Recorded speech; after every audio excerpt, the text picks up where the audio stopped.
by Agatha Christie. Read by Bo McKenna.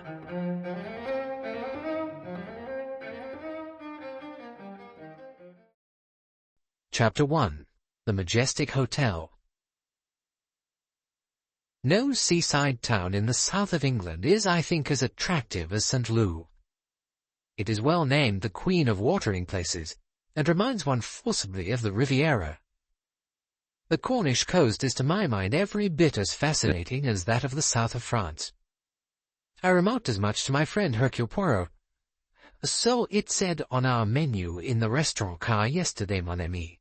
Your remark is not original. But don't you agree?" He was smiling to himself, and did not at once answer my question. I repeated it. "Oh, 1,000 pardons, Hastings. My thoughts were wandering indeed, to that part of the world you mentioned just now." "The south of France?" "Yes. I was thinking of that last winter that I spent there, and of the events which occurred." I remembered.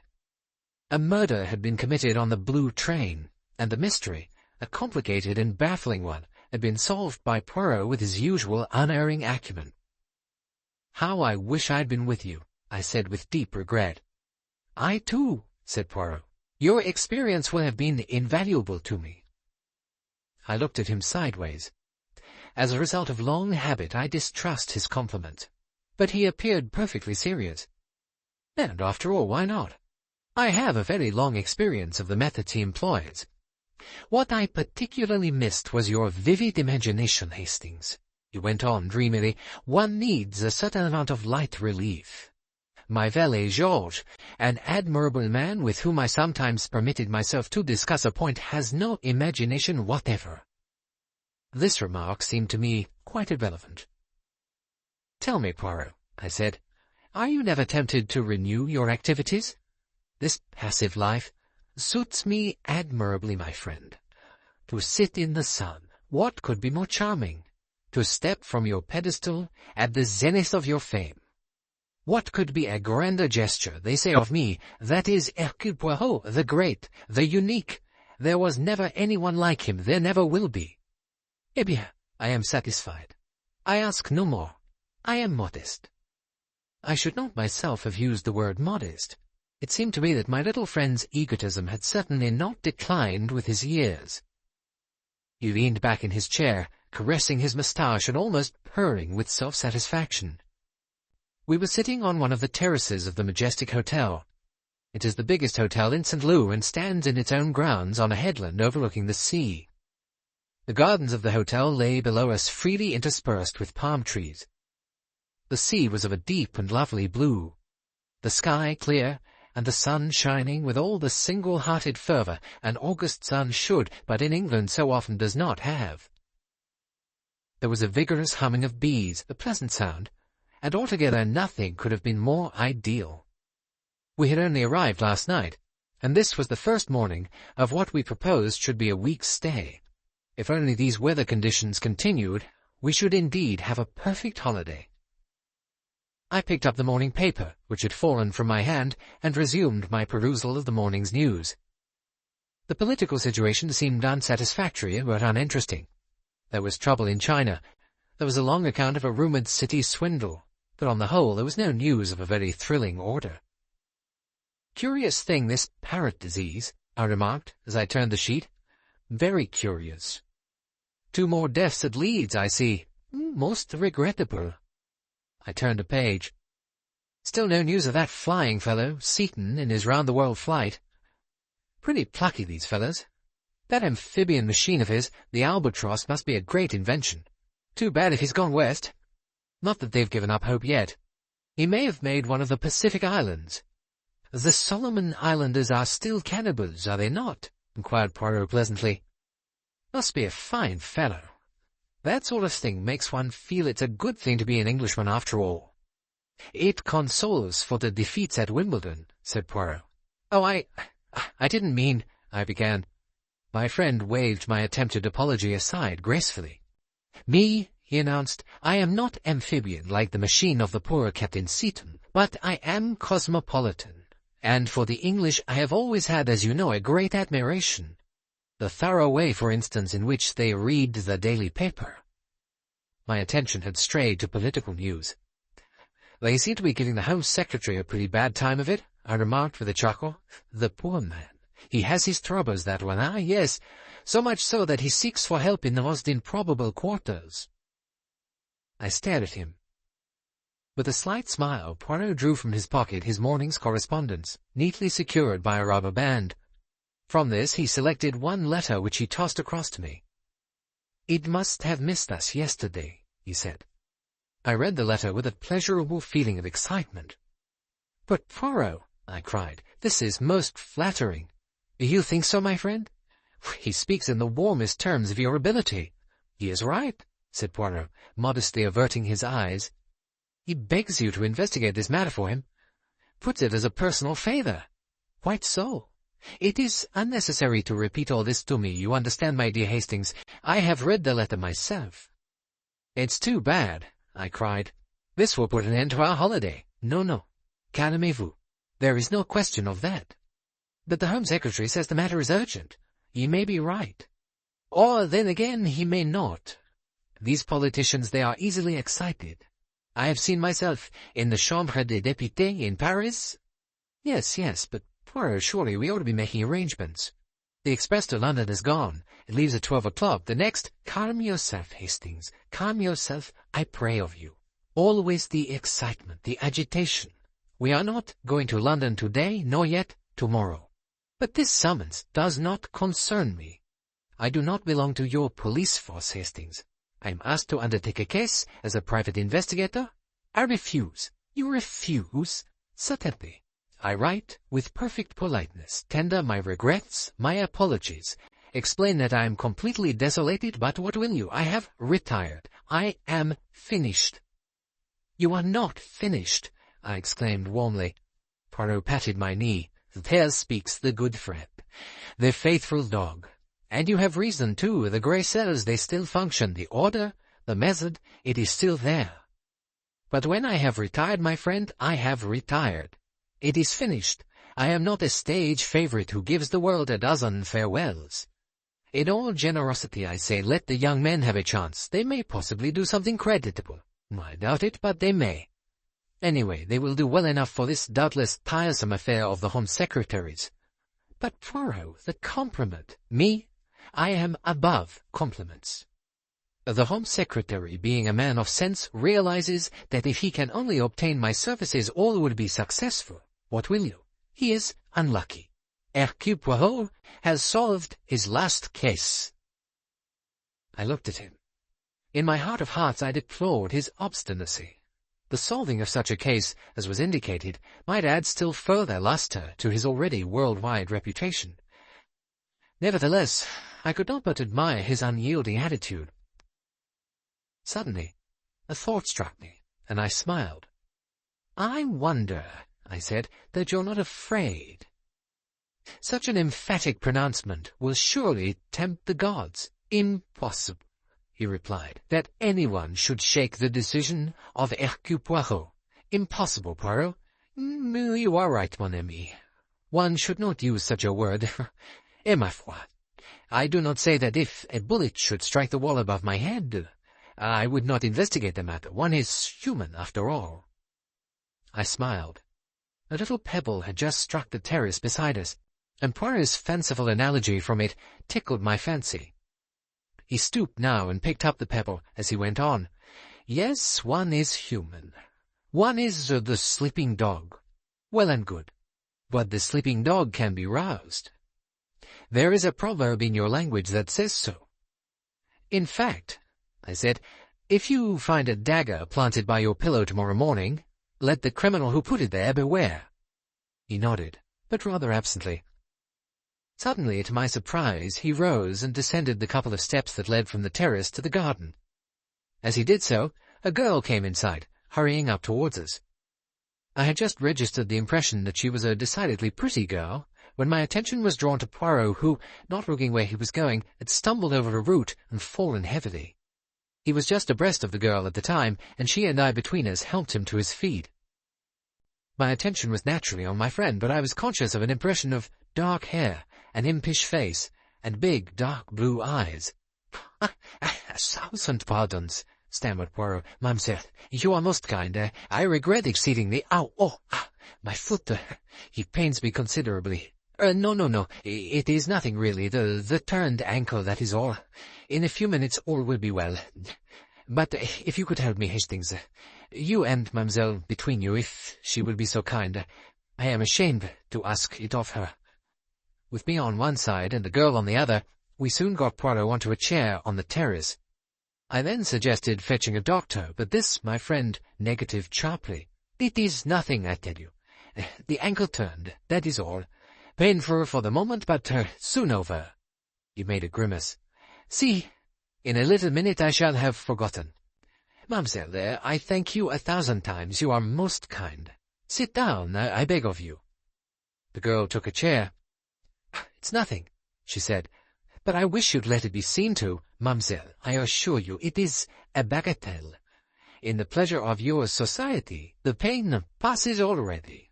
The girl laughed. "That's good." "What about a cocktail?" I suggested. "It's just about the time."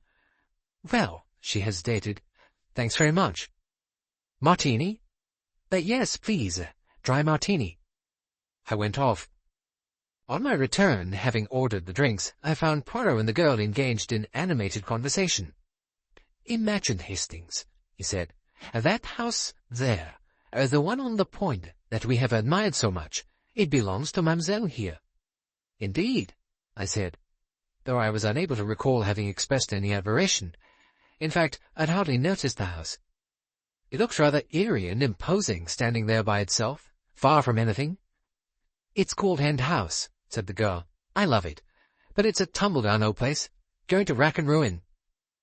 "You are the last of an old family, mademoiselle?"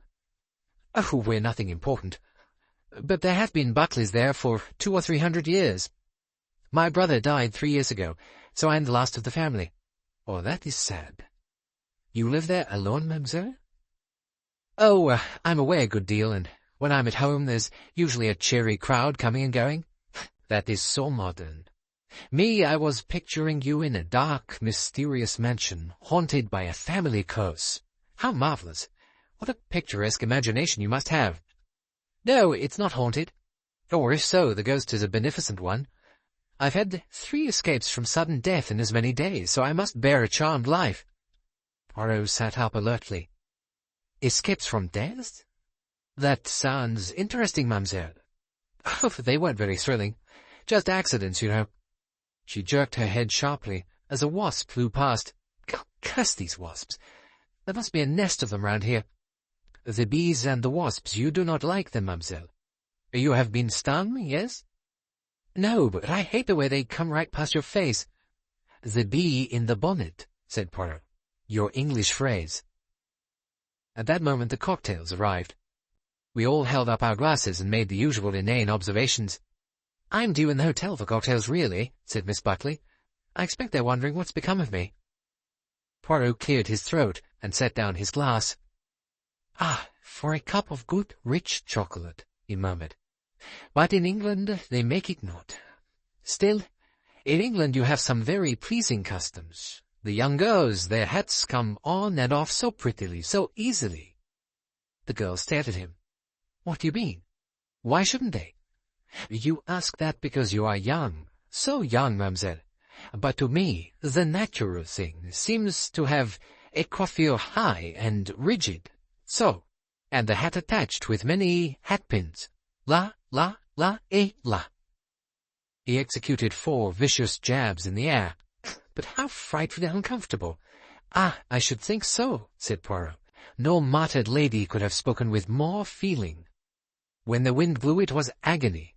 It gave you the migraine." Miss Buckley dragged off the simple wide-brimmed felt she was wearing and cast it down beside her. "And now we do this," she laughed. "Which is sensible and charming," said Poirot with a little bow. I looked at her with interest. Her dark hair was ruffled and gave her an elfin look. There was something elfin about her altogether. The small, vivid face, pansy-shaped, the enormous dark blue eyes, and something else. Something haunting and arresting. Was it a hint of recklessness? There were dark shadows under the eyes. The terrace on which we were sitting was a little used one. The main terrace, where most people sat, was just round the corner, at a point where the cliff shelved directly down to the sea.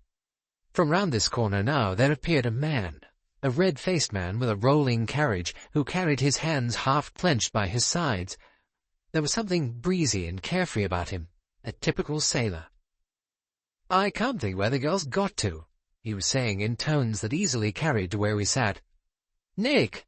Nick!" Miss Buckley rose. "I knew they'd be getting in a state. Attaboy, George. Here I am." "Freddie's frantic for a drink. Come on, girl." He cast a glance of frank curiosity at Poirot, who must have differed considerably from most of Nick's friends. The girl performed a wave of introduction. "This is, Commander Challenger. But to my surprise, Poirot did not supply the name for which she was waiting. Instead, he rose, bowed very ceremoniously, and murmured, "Of the English Navy. I have a great regard for the English Navy." This type of remark is not one that an Englishman acclaims most readily. Commander Challenger flushed, and Nick Buckley took command of the situation. "Oh, come on, George, don't gape. Let's find Freddie and Jim." She smiled at Poirot. "Thanks for the cocktail. I hope the ankle will be all right." With a nod to me, she slipped her hand through the sailor's arm, and they disappeared round the corner together. "So, that is one of Mademoiselle's friends," murmured Poirot thoughtfully. "One of her cheery crowd. What about him? Give me your expert judgment, Hastings. Is he what you call a good fellow, yes?" Pausing for a moment, to try and decide exactly what Poirot thought I should mean by a good fellow, I gave a doubtful assent. "Oh, seems all right, yes," I said, "so far as one can tell by a cursory glance." "I wonder," said Poirot. The girl had left her hat behind.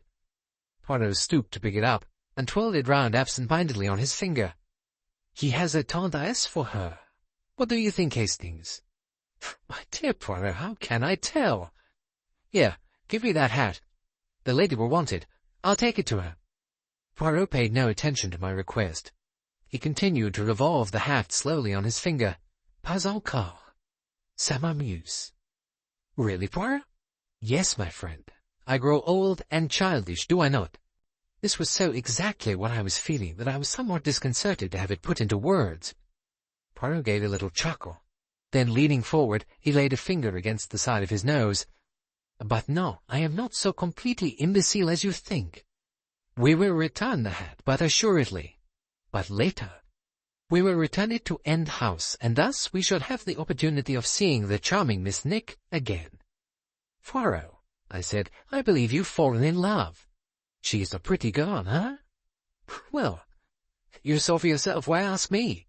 Because, alas, I cannot judge. To me nowadays anything young is beautiful. Jeunesse, jeunesse. It is the tragedy of my years. But you, I appeal to you.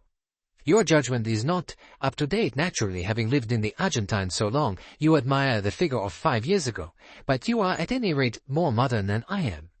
She is pretty, yes? She has the appeal to the sexes?" "One sex is sufficient, Poirot." "The answer, I should say, is very much in the affirmative." "Why are you so interested in the lady?" "Am I interested? Well, look at what you've just been saying. You are under a misapprehension, mon ami.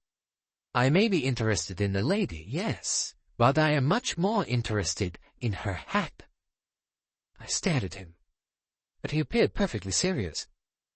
He nodded his head at me. "Yes, Hastings, this very hat." He held it towards me. "You see the reason for my interest?" "Well, it's a nice hat," I said, bewildered, "but quite an ordinary hat. Lots of girls have hats like it. Not like this one." I looked at it more closely. "You see, Hastings? A perfectly plain fawn felt. Good style. I did not ask you to describe the hat. It is plain that you do not see. Almost incredible, my poor Hastings, how you hardly ever do see. It amazes me every time anew. But regard, my dear old imbecile. It is not necessary to employ the griselles. The eyes will do. Regard, regard." And then at last I saw to what he had been trying to draw my attention.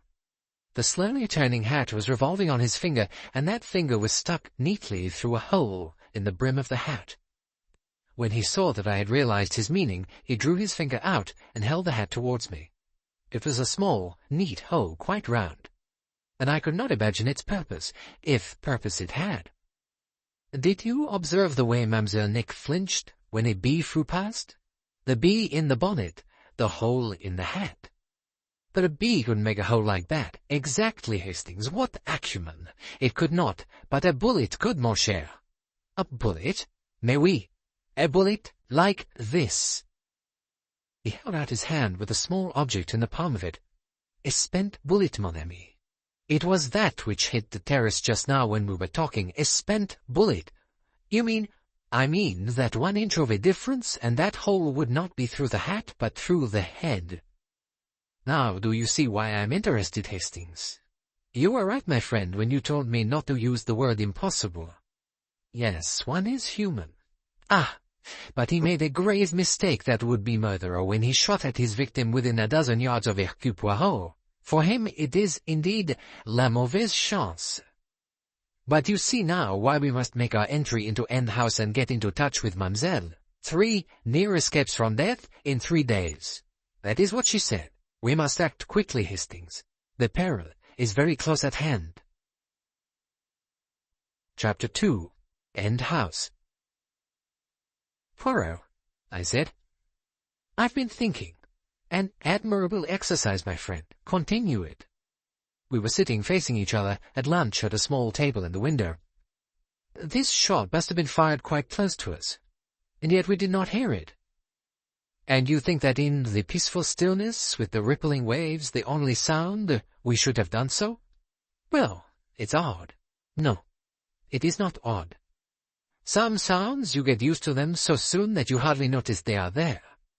All this morning, my friend, speedboats have been making trips in the bay. You complained at first, soon you did not even notice. But, ma foi, you could fire a machine gun, almost, and not notice it when one of those boats is on the sea. Yes, that's true. Ah, voilà, murmured Poirot. Mademoiselle and her friends. They are to lunch here, it seems. And therefore, I must return the hat. But no matter. The affair is sufficiently serious to warrant a visit all on its own. He leapt up nimbly from his seat, hurried across the room, and presented the hat with a bow, just as Miss Buckley and her companions were seating themselves at table. They were a party of 4. Nick Buckley, Commander Challenger, another man, and another girl. From where we sat we had a very imperfect view of them. From time to time the naval man's laugh boomed out. He seemed a simple, likeable soul, and I already had taken a fancy to him. My friend was silent and distrait during our meal. He crumbled his bread, made strange little ejaculations to himself, and straightened everything on the table. I tried to talk, but meeting with no encouragement, soon gave up. He continued to sit on at the table long after he had finished his cheese. As soon as the other party had left the room, however, he too rose to his feet. They were just settling themselves at a table in the lounge when Poirot marched up to them in his most military fashion and addressed Nick directly. "Mademoiselle, may I crave one little word with you?" The girl frowned. I realized her feelings clearly enough. She was afraid that this queer little foreigner was going to be a nuisance. I could not but sympathize with her, knowing how it must appear in her eyes. Rather unwillingly, she moved a few steps aside. Almost immediately, I saw an expression of surprise pass over her face at the low, hurried words Poirot was uttering. In the meantime, I was feeling rather awkward and ill at ease. Challenger, with ready tact, came to my rescue, offering me a cigarette and making some commonplace observation. We had taken each other's measure and were inclined to be sympathetic to each other. I fancied I was more his own kind than the man with whom he had been lunching.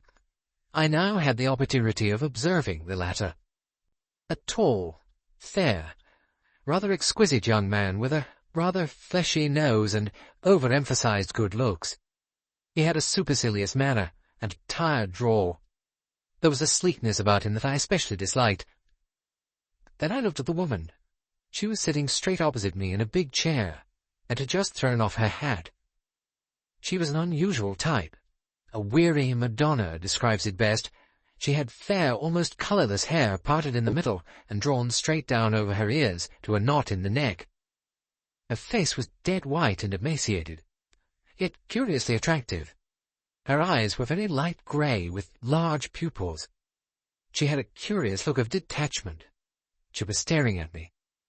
Suddenly she spoke. Sit down, till your friend has finished with Nick. She had an affected voice, languid and artificial, yet which had a curious attraction, a kind of resonant, lingering beauty. She impressed me, I think, as the most tired person I'd ever met. Tired in mind, not in body, as though she found everything in the world to be empty and valueless. Miss Buckley very kindly helped my friend when he twisted his ankle this morning, I explained as I accepted her offer. So Nick said. Her eyes considered me, still detachedly. Nothing wrong with his ankle now, is there? I felt myself blushing. Oh, just a momentary sprain, I explained. Oh, well, I'm glad to hear Nick didn't invent the whole thing. She's the most heaven-sent little liar that ever existed, you know. Amazing. It's quite a gift. I hardly knew what to say. My discomfiture seemed to amuse her. She is one of my oldest friends, she said, and I always think loyalty is such a tiresome virtue, don't you? Principally practiced by the Scots, like thrift and keeping the Sabbath. But Nick is a liar, isn't she, Jim? That marvellous story about the brakes of the car, and Jim says there was nothing in it at all. The fair man said in a soft, rich voice, I know something about cars. He half turned his head. Outside, amongst other cars, was a long red car. It seemed longer and redder than any car could be. It had a long, gleaming bonnet of polished metal. A supercar. Is that your car? I asked, on a sudden impulse. He nodded. Yes. I had an insane desire to say it would be. Poirot rejoined us at that moment. I rose. He took me by the arm, gave a quick bow to the party, and drew me rapidly away. It is arranged, my friend. We are to call on Mademoiselle at End House at 6:30. She will be returned from the motoring by then. Yes, surely she will have returned. In safety. His face was anxious, and his tone was worried. What did you say to her? I asked her to accord me an interview as soon as possible. She was a little unwilling, naturally. She thinks I can see the thoughts passing through her mind. Who is he, this little man? Is he the boulder, the upstart, the moving picture director? If she could have refused, she would, but it is difficult. Asked like that on the spur of the moment, it is easier to consent. She admits that she will be back at 6:30. Ça y est. I remarked that seemed to be all right then. But my remark met with little favour. Indeed, Poirot was as jumpy as the proverbial cat. He walked about our sitting-room all the afternoon, murmuring to himself and ceaselessly rearranging and straightening the ornaments. When I spoke to him, he waved his hands and shook his head. In the end, we started out from the hotel at barely 6 o'clock. It seems incredible, I remarked, as we descended the steps of the terrace, to attempt to shoot anyone in a hotel garden. Only a madman would do such a thing. I disagree with you. Given one condition, it would be quite a reasonably safe affair. To begin with, the garden is deserted. The people who come to hotels are like a flock of sheep. It is customary to sit on the terrace overlooking the bay. Eh bien, so everyone sits on the terrace. Only I, who am an original, sit overlooking the garden. And even then I saw nothing. There is plenty of cover, you observe, trees, groups of palms, flowering shrubs. Anyone could hide himself comfortably and be unobserved whilst he waited for Mademoiselle to pass this way. And she would come this way. To come round by the road from End House would be much longer. Mademoiselle Nick Buckley, she would be of those who are always late and taking the shortcut. All the same, the risk was enormous. He might have been seen. And you can't make shooting look like an accident. Not like an accident, no. What do you mean? Oh, nothing. A little idea. I may or may not be justified. Leaving it aside for a moment, there is what I mentioned just now, an essential condition. Which is? Surely you can tell me, Hastings. I wouldn't like to deprive you of the pleasure of being clever at my expense. Oh, the sarcasm, the irony. Well, what leaps to the eye is this. The motive cannot be obvious. If it were, why then truly the risk would indeed be too great to be taken. People would say, I wonder if it was so-and-so. Where was so-and-so when the shot was fired? No, the murderer, the would-be murderer, I should say, cannot be obvious, and that, Hastings, is why I am afraid. Yes, at this minute I am afraid. I reassure myself. I say, there are 4 of them. I say, nothing can happen when they are all together. I say, it would be madness, and all the time I am afraid. These accidents, I want to hear about them. He turned back abruptly. It is still early. We will go the other way, by the road. The garden has nothing to tell us.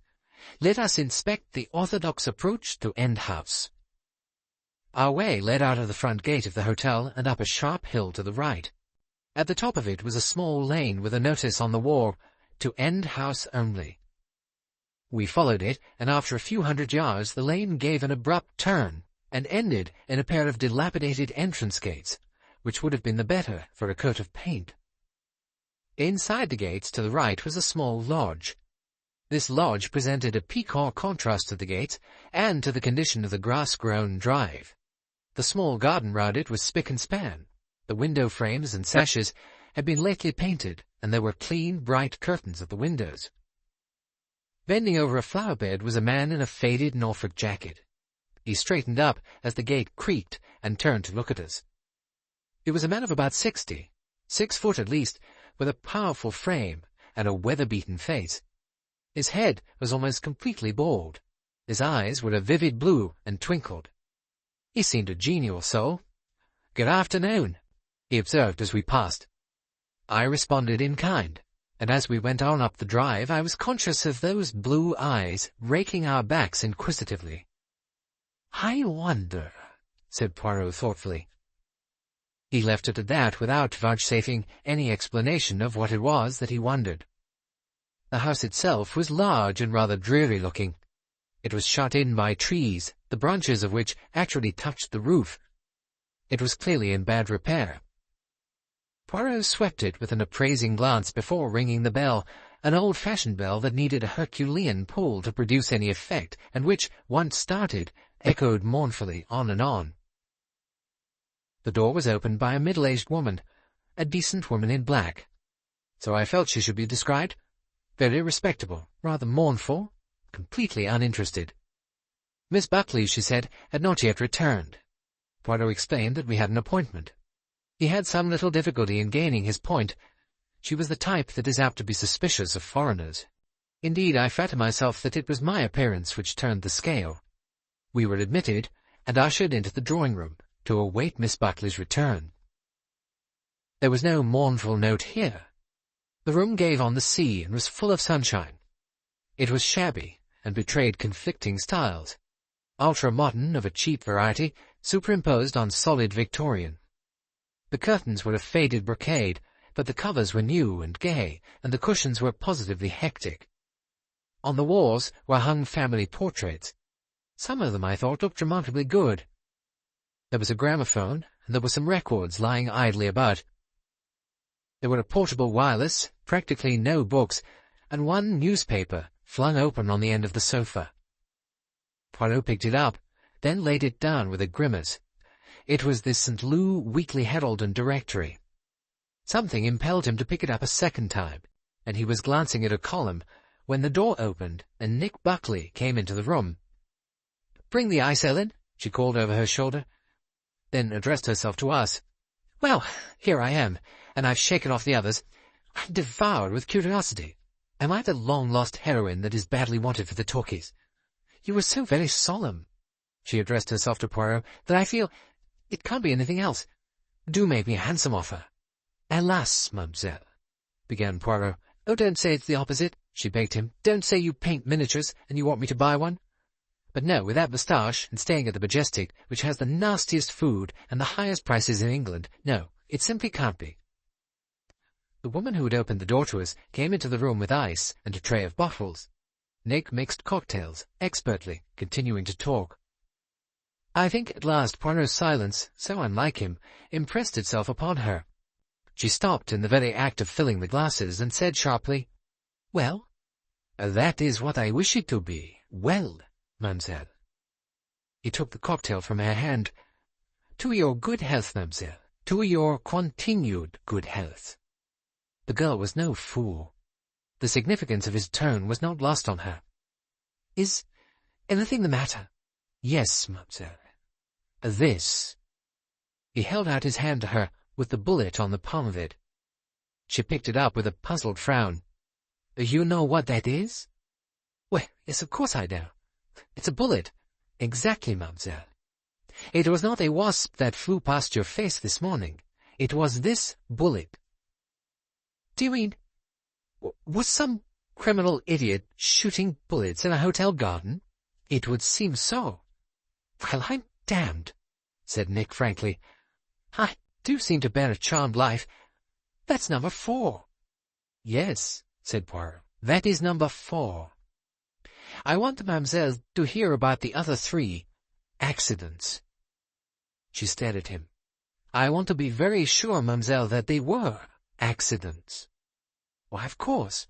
What else could they be? Mademoiselle, prepare yourself, I beg, for a great shock. What if someone is attempting your life?" Nick's response to this was a burst of laughter. The idea seemed to amuse her hugely. "What a marvelous idea, my dear man! Who else do you think would attempt my life?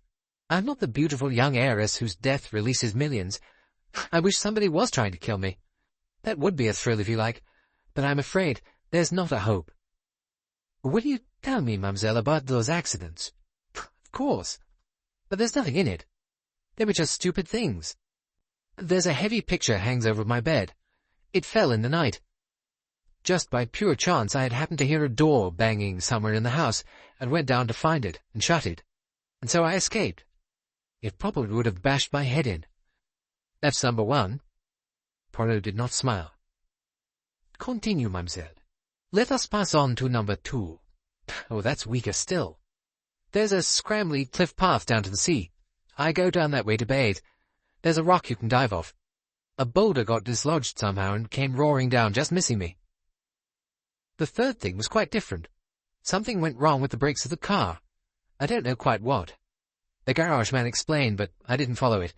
Anyway, if I'd gone through the gate and down the hill, they wouldn't have held, and I suppose I'd have gone slap into the town hall, and there would have been a devil of a smash. Slight defacement of the town hall, complete obliteration of me.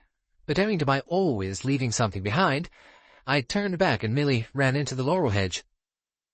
"And you cannot tell me what the trouble was?" "Or you can go and ask them at Mott's garage. They'll know. It was something quite simple and mechanical that had been unscrewed, I think. I wondered if Ellen's boy, my standby who opened the door to you, has got a small boy, had tinkered with it.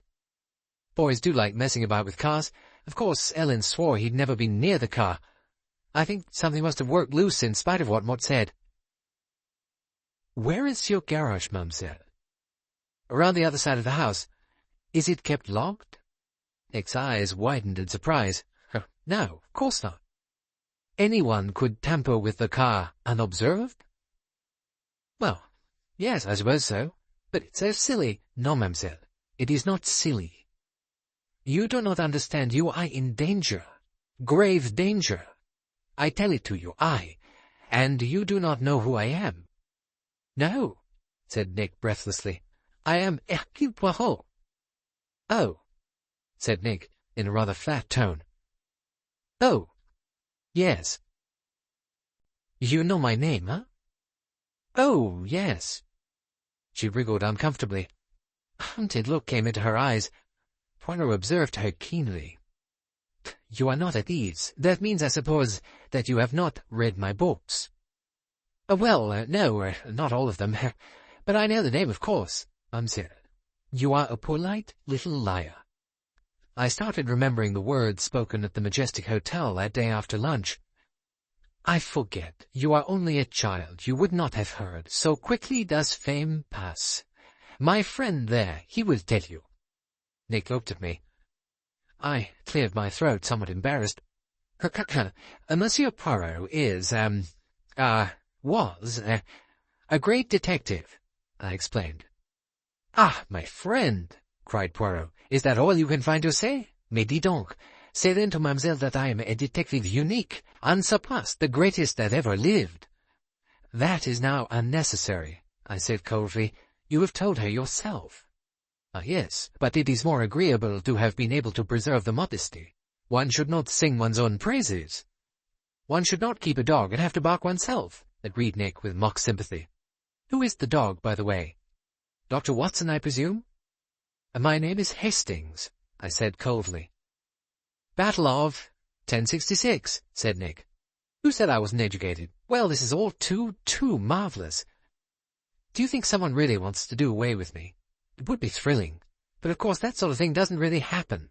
Only in books.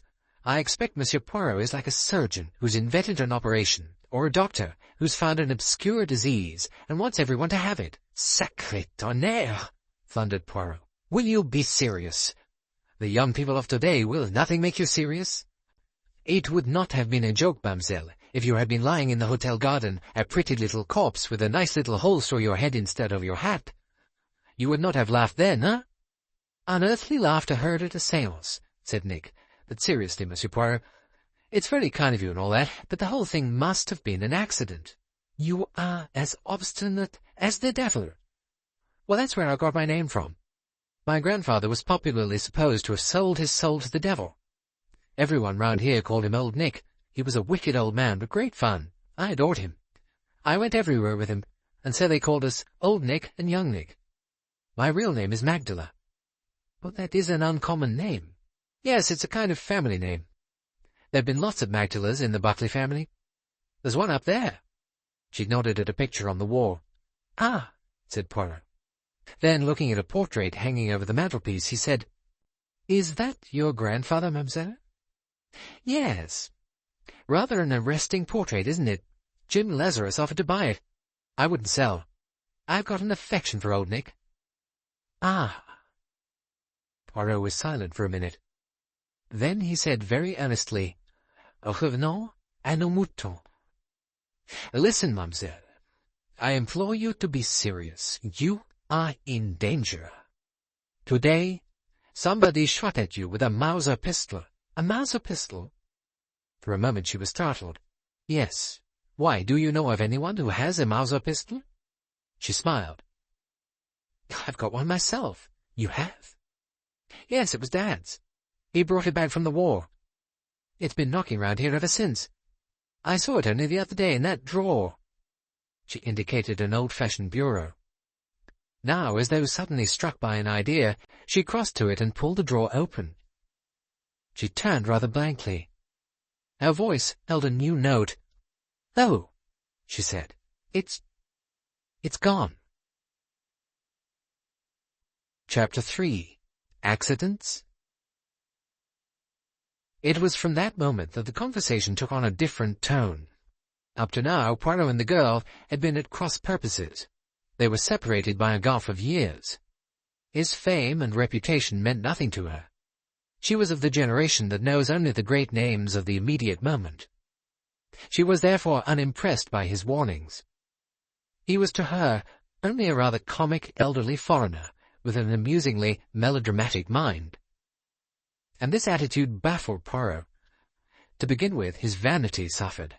It was his constant dictum that all the world knew Hercule Poirot. Here was someone who did not. Very good for him, I could not but feel, but not precisely helpful to the object in view. With the discovery of the missing pistol, however, the affair took on a new phase. Nick ceased to treat it as a mildly amusing joke.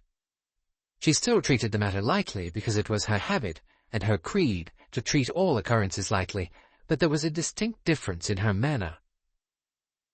She came back and sat down on the arm of a chair, frowning thoughtfully. "That's odd," she said. Poirot whirled round on me. "You remember, Hastings, the little idea I mentioned? Well, it was correct, my little idea. Supposing Mademoiselle had been found shot, lying in the hotel garden. She might not have been found for some hours. Few people pass that way, and beside her hand, just fallen from it, is her own pistol. Doubtless the good Madame Ellen would identify it. There would be suggestions, no doubt, of worry or of sleeplessness." Nick moved uneasily. "That's true.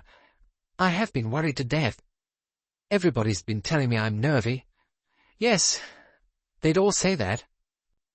And bring in a verdict of suicide," Mademoiselle's fingerprints conveniently on the pistol and nobody else's, but yes, it would be very simple and convincing. How terribly amusing, said Nick, but not, I was glad to note, as though she were terribly amused. Poirot accepted her words in the conventional sense in which they were uttered. N'est-ce pas? But do you understand, mademoiselle, there must be no more of this. 4 failures, yes, but the 5th time there may be a success. Bring out your rubber-tired hearses, murmured Nick. But we are here, my friend and I, to obviate all that. I felt grateful for the we. Poirot has a habit of sometimes ignoring my existence. Yes, I put in, you mustn't be alarmed, Miss Buckley. We will protect you. How frightfully nice of you, said Nick. I think the whole thing's perfectly marvellous, too thrilling. She still preserved her airy, detached manner, but her eyes, I thought, looked troubled. And the first thing to do, said Poirot, is to have the consultation. He sat down and beamed upon her in a friendly manner. To begin with, mademoiselle, a conventional question. But have you any enemies? Nick shook her head rather regretfully. I'm afraid not, she said apologetically. Bon, we will dismiss that possibility then. And now we ask the question of the cinema, of the detective novel. Who profits by your death, mademoiselle? I can't imagine, said Nick. That's why it all seems such nonsense. There's this beastly old barn, of course, but it's mortgaged up to the hilt. The roof leaks, and there can't be a coal mine or anything exciting like that hidden in the cliff. It is mortgaged, huh? Yes, I had to mortgage it. You see, there were 2 lots of death duties, quite soon after each other. First my grandfather died, just 6 years ago, then my brother. That just about put the lid on the financial position. And your father? He was invalided home from the war, then got pneumonia, and died in 1919. My mother died when I was a baby. I lived here with grandfather. He and Dad didn't get on. I don't wonder. So Dad found it convenient to park me and go roaming the world on his own account. Gerald, that was my brother, didn't get on with grandfather either. I dare say I shouldn't have got on with him if I'd been a boy. Being a girl saved me. Grandfather used to say I was a chip off the old block and had inherited his spirit. She laughed. He was an awful old rip, I believe, but frightfully lucky. There was a saying round here that everything he touched turned to gold. He was a gambler, though, and gambled it away again. When he died, he left hardly anything beside the house and the land. I was 16 when he died, and Gerald was 22.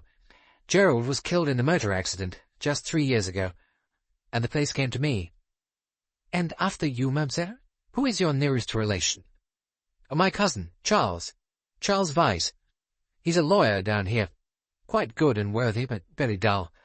He gives me good advice and tries to restrain my extravagant tastes. He manages your affairs for you, huh? Well, yes, if you like to put it that way. I haven't many affairs to manage. He arranged the mortgage for me, and made me let the lodge. Ah, the lodge. I was going to ask you about that. It is let? Yes, to some Australians. Croft, their name is. Very hearty, you know, all that sort of thing.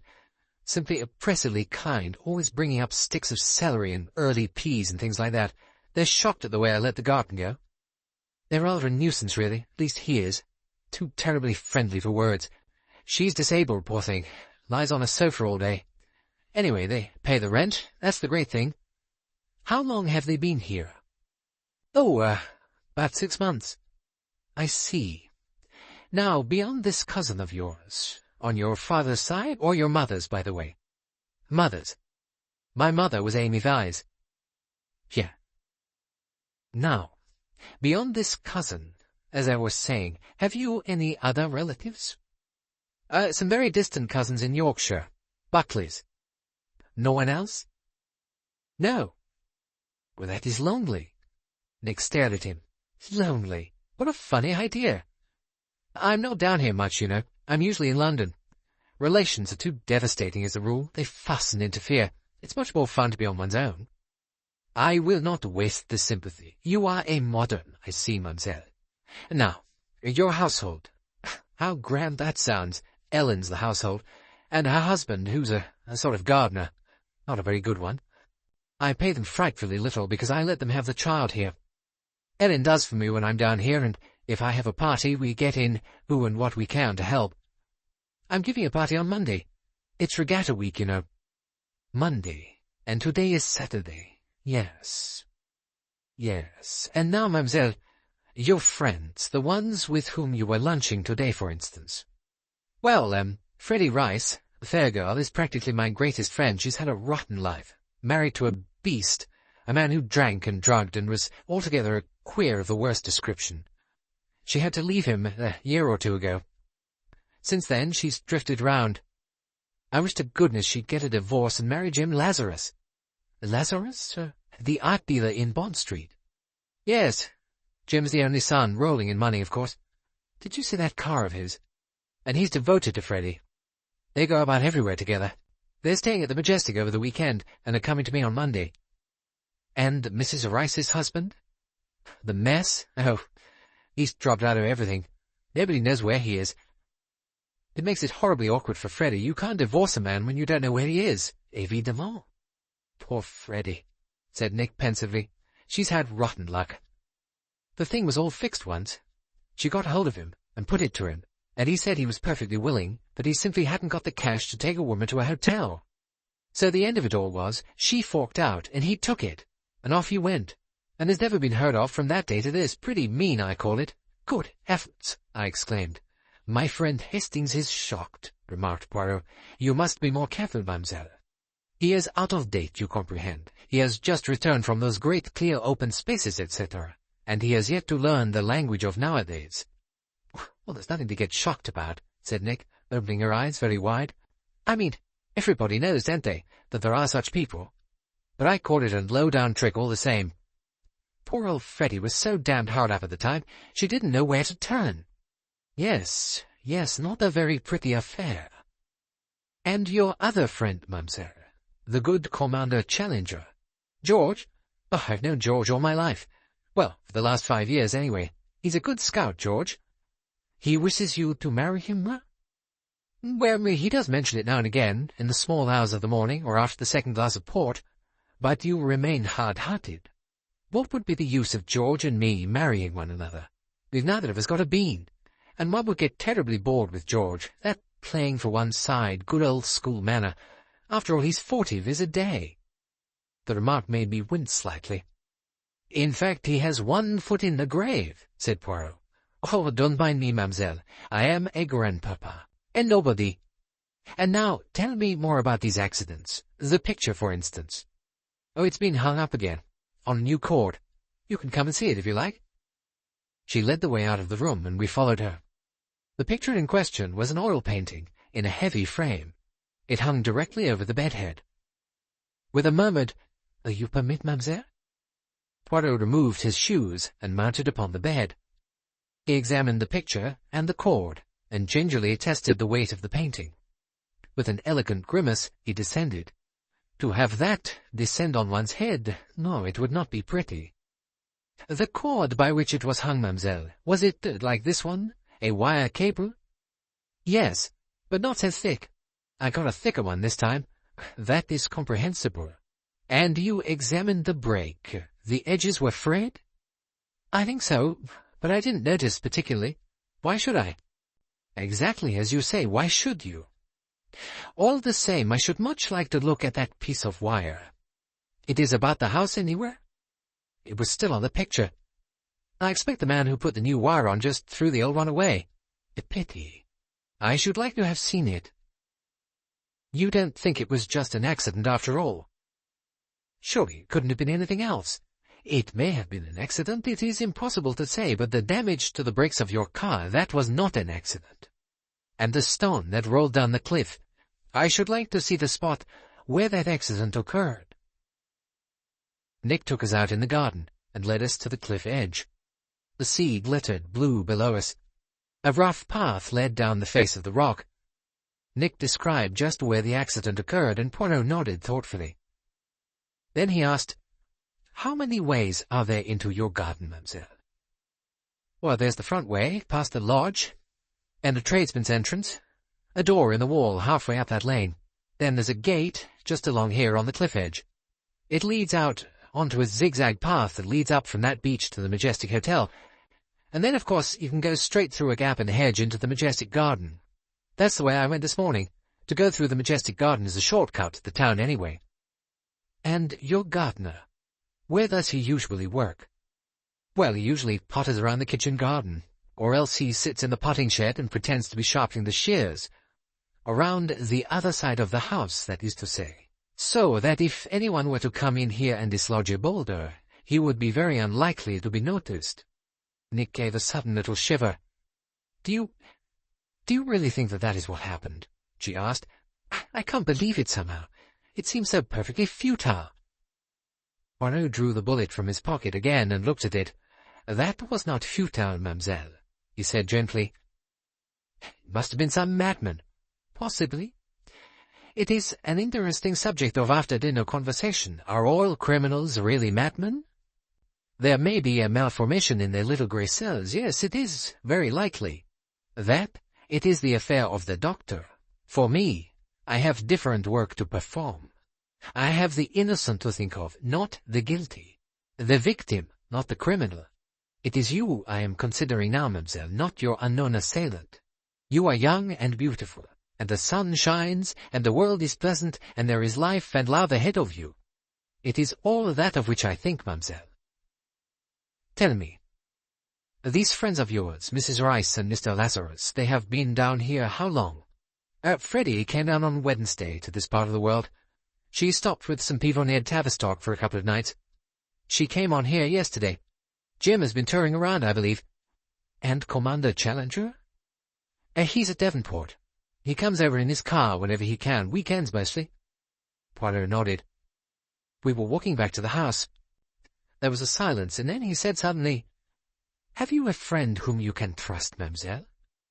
Well, there's Freddie. Other than Mrs. Rice? Well, I don't know. I suppose I have. Why? Because I want you to have a friend to stay with you. Immediately. Oh. Nick seemed rather taken aback. She was silent a moment or two, thinking. Then she said doubtfully, Well, there's Maggie. I could get hold of her, I expect. Who is Maggie? One of my Yorkshire cousins. There's a large family of them. He's a clergyman, you know. Maggie's about my age, and I usually have her to stay sometime or other in the summer. She's no fun, though. One of those painfully pure girls with the kind of hair that has just become fashionable by accident.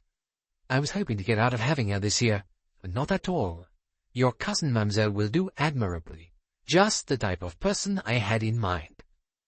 All right, said Nick with a sigh. I'll wire her.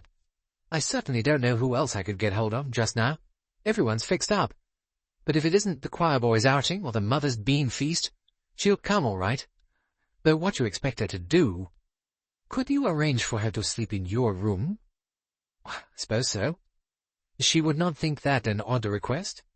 Oh, no, Maggie never thinks. She just does, earnestly, you know, Christian works with faith and perseverance. All right. I'll wire her to come on Monday. Or why not tomorrow? With Sunday trains, she'll think I'm dying if I suggest that. No, I'll say Monday. Are you going to tell her about the awful fate hanging over me? Nous verrons. You still make a jest of it. You have courage. I am glad to see that. It makes a diversion, anyway, said Nick. Something in her tone struck me, and I glanced at her curiously. I had the feeling that there was something she had left untold. We had re-entered the drawing-room. Poirot was fingering the newspaper on the sofa. "You've read this, mademoiselle?" he asked suddenly. "The St. Louis Herald?" "Not seriously. I opened it to see the tides. It gives them every week." "I see. By the way, mademoiselle, have you ever made a will?" Yes, I did about 6 months ago, just before my op." "Qu'est-ce que vous dites?" "Your op?" "Operation. For appendicitis. Someone said I ought to make a will, so I did. It made me feel quite important." "And the terms of that will?" "I left End House to Charles. I hadn't much else to leave, but what there was I left to Freddie. I should think probably the, what do you call them? Liabilities would have exceeded the assets, really." Poirot nodded absently. "I will take my leave now. Au revoir, mademoiselle. Be careful." "What of?" asked Nick. "You are intelligent." "Yes, that is the weak point. In which direction are you to be careful? Who can say? But have confidence, mademoiselle. In a few days I shall have discovered the truth. Until then, beware of poison, bombs, revolver shots, motor accidents, and arrows dipped in the secret poison of the South American Indians," finished Nick glibly. "Do not mock yourself, mademoiselle," said Poirot gravely. He paused as he reached the door. "Oh, by the way," he said, "what price did Monsieur Lazarus offer you for the portrait of your grandfather?" £50. "Ah," said Poirot. He looked earnestly back at the dark, saturnine face above the mantelpiece. "But as I told you, I don't want to sell the old boy." "No," said Poirot thoughtfully. "No. I understand." Chapter 4. There Must Be Something. "Poirot," I said, as soon as we were out upon the road, "there is one thing I think you ought to know." "And what is that, mon ami?" I told him of Mrs. Rice's version of the trouble with the motor. "Tiens, c'est intéressant, ça. There is, of course, a type, vain, hysterical, that seeks to make itself interesting by having marvelous escapes from death, and which will recount to you surprising histories that never happen. Yes, it is well known, that type there. Such people will even do themselves grave bodily injury to sustain the fiction. You don't think that Mademoiselle Nick is of that type? No, indeed. You observed, Hastings, that we had great difficulty in convincing her of her danger, and right to the end she kept up the farce of a half-mocking disbelief. She is of her generation, that little one. All the same, it is interesting what Madame Rice said. Why should she say it? Why say it even if it were true? It was unnecessary, almost gauche. Yes, I said, that's true. She dragged it into the conversation neck and crop for no earthly reason that I could see. That is curious, yes, that is curious. The little facts, they are curious. I like to see them appear. They are significant. They point the way. The way? Where? You put your finger on the weak spot, my excellent Hastings. Where? Where indeed? Alas, we shall not know till we get there. Tell me, Poirot, I said, why did you insist on her getting this cousin to stay? Poirot stopped and waved an excited forefinger at me. Consider, he cried. Consider for one little moment, Hastings, how we are handicapped. How are our hands tied? To hunt down a murderer after a crime has been committed, c'est tout simple. Or at least, it is simple to one of my ability. The murderer has, so to speak, signed his name by committing the crime. But here there is no crime. And what is more, we do not want a crime. To detect a crime before it has been committed, that is indeed of a rare difficulty. What is our first aim? The safety of Mademoiselle, and that is not easy. No, it is not easy, Hastings. We cannot watch over her day and night. We cannot even send a policeman in big boots to watch over her. We cannot pass the night in the young lady's sleeping chamber. The affair bristles with difficulties. But we can do one thing. We can make it more difficult for our assassin. We can put Mademoiselle upon her guard, and we can introduce a perfectly impartial witness. It will take a very clever man to get round those two circumstances. He paused, and then said in an entirely different tone of voice, But what I am afraid of, Hastings— Yes? What I am afraid of is that he is a very clever man. And I am not easy in my mind. No, I am not easy at all. Poirot, I said, you're making me feel quite nervous. So am I nervous. Listen, my friend, that paper, the St. Louis Weekly Herald, it was opened and folded back at, where do you think?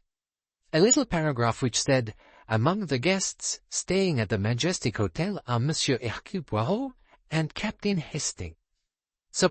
Just supposing that someone had read that paragraph. They know my name. Everyone knows my name. Miss Buckley didn't, I said with a grin. She is a scatterbrain. She does not count.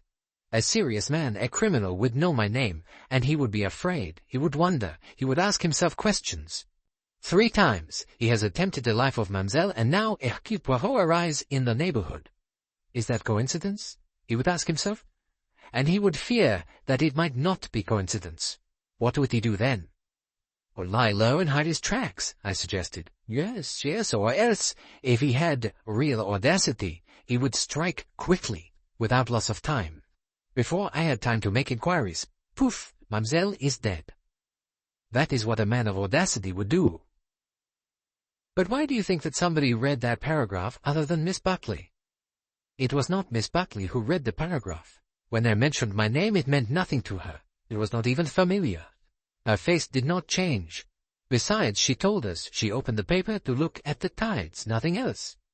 Well, there was no tide table on that page. You think someone in the house or who has access to it.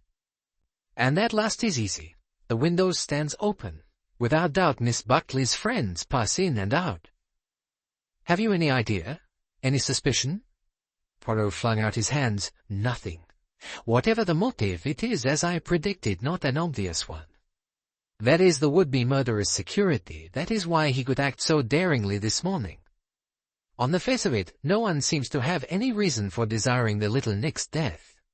The property? End house? Well, that passes to the cousin. But does he particularly want a heavily mortgaged and very dilapidated old house? For it is not even a family place so far as he is concerned. He is not a Buckley, remember. We must see this Charles Vyse, certainly, but the idea seems fantastic. Then there is Madame, the bosom friend, with her strange eyes and her air of a lost Madonna. You felt that too? I asked, startled. What is her concern in the business? She tells you that her friend is a liar. C'est gentil, ça. Why does she tell you? Is she afraid of something that Nick may say? Is that something connected with the car? Or did she use that as an instance and was her real fear of something else? Did anyone tamper with the car, and if so, who? And does she know about it? Then the handsome blonde, Monsieur Lazarus, where does he fit in, with his marvelous automobile and his money? Can he possibly be concerned in any way? Commander Challenger. Oh, he's all right, I put in quickly. I'm sure of that. A real Pakasab. Doubtless, he has been to what you consider the right school. Happily, being a foreigner, I am free from these prejudices and can make investigations unhampered by them. But I will admit that I find it hard to connect Commander Challenger with the case. In fact, I do not see that he can be connected. Well, of course he can't, I said warmly. Poirot looked at me meditatively. You have an extraordinary effect on me, Hastings. You have so strongly the flair in the wrong direction that I am almost tempted to go by it. You are that wholly admirable type of man, honest, credulous, honorable, who is invariably taken in by any scoundrel. You are the type of man who invests in doubtful oil fields and non-existent gold mines. From hundreds like you, the swindler makes his daily bread. Ah, well. I shall study this Commander Challenger. You have awakened my doubts. My dear Poirot, I cried angrily, you're perfectly absurd. A man who has knocked about the world like I have never learns, said Poirot sadly. It is amazing, but there it is. Do you suppose I'd have made a success of my ranch out in the Argentine if I were the kind of credulous fool you make out? Do not enrage yourself, mon ami. You have made a great success of it. You and your wife. Bella, I said, always goes by my judgment. She is as wise as she is charming, said Poirot. Let us not quarrel, my friend. See, there, ahead of us, it says Mott's Garage. That, I think, is the garage mentioned by Mademoiselle Buckley. A few inquiries will soon give us the truth of that little matter. We duly entered the place, and Poirot introduced himself by explaining that he had been recommended there by Miss Buckley. He made some inquiries about hiring a car for some afternoon drives, and from there slid easily into the topic of the damage sustained by Miss Buckley's car not long ago. Immediately the garage proprietor waxed voluble. Most extraordinary thing he'd ever seen. He then proceeded to be technical. I, alas, am not mechanically minded. Poirot, I should imagine, is even less so. But certain facts did emerge unmistakably. The car had been tampered with, and the damage had been something quite easily done, occupying very little time. So, that is that, said Poirot, as we strolled away. The little Nick was right, and the rich Monsieur Lazarus was wrong. Hastings, my friend, all of this is very interesting. What do we do now? We visit the post office and send off a telegram, if it is not too late. A telegram, I said hopefully. Yes, said Poirot thoughtfully, a telegram. The post office was still open. Poirot wrote out his telegram and dispatched it. He vouchsafed me no information as to its contents. Feeling that he wanted me to ask him, I carefully refrained from doing so. "It is annoying that tomorrow is Sunday," he remarked as we strolled back to the hotel. "We cannot now call upon Monsieur Vyse till Monday morning." "Well, you could get hold of him at his private address, or naturally. But that is just what I am anxious not to do. I would prefer, in the first place, to consult him professionally, and to form my judgment of him from that aspect." "Yes," I said thoughtfully, "I suppose that would be best. The answer to one simple little question, for instance, might make a great difference. If Monsieur Charles Vyse was in his office at 12:30 this morning, then it was not he who fired that shot in the garden of the Majestic Hotel. Ought we not to examine the alibis of the three at the hotel? That is much more difficult. It would be easy enough for one of them to leave the others for a few minutes, a hasty egress from one of the innumerable windows, lounge, smoking room, drawing room, writing room, quickly under cover to the spot where the girl must pass, the shot fired, and a rapid retreat. But as yet, mon ami, we are not even sure that we have arrived at all the dramatis personae in the drama. There is the respectable Ellen, and her so far unseen husband, both inmates of the house, and possibly, for all we know, with a grudge against our little Mademoiselle. There are even the unknown Australians at the lodge, and there may be others, friends and intimates of Miss Buckley's, whom she has no reason for suspecting, and consequently has not mentioned. I cannot help feeling, Hastings, that there is something behind this, something that has not yet come to light. I have a little idea that Miss Buckley knows more than she told us. You think she's keeping something back? Yes, possibly with an idea of shielding whoever it is. Poirot shook his head with the utmost energy. No. As far as that goes, she gave me the impression of being utterly frank. I am convinced that as regards these attempts on her life, she was telling all she knew. But there is something else. Something that she believes has nothing to do with that at all. And I should like to know what that something is. For I say it in all modesty, am a great deal more intelligent than une petite comme ça. I, Hercule Poirot, might see a connection where she sees none. It might give me the clue I am seeking. For I announce to you, Hastings, quite frankly and humbly, that I am, as you express it, all on the sea. Until I can get some glimmering of the reason behind all this, I am in the dark. There must be something, some factor, in the case that I do not grasp. What is it? Je me demande ça sans cesse. Qu'est-ce que c'est? You will find out, I said soothingly. So long, he said somberly, as I do not find out too late. Chapter 5. Mr. and Mrs. Croft. There was dancing that evening at the hotel. Nick Buckley dined there with her friends, and waved a gay greeting to us. She was dressed that evening in floating scarlet chiffon that dragged on the floor. Out of it rose her white neck and shoulders, and her small, impudent dark head. An engaging young devil, I remarked. A contrast to her friend, eh? Frederica Rice was in white. She danced with a languorous, weary grace that was as far removed from Nick's animation as anything could be. "She is very beautiful," said Poirot suddenly. "Who? Nick? No. The other. Is she evil? Is she good? Is she merely unhappy? One cannot tell. She is a mystery. She is perhaps nothing at all, but I tell you, my friend, she is an allumeuse." "What do you mean?" I asked curiously. He shook his head, smiling. "You will feel it sooner or later. Remember my words." Presently, to my surprise, he rose. Nick was dancing with George Challenger. Frederica and Lazarus had just stopped and had sat down at their table. Then Lazarus got up and went away. Mrs. Rice was alone. Poirot went straight to her table. I followed him. His methods were direct and to the point. "You permit?" He laid a hand on the back of a chair, then slid into it. I am anxious to have a word with you while your friend is dancing." "Yes?" Her voice sounded cool, uninterested. "Madame, I do not know whether your friend has told you. If not, I will. Today, her life has been attempted." Her great grey eyes widened in horror and surprise. The pupils dilated, black pupils widened too. "What do you mean?" "Mademoiselle Buckley was shot at in the garden of this hotel." She smiled suddenly, a gentle, pitying, incredulous smile. "Did Nick tell you, sir?" "No, madame. I happened to see it with my own eyes. Here is the bullet." He held it out to her, and she drew back a little. But then, it is no fantasy of Mademoiselle's imagination, you understand.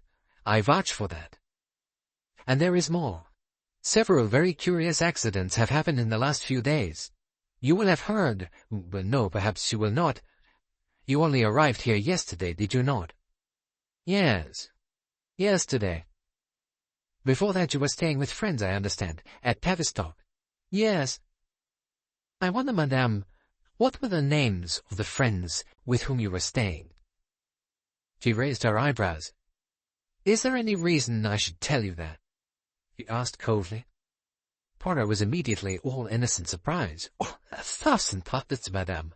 I was most maladroit, but I myself, having friends at Tavistock, fancied that you might have met them there. Buchanan. That is the name of my friends." Mrs. Rice shook her head. "I don't remember them. I don't think I can have met them." Her tone was now quite cordial. "Don't let us talk about boring people. Go on about Nick. Who shot at her? Why?" "I do not know who as yet," said Poirot, "but I shall find out. Oh, yes, I shall find out. I am, you know, a detective. Hercule Poirot is my name. A very famous name." "Madame is too kind," she said slowly. "What do you want me to do?" I think she surprised us both there. We had not expected just that. "I will ask madame to watch over your friend. I will. That is all." He got up, made a quick bow, and we returned to our own table. "Poirot," I said, "aren't you showing your hand very plainly?" "Mon ami, what else can I do? It lacks subtlety, perhaps, but it makes for safety. I can take no chances. At any rate, one thing emerges plain to see." "What is that?" "Mrs. Rice was not at Tavistock." "Where was she?" But I will find out. Impossible to keep information from Hercule Poirot." "See. The handsome Lazarus has returned. She is telling him. He looks over at us. He is clever, that one. Note the shape of his head. I wish I knew." "What?" I asked as he came to a stop. "What I shall know on Monday," he returned ambiguously. I looked at him but said nothing. He sighed. "You have no longer the curiosity, my friend. In the old days—" "There are some pleasures," I said coldly, "that it is good for you to do without." "You mean the pleasure of refusing to answer questions?" C'est malin." "Quite so." Well, murmured Poirot. "The strong, silent man, beloved of novelists in the Edwardian age." His eyes twinkled with their old glint. Nick passed our table shortly afterwards. She detached herself from her partner and swooped down on us like a gaily colored bird. "Dancing on the edge of death," she said lightly. "It is a new sensation, mademoiselle?" "Yes, rather fun." She was off again with a wave of her hand. "I wish she hadn't said that," I said slowly. "Dancing on the edge of death. I don't like it. I know. It is too near the truth. She has courage, that little one. Yes, she has courage, but unfortunately it is not courage that is needed at this moment. Caution, not courage. Voilà ce qu'il nous faut." The following day was Sunday. We were sitting on the terrace in front of the hotel, and it was about 11:30, when Poirot suddenly rose to his feet. "Come, my friend, we will try a little experiment. I have ascertained that Monsieur Lazarus and Madame have gone out in the car, and Mademoiselle with them. The coast is clear." "Well, clear for what? You shall see." We walked down the steps and across a short stretch of grass to the sea. A couple of bathers were coming up it. They passed us laughing and talking. When they had gone, Poirot walked to the point where an inconspicuous small gate, rather rusty on its hinges, bore the words, in half-obliterated letters, End House, Private. There was no one in sight. We passed quietly through. In another minute we came out on the stretch of lawn in front of the house. There was no one about. Poirot strolled to the edge of the cliff and looked over. Then he walked towards the house itself. The French windows onto the veranda were open, and we passed straight into the drawing-room. Poirot wasted no time there. He opened the door and went out into the hall. From there he mounted the stairs, I at his heels. He went straight to Nick's bedroom, sat down on the edge of the bed, and nodded to me with a twinkle. "You see, my friend, how easy it is. No one has seen us come. No one will see us go. We could do any little affair we had to do in perfect safety. We could, for instance, fray through a picture wire so that it would be bound to snap before many hours had passed. And supposing that by chance anyone did happen to be in the front of the house and see us coming, then we would have a perfectly natural excuse, provided that we were known as friends of the house." "Or you mean that we can rule out a stranger? That is what I mean, Hastings. It is no stray lunatic who is at the bottom of this. We must look nearer home than that." He turned to leave the room, and I followed him. We neither of us spoke.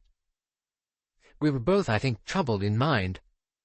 And then, at the bend of the staircase, we both stopped abruptly. A man was coming up.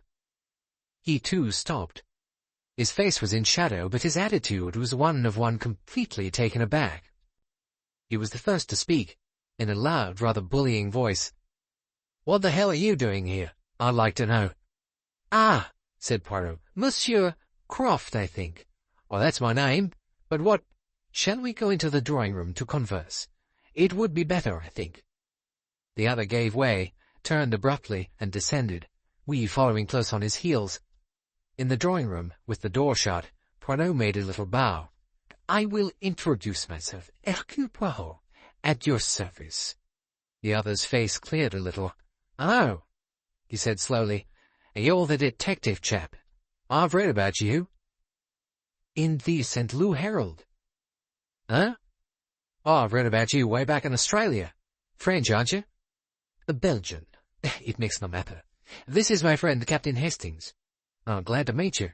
But look, what's the big idea? What are you doing here? Anything wrong?" "It depends what you call wrong." The Australian nodded. He was a fine-looking man in spite of his bald head and advancing years. His physique was magnificent. He had a heavy, rather underhung face, a crude face, I called it to myself. The piercing blue of his eyes was the most noticeable thing about him. "See here," he said, "I came round to bring little Miss Buckley a handful of tomatoes and a cucumber. That man of hers is no good, bone idle, doesn't grow a thing, lazy hound. Mother and I, it makes us mad, and we feel it's only neighbourly to do what we can. We've got a lot more tomatoes than we can eat. Neighbours should be matey, don't you think?" I came in as usual through the window and dumped the basket down. I was just going off again when I heard footsteps and men's voices overhead. That struck me as odd.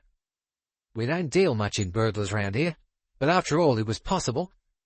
I thought I'd just make sure everything was all right. Then I met you two on the stairs coming down. Gave me a bit of a surprise. And now you tell me you're a bonzer detective.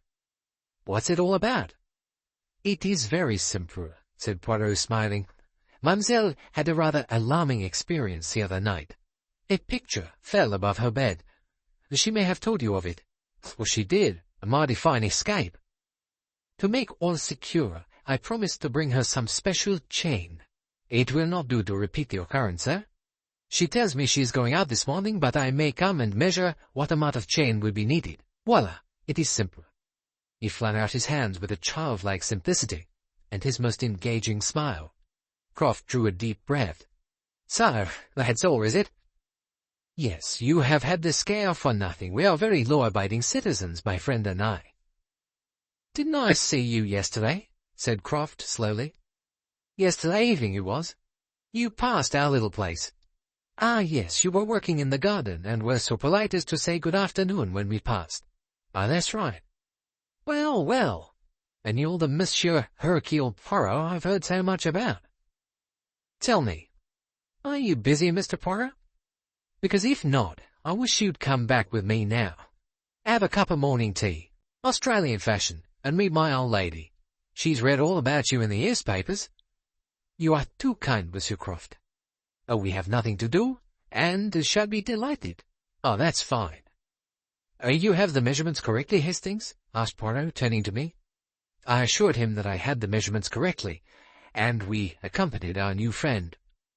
Croft was a talker, we soon realized that.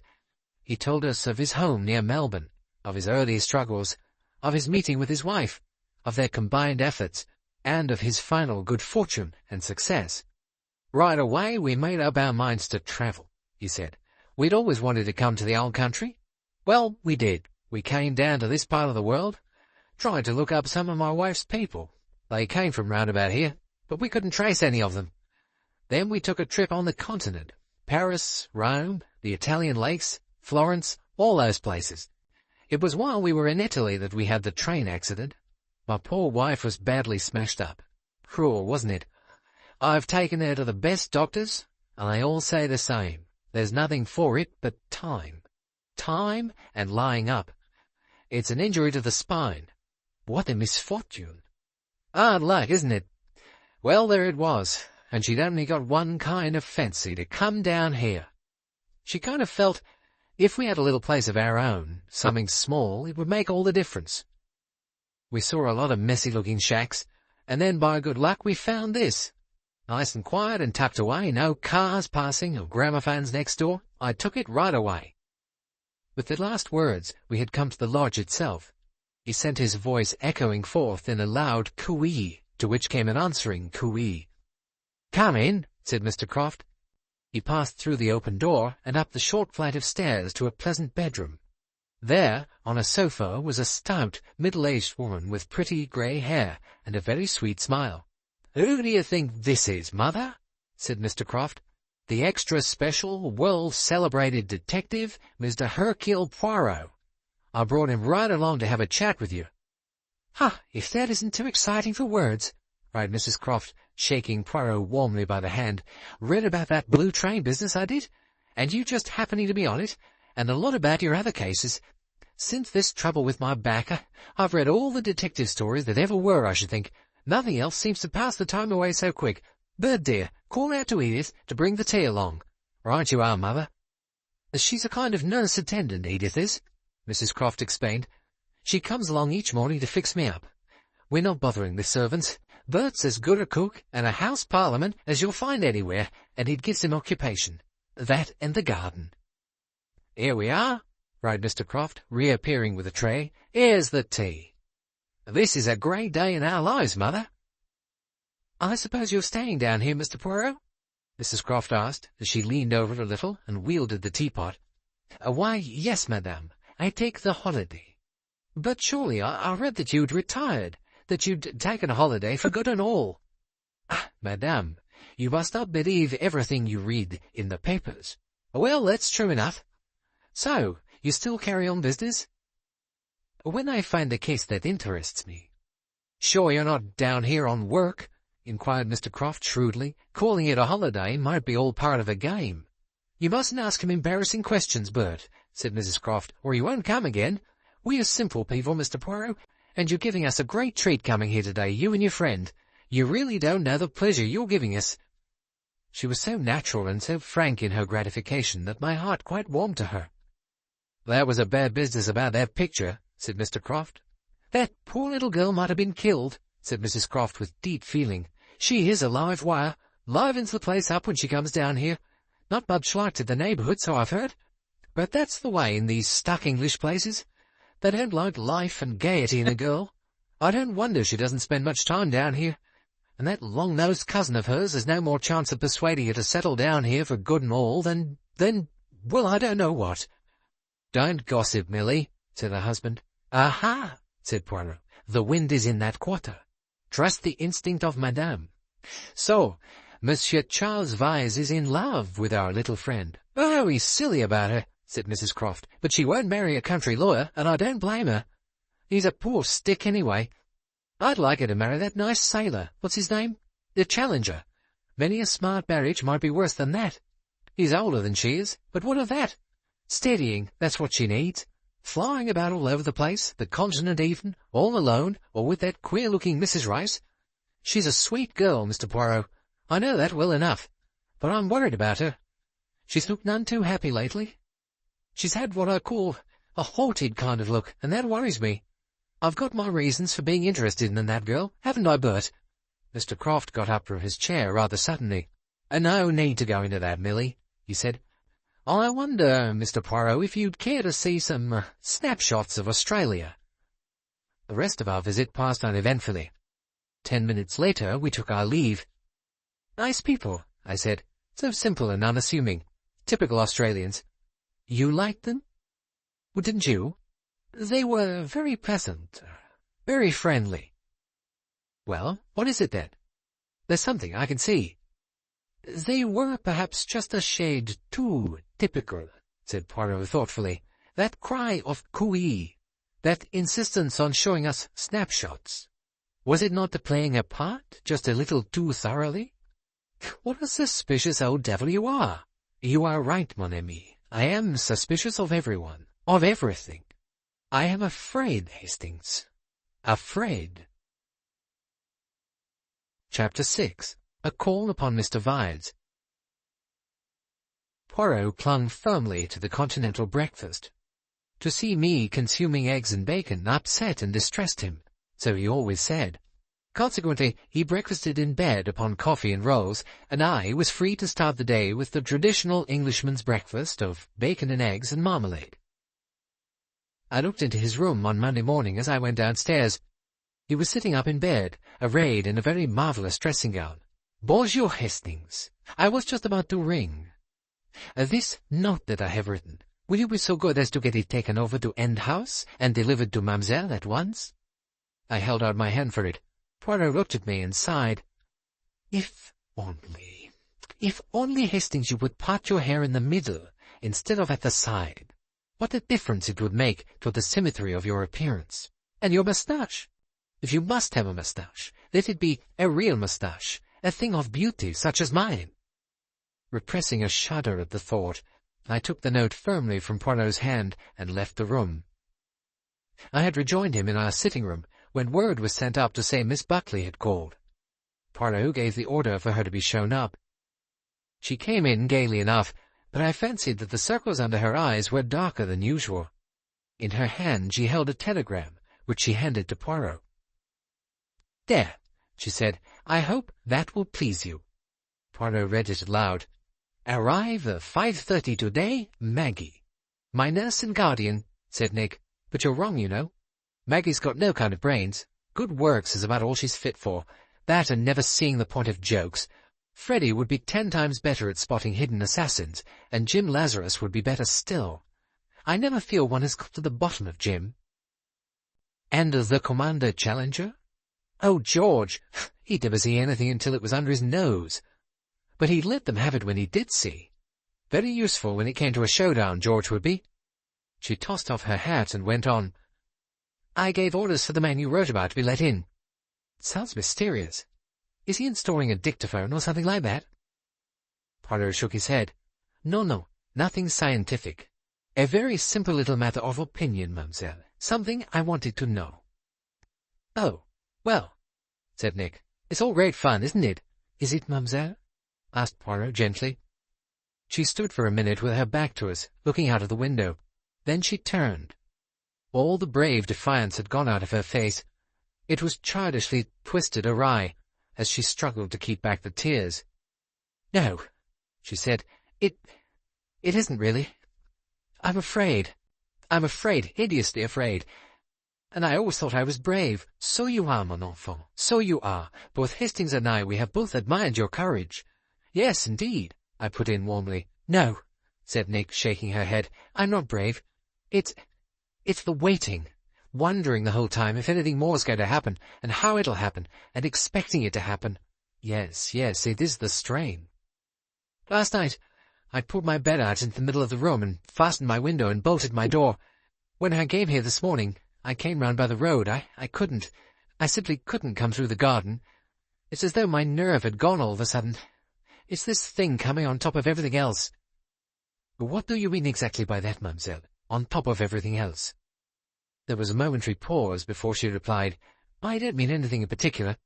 What the newspapers call the strain of modern life, I suppose. Too many cocktails, too many cigarettes, all that sort of thing. It's just that I've got into a ridiculous sort of state. She had sunk into a chair and was sitting there, her small fingers curling and uncurling themselves nervously. You are not being frank with me, mademoiselle. There is something. There isn't. There really isn't. There is something you have not told me. I've told you every single smallest thing. She spoke sincerely and earnestly. About these accidents, about the attacks upon you, yes. Well then? But you have not told me everything that is in your heart, in your life. She said slowly, Can anyone do that? Ah, then, said Poirot with triumph, you admit it. She shook her head. He watched her keenly. Perhaps, he suggested shrewdly, it is not your secret. I thought I saw a momentary flicker of her eyelids, but almost immediately she jumped up. Really and truly, Monsieur Poirot, I've told you every single thing I know about this stupid business. If you think I know something about someone else or have suspicions, you're wrong. It's having no suspicions that's driving me mad. Because I'm not a fool, I can see that if those accidents weren't accidents, they must have been engineered by somebody very near at hand, somebody who knows me. And that's what's so awful, because I haven't the least idea, not the very least, who that somebody might be. She went over once more to the window and stood looking out. Poirot signed to me not to speak. I think he was hoping for some further revelation, now that the girl's self-control had broken down. When she spoke, it was in a different tone of voice. A dreamy, far-away voice. Do you know a queer wish I've always had? I love End House. I've always wanted to produce a play there. It's got an atmosphere of drama about it. I've seen all sorts of plays staged there in my mind, and now it's as though a drama were being acted there. Only I'm not producing it. I'm in it. I'm right in it. I am, perhaps, the person who dies in the first act. Her voice broke. Now, mademoiselle. Poirot's voice was resolutely brisk and cheerful. This will not do. This is hysteria. She turned and looked at him sharply. Did Freddie tell you I was hysterical? She asked.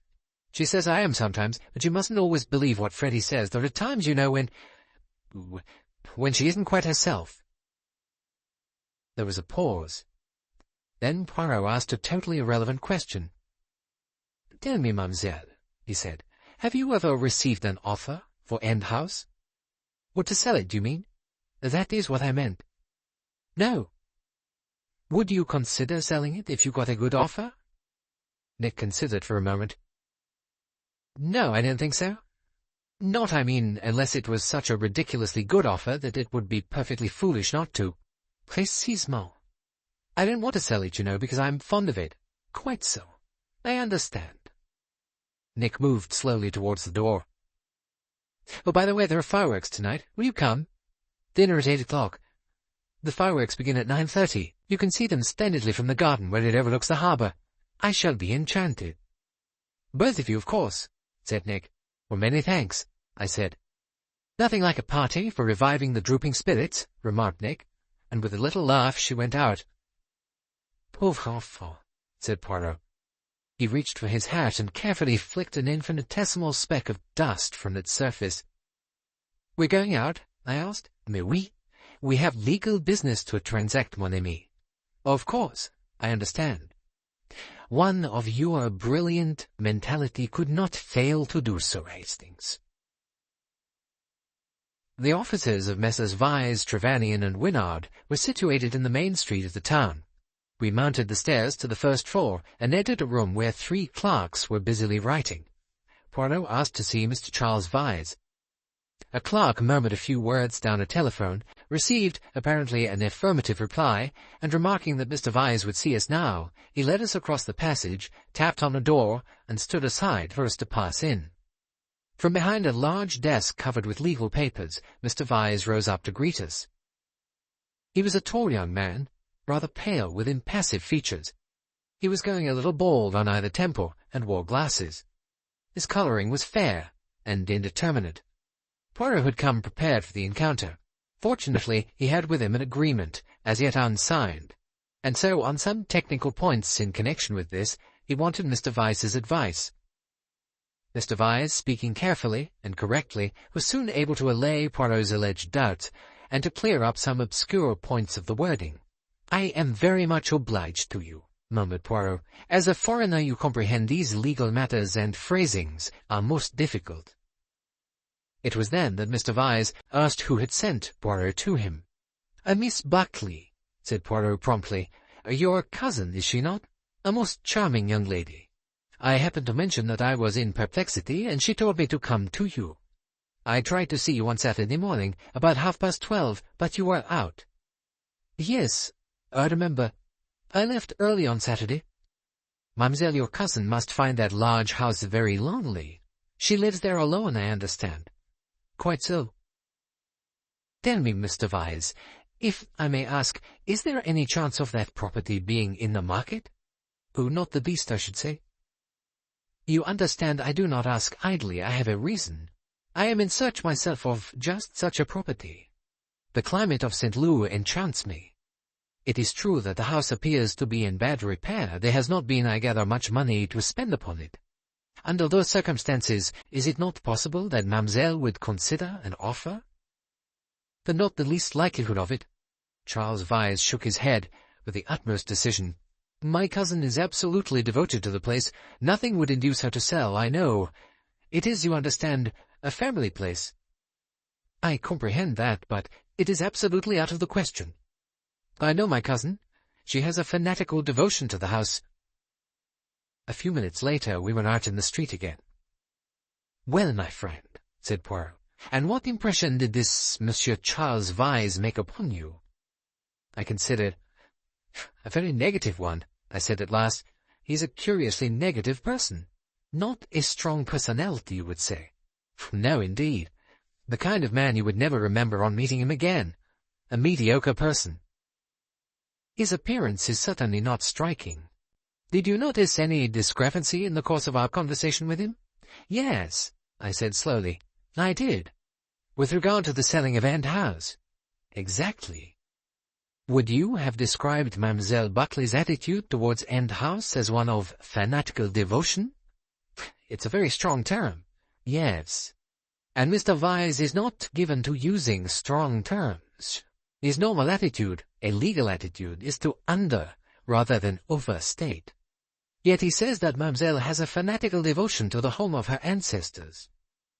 "She did not convey that impression this morning," I said. "She spoke about it very sensibly, I thought. She's obviously fond of the place, just as anyone in her position would be, but certainly nothing more."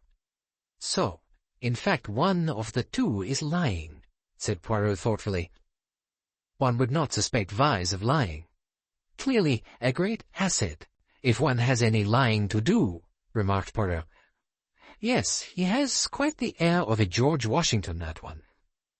"Did you notice another thing, Hastings?" "What was that?" "He was not in his office at 12:30 on Saturday." Chapter 7. Tragedy.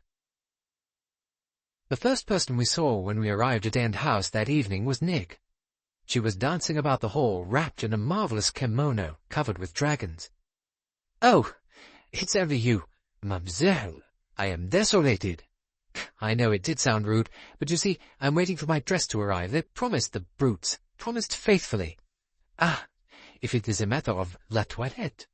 There is a dance tonight, is there not?" "Yes, we're all going on to it after the fireworks. That is, I suppose we are."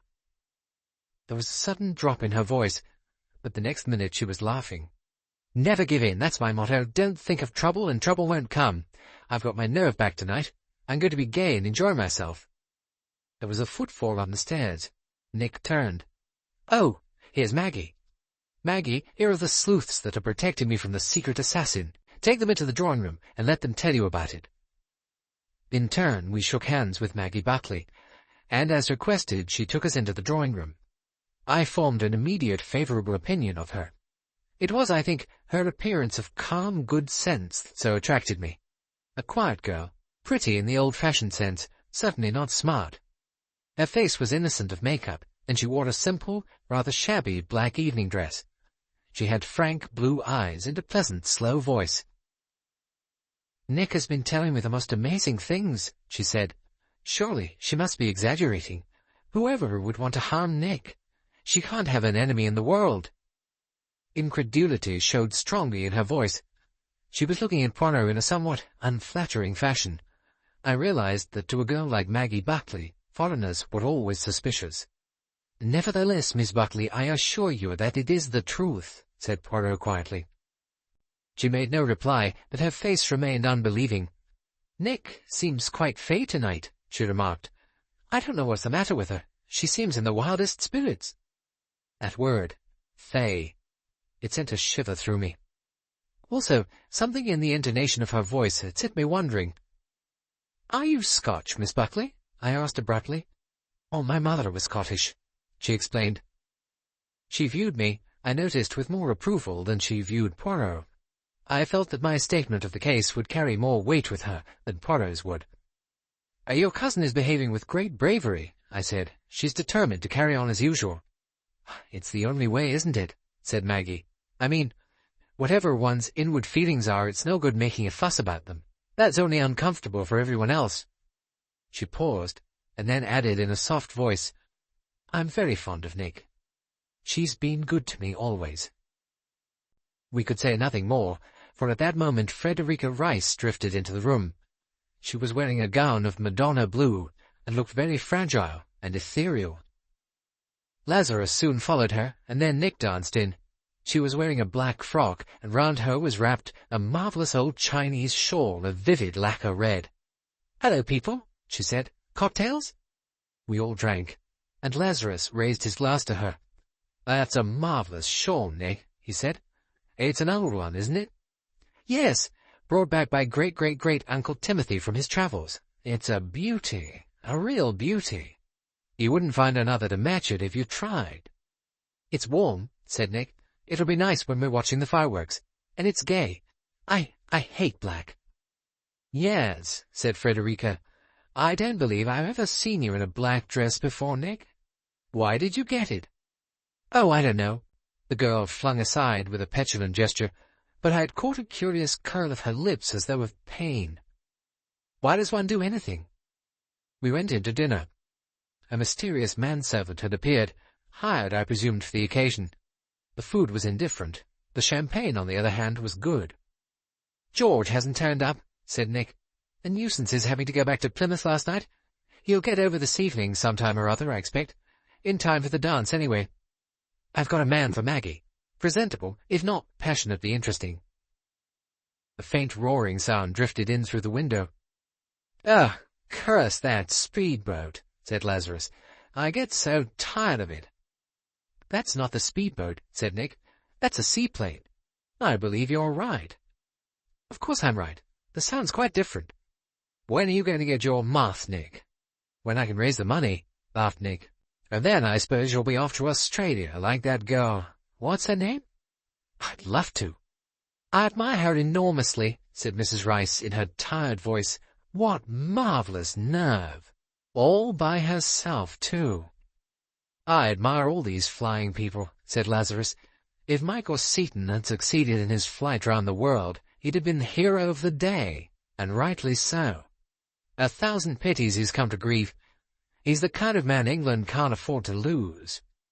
"He may still be all right," said Nick. "Hardly. It's 1,000 to 1 against by now." "Poor Mad Seton." "They always called him Mad Seton, didn't they?" asked Frederica. Lazarus nodded. "He comes of rather a mad family," he said. "His uncle, Sir Matthew Seton, who died about a week ago, he was as mad as a hatter." "He was the mad millionaire who ran bird sanctuaries, wasn't he?" asked Frederica. "Yes, he used to buy up islands. He was a great woman-hater. Some girl chucked him once, I believe, and he took to natural history by way of consoling himself." "Why do you say Michael Seton is dead?" persisted Nick. "I didn't see any reason for giving up hope. Yet." "Of course you knew him, didn't you?" said Lazarus. "I forgot." "Freddie and I met him at the Touquet last year," said Nick. "He was too marvellous, wasn't he, Freddie?" "Don't ask me, darling. He was your conquest, not mine." He took you up once, didn't he? Yes, at Scarborough. It was simply too wonderful. Have you done any flying, Captain Hastings? Maggie asked me in polite conversational tones. I had to confess that a trip to Paris and back was the extent of my acquaintance with air travel. Suddenly, with an exclamation, Nick sprang up. That's the telephone. Don't wait for me.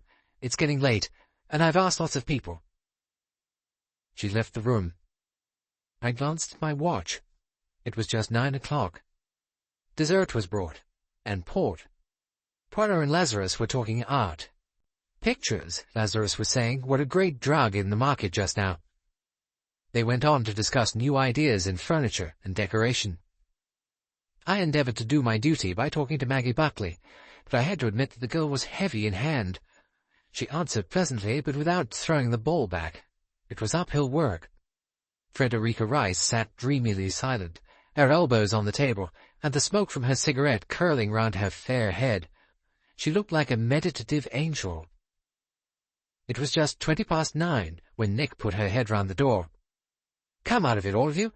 The animals are coming in 2 by 2. We rose obediently. Nick was busy greeting arrivals. About a dozen people had been asked. Most of them were rather uninteresting. Nick, I noticed, made a good hostess. She sank her modernisms and made everyone welcome in an old-fashioned way. Among the guests, I noticed Charles Vyse. Presently, we all moved out into the garden, to a place overlooking the sea and the harbour. A few chairs had been placed there for the elderly people, but most of us stood. The first rocket flamed to heaven. At that moment, I heard a loud, familiar voice, and turned my head to see Nick greeting Mr. Croft. "It's too bad," she was saying, "that Mrs. Croft can't be here too. We ought to have carried her on a stretcher or something. Ah, it's bad luck on poor mother altogether, but she never complains. That woman's got the sweetest nature. Ha, that's a good one." This as a shower of golden rain showed up in the sky. The night was a dark one. There was no moon, the new moon being due in 3 days' time. It was also, like most summer evenings, cold. Maggie Buckley, who was next to me, shivered. "I'll just run in and get a coat," she murmured. "Oh, let me." "No, you wouldn't know where to find it." She turned towards the house. At that moment Frederica Rice's voice called, "Oh, Maggie, get mine too. It's in my room." "She didn't hear," said Nick. "I'll get it, Freddie. I want my fur one. This shawl isn't nearly hot enough. It's this wind." There was indeed a sharp breeze blowing off the sea. Some set pieces started down on the quay. I fell into conversation with an elderly lady standing next to me, who put me through a rigorous catechism as to life, career, tastes, and probable length of stay. Bang! A shower of green stars filled the sky. They changed to blue, then red, then silver. Another, and yet another. Oh, and then, ah!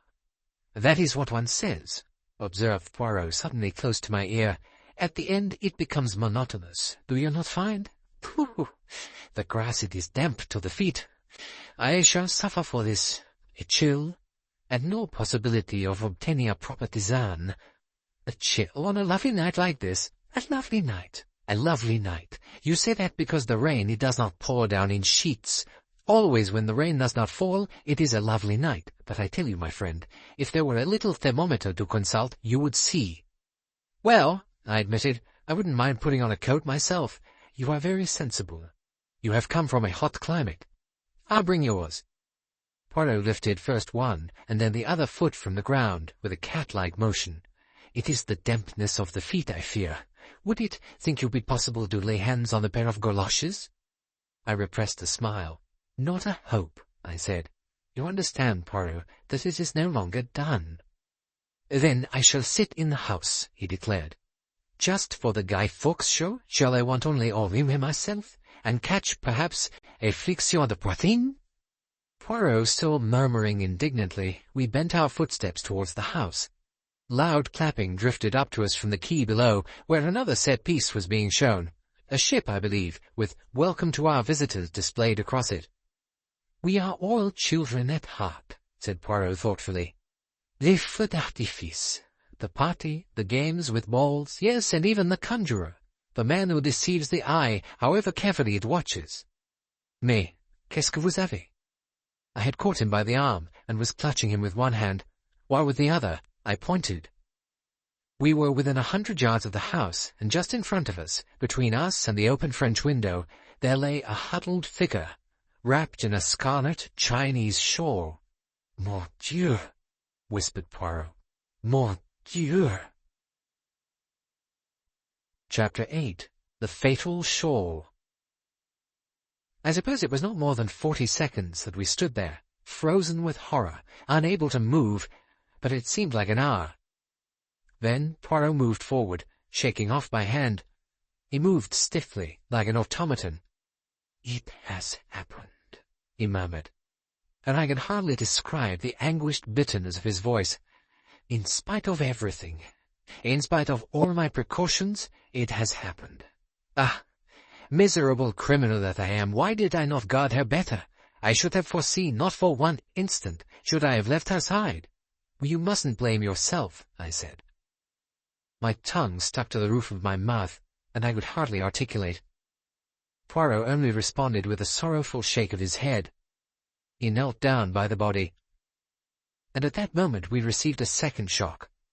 For Nick's voice rang out clear and gay, and a moment later Nick appeared in the square of the window, silhouetted against the lighted room behind. "Sorry I've been so long, Maggie," she said, "but—" Then she broke off, staring at the scene before her.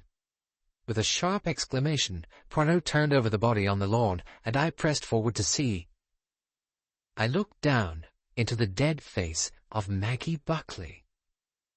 In another minute, Nick was beside us. She gave a sharp cry. "Maggie! Oh, Maggie! It can't—" Poirot was still examining the girl's body. At last, very slowly, he rose to his feet. Is... Nick's voice broke off. "Yes, mademoiselle. She is dead." But why? Who could have wanted to kill her?" Poirot's reply came quickly and firmly. "It was not her they meant to kill, mademoiselle. It was you. They were misled by the shawl." A great cry broke from Nick. "Why couldn't it have been me?" she wailed. "Oh, why couldn't it have been me? I'd so much rather. I don't want to live now. I'd be glad, willing, happy to die." She flung up her arms wildly and then staggered slightly. I passed an arm round her quickly to support her. "Take her into the house, Hastings," said Poirot. "Then ring up the police." "The police?" "Mais oui. Tell them someone has been shot, and afterwards stay with Mademoiselle Nick. On no account leave her."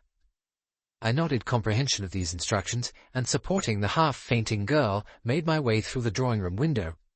I laid the girl on the sofa there, with a cushion under her head, and then hurried out into the hall in search of the telephone. I gave a slight start, or almost running into Ellen. She was standing there with a most peculiar expression on her meek, respectable face. Her eyes were glittering, and she was passing her tongue repeatedly over her dry lips. Her hands were trembling as though with excitement. As soon as she saw me, she spoke. Has anything happened, sir?" "Yes," I said curtly. "Where's the telephone?" Nothing wrong, sir." "There's been an accident," I said evasively. "Somebody hurt. I must telephone." "Who's been hurt, sir?" There was a positive eagerness in her face. "Miss Buckley. Miss Maggie Buckley." "Miss Maggie? Miss Maggie? Are you sure, sir? I mean, are you sure that it's Miss Maggie?" "I'm quite sure," I said. "Why?" "Oh, nothing. I thought it might be one of the other ladies. I thought perhaps it might be Mrs. Rice." "Look here," I said. "Where's the telephone?" "It's in the little room here, sir." She opened the door for me and indicated the instrument. "Thanks," I said. And as she seemed disposed to linger, I added, "That's all I want, thank you." "If you want Dr. Graham—" "No," I said. "That's all. Go, please." She withdrew reluctantly, as slowly as she dared. In all probability she would listen outside the door, but I could not help that. After all, she would soon know all there was to be known. I got the police station and made my report. Then, on my own initiative, I rang up the Dr. Graham Ellen had mentioned. I found his number in the book. Nick, at any rate, should have medical attention, I felt, even though a doctor could do nothing for that poor girl lying out there. He promised to come at once, and I hung up the receiver, and came out into the hall again. If Ellen had been listening outside the door, she had managed to disappear very swiftly. There was no one in sight when I came out. I went back into the drawing-room. Nick was trying to sit up. "Do you think... could you get me some brandy?" "Of course." I hurried into the dining-room, found what I wanted, and came back. A few sips of the spirit revived the girl. The colour began to come back into her cheeks. I rearranged the cushion for her head. "It's all so awful." She shivered. "Everything. Everywhere." "I know, my dear. I know." "No, you don't. You can't.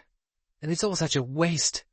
If it were only me, it would be all over." "You mustn't," I said, "be morbid." She only shook her head and reiterated, "You don't know. You don't know."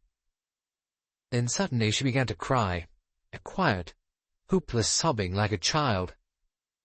That, I thought, was probably the best thing for her, so I made no effort to stem her tears.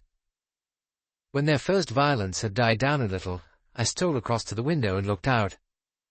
I had heard an outcry of voices a few minutes before. They were all there by now, a semicircle round the scene of the tragedy, with Poirot like a fantastical sentinel keeping them back. As I watched, two uniformed figures came striding across the grass. The police had arrived.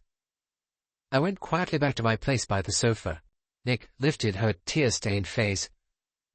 "Oughtn't I to be doing something?" "No, my dear. Poirot will see to it. Leave it to him." Nick was silent for a minute or two. Then she said, "Poor Maggie. Poor dear old Maggie. Such a good sort who never harmed a soul in her life. That this should happen to her.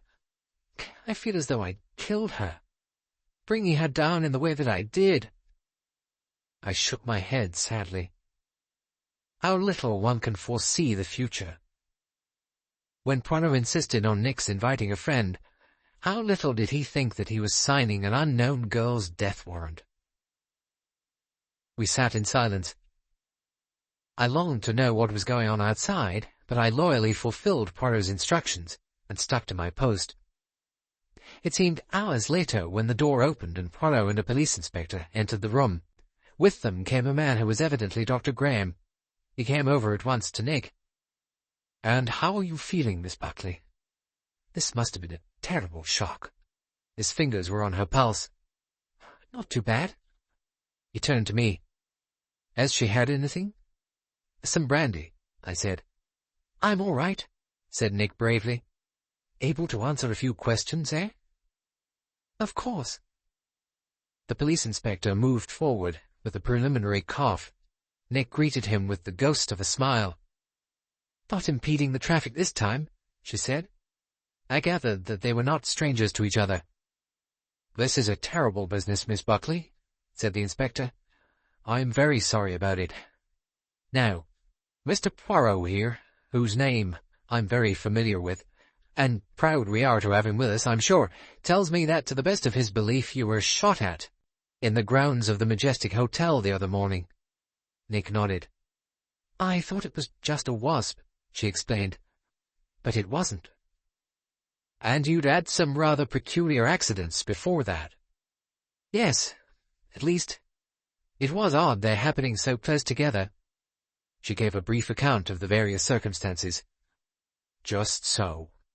Now, how came it that your cousin was wearing your shawl tonight?" "We came in to fetch her coat. It was rather cold watching the fireworks. I flung off the shawl on the sofa here. Then I went upstairs and put on the coat I'm wearing now, a light nutria one. I also got a wrap for my friend Mrs. Rice out of her room. There it is on the floor by the window. Then Maggie called out that she couldn't find her coat. I said it must be downstairs. She went down and called up she still couldn't find it. I said it must have been left in the car. It was a tweed coat she was looking for. She hasn't got an evening furry one, and I said I'd bring her down something of mine. But she said it didn't matter, she'd take my shawl if I didn't want it. And I said of course, but would that be enough? And she said, oh, yes, because she really didn't feel it particularly cold after Yorkshire, she just wanted something. And I said all right. I'd be out in a minute, and When I did come out, She stopped, her voice breaking. Now, don't distress yourself, Miss Buckley. Just tell me this. Did you hear a shot or 2 shots? Nick shook her head. No, only just the fireworks popping and the squibs going off. That's just it, said the inspector. You'd never notice a shot with all that going on? It's no good asking you, I suppose, if you've any clue to who it is making these attacks upon you. I haven't the least idea, said Nick. I can't imagine. And you wouldn't be likely to, said the inspector. Some homicidal maniac, that's what it looks like to me. Nasty business. Well, I won't need to ask you any more questions tonight, miss. I'm more sorry about this than I can say. Dr. Graham stepped forward. I'm going to suggest, Miss Buckley, that you don't stay here. I've been talking it over with Monsieur Poirot. I know of an excellent nursing home. And you've had a shock, you know. What you need is complete rest. Nick was not looking at him. Her eyes had gone to Poirot. Is it because of the shock? She asked. He came forward. I want you to feel safe, mon enfant, and I want to feel, too, that you are safe. There will be a nurse there, a nice, practical, unimaginative nurse. She will be near you all night. When you wake up and cry out, she will be there, close at hand. You understand? Yes, said Nick. I understand, but you don't. I'm not afraid any longer. I don't care one way or another. If anyone wants to murder me, they can. Hush, hush, I said.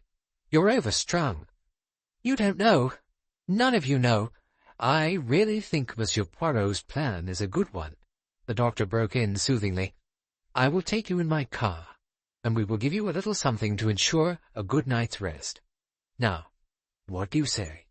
I don't mind, said Nick. Anything you like. It doesn't matter. Poirot laid his hand on hers. I know, mademoiselle. I know what you must feel. I stand before you ashamed and stricken to the heart. I, who promised protection, have not been able to protect. I have failed. I am miserable, but believe me, mademoiselle, my heart is in agony because of that failure. If you knew what I am suffering, you would forgive, I am sure. That's all right, said Nick, still in the same dull voice. You mustn't blame yourself. I'm sure you did the best you could. Nobody could have helped it. Or done more, I'm sure. Please don't be unhappy. You are very generous, mademoiselle.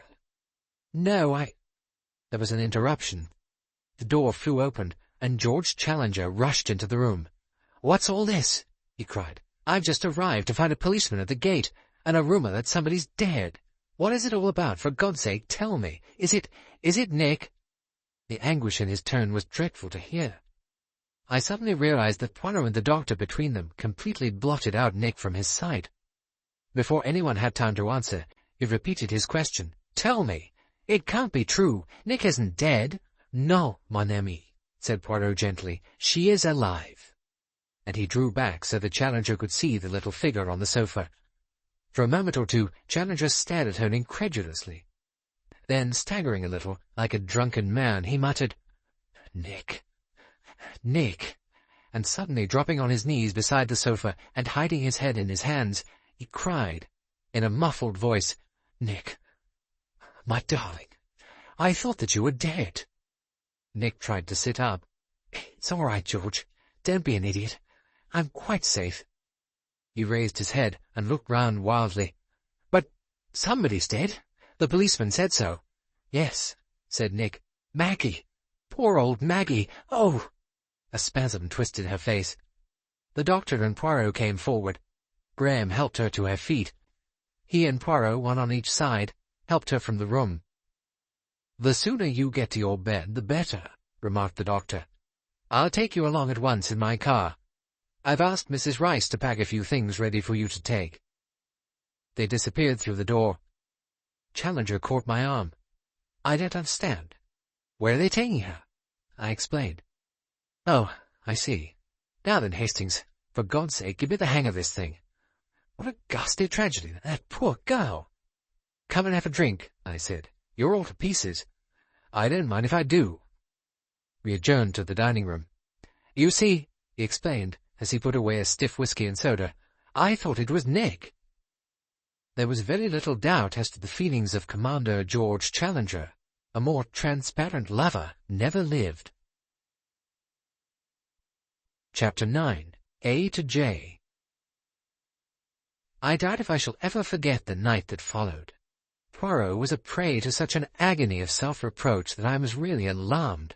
Ceaselessly he strode up and down the room, heaping anathemas on his own head, and deaf to my well-meant remonstrances. What it is to have too good an opinion of oneself.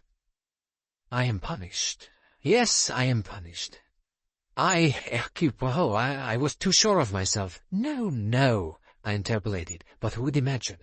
Who could imagine such unparalleled audacity? I had taken, as I thought, all possible precautions. I had warned the murderer.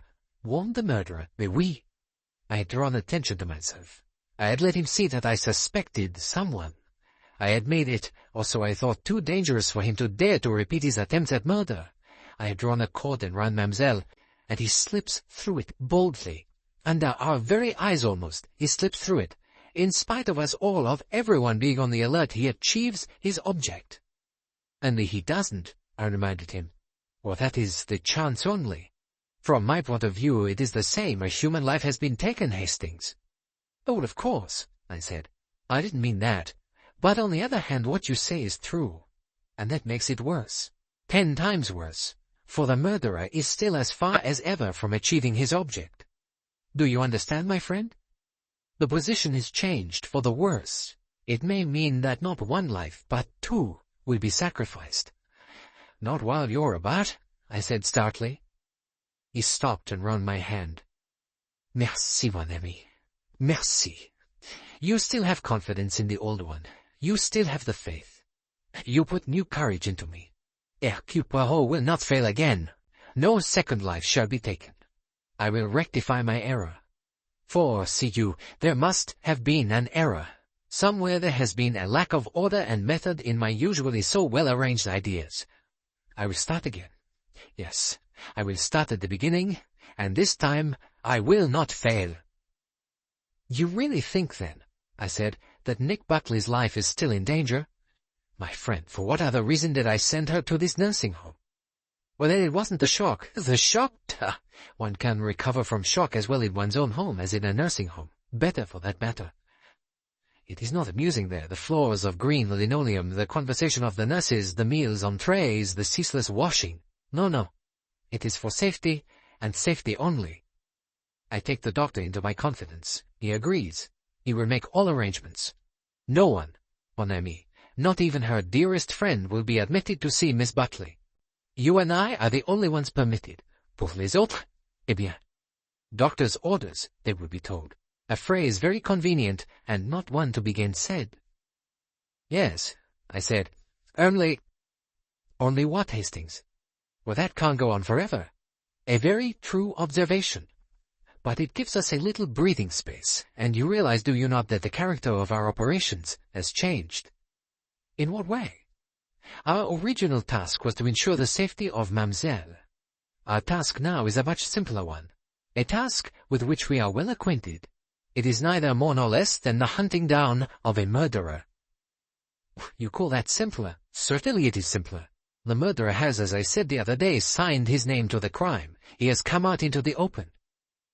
You don't think— I hesitated, then went on, you don't think that the police are right?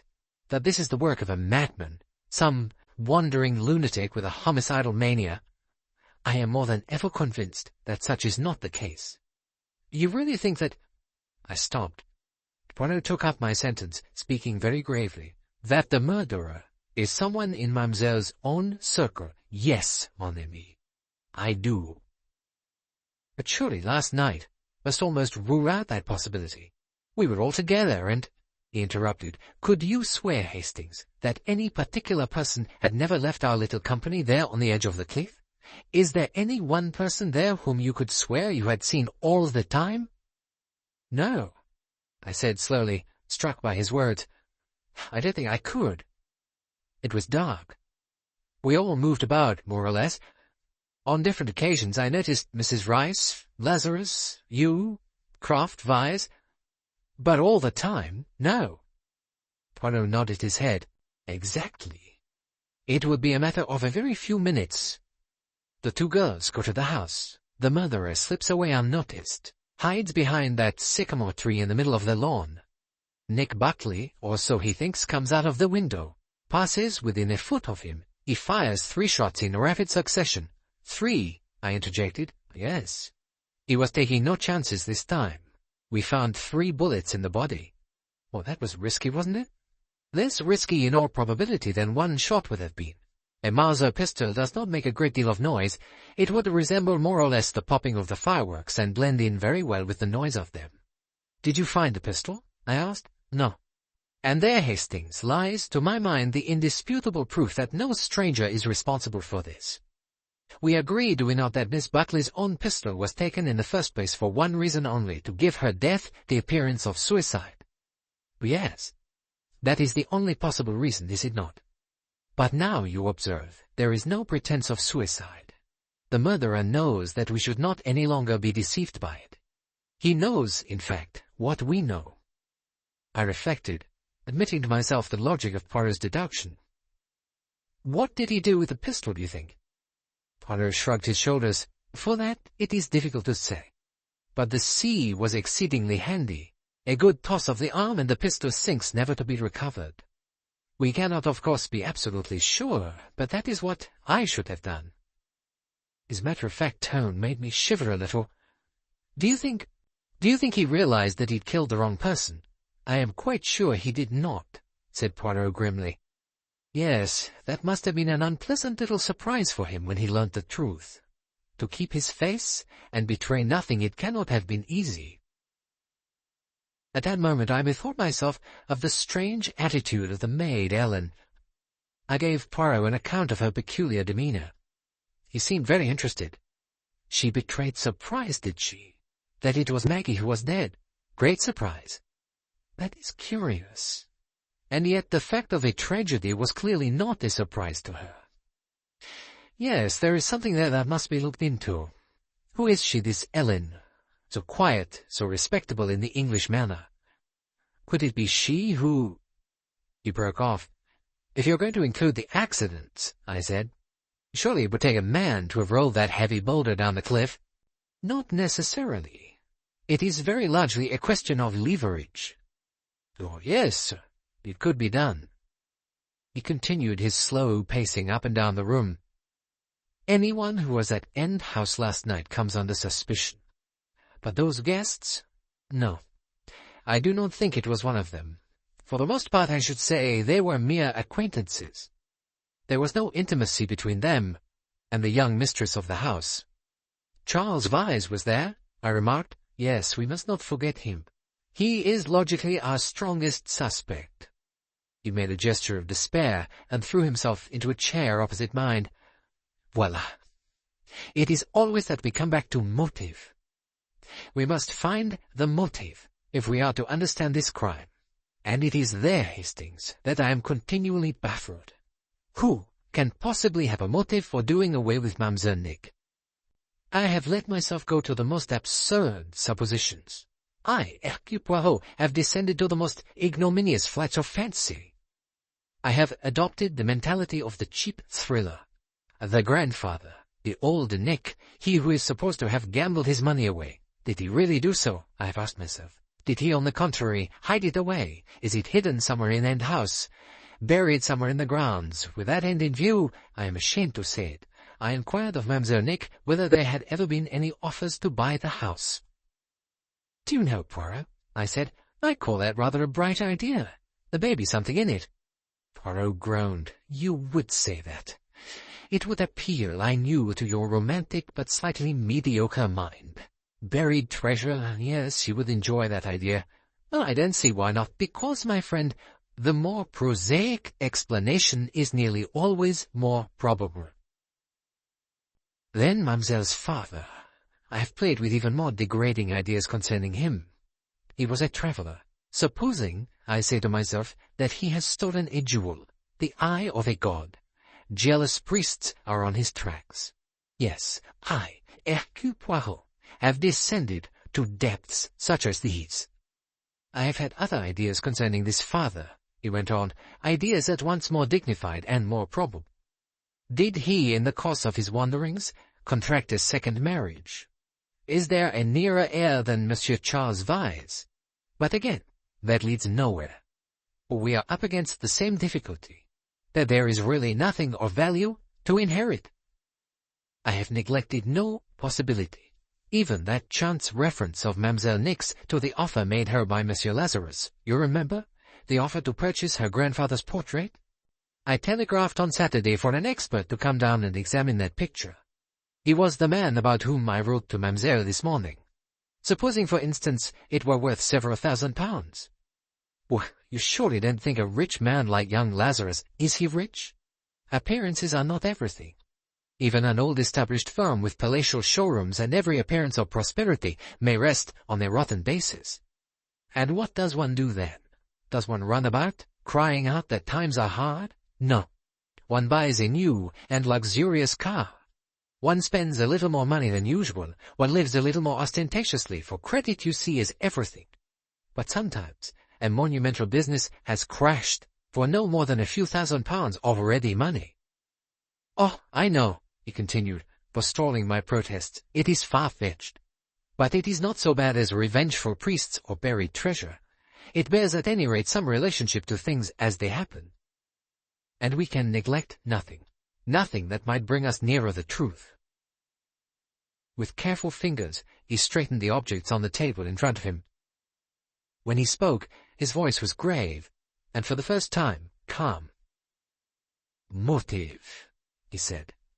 Let us come back to that, and regard this problem calmly and methodically. To begin with, how many kinds of motive are there for murder? What are the motives which lead one human being to take another human being's life?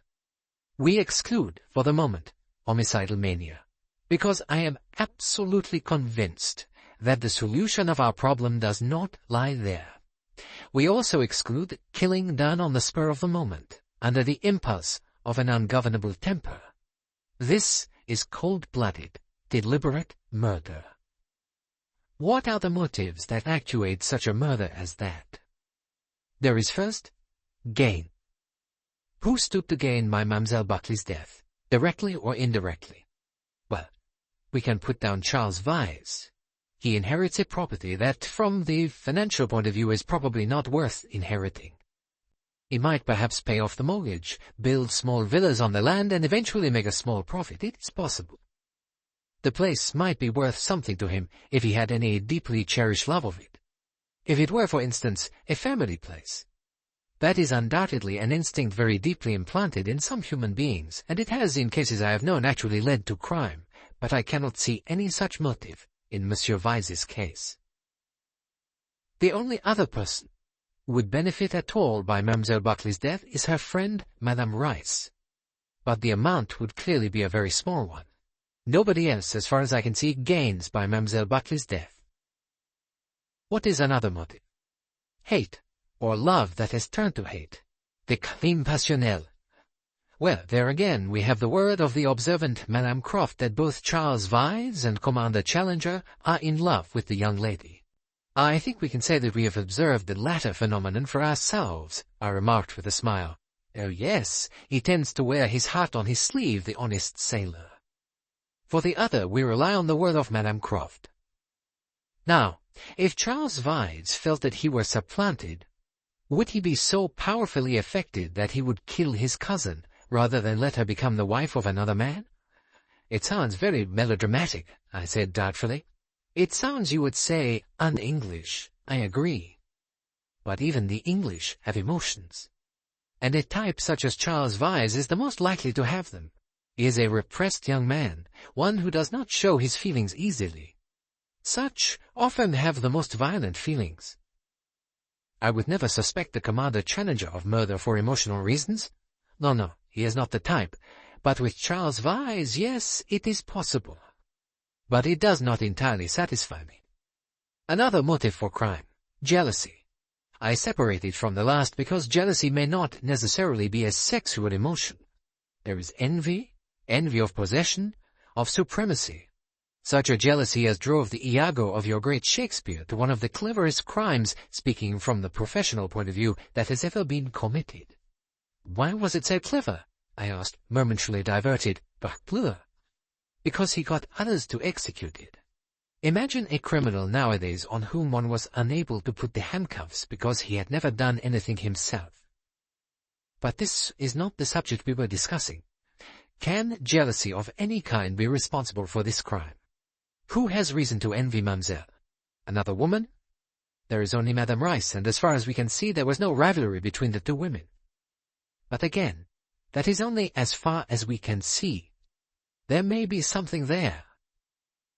Lastly, fear. Does Mademoiselle Nick, by any chance, hold somebody's secret in her power?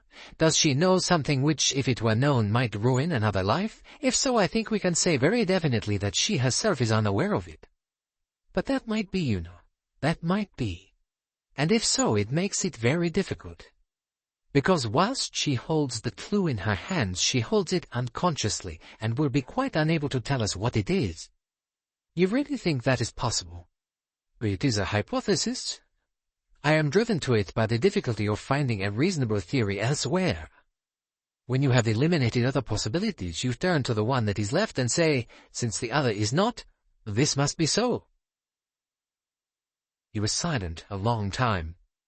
At last, rousing himself from his absorption, he drew a sheet of paper towards him and began to write.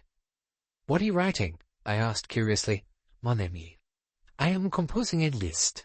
It is a list of people surrounding Mademoiselle Buckley. Within that list, if my theory is correct, there must be the name of the murderer."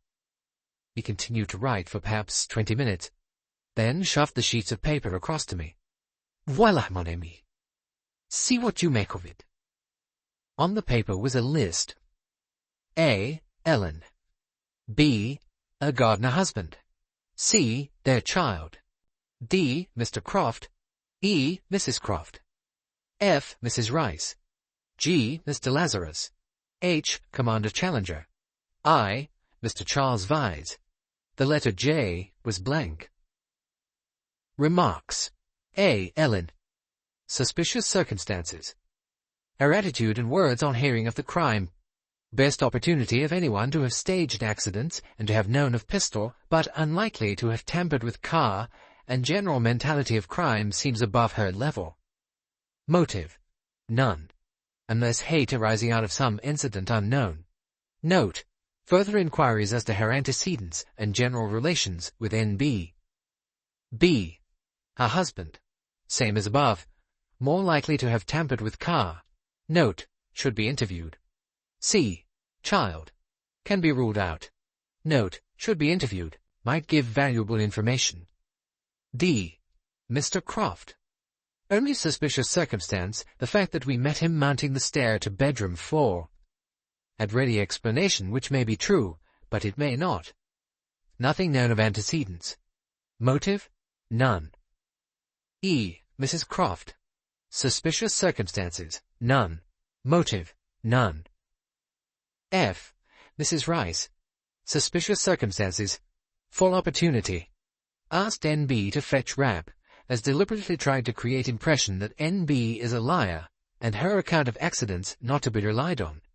Was not at Tavistock when accidents occurred. Where was she? Motive: gain, very slight. Jealousy? Possibly, but nothing known. Fear? Also possible, but nothing known. Note: converse with N.B. on subject, see if any light is thrown upon matter, possibly something to do with F.R.'s marriage. G. Mr. Lazarus. Suspicious circumstances, general opportunity, offer to buy picture. Said brakes of car were quite all right, according to F.R. May have been in neighborhood prior to Friday. Motive: none, unless profit on picture. Fear? Unlikely. Note: find out where J.L. was before arriving at St. Lou. Find out financial position of Aaron Lazarus and Son. H. Commander Challenger. Suspicious circumstances? None. Was in neighborhood all last week, so opportunity for accidents good. Arrived half an hour after murder. Motive? None. Mr. Vyse. Suspicious circumstances. Was absent from office at time when shot was fired in garden of hotel. Opportunity good. Statement about selling of end house open to doubt. Of a repressed temperament. Would probably know about pistol. Motive. Gain? Slight. Love or hate? Possible, with one of his temperament. Fear? Unlikely. Note. Find out who held mortgage. Find out position of Vyse's firm. J. Question mark. There could be a J, e.g., an outsider, but with a link in the form of one of the foregoing. If so, probably connected with A, D, E, or F. The existence of J would explain 1.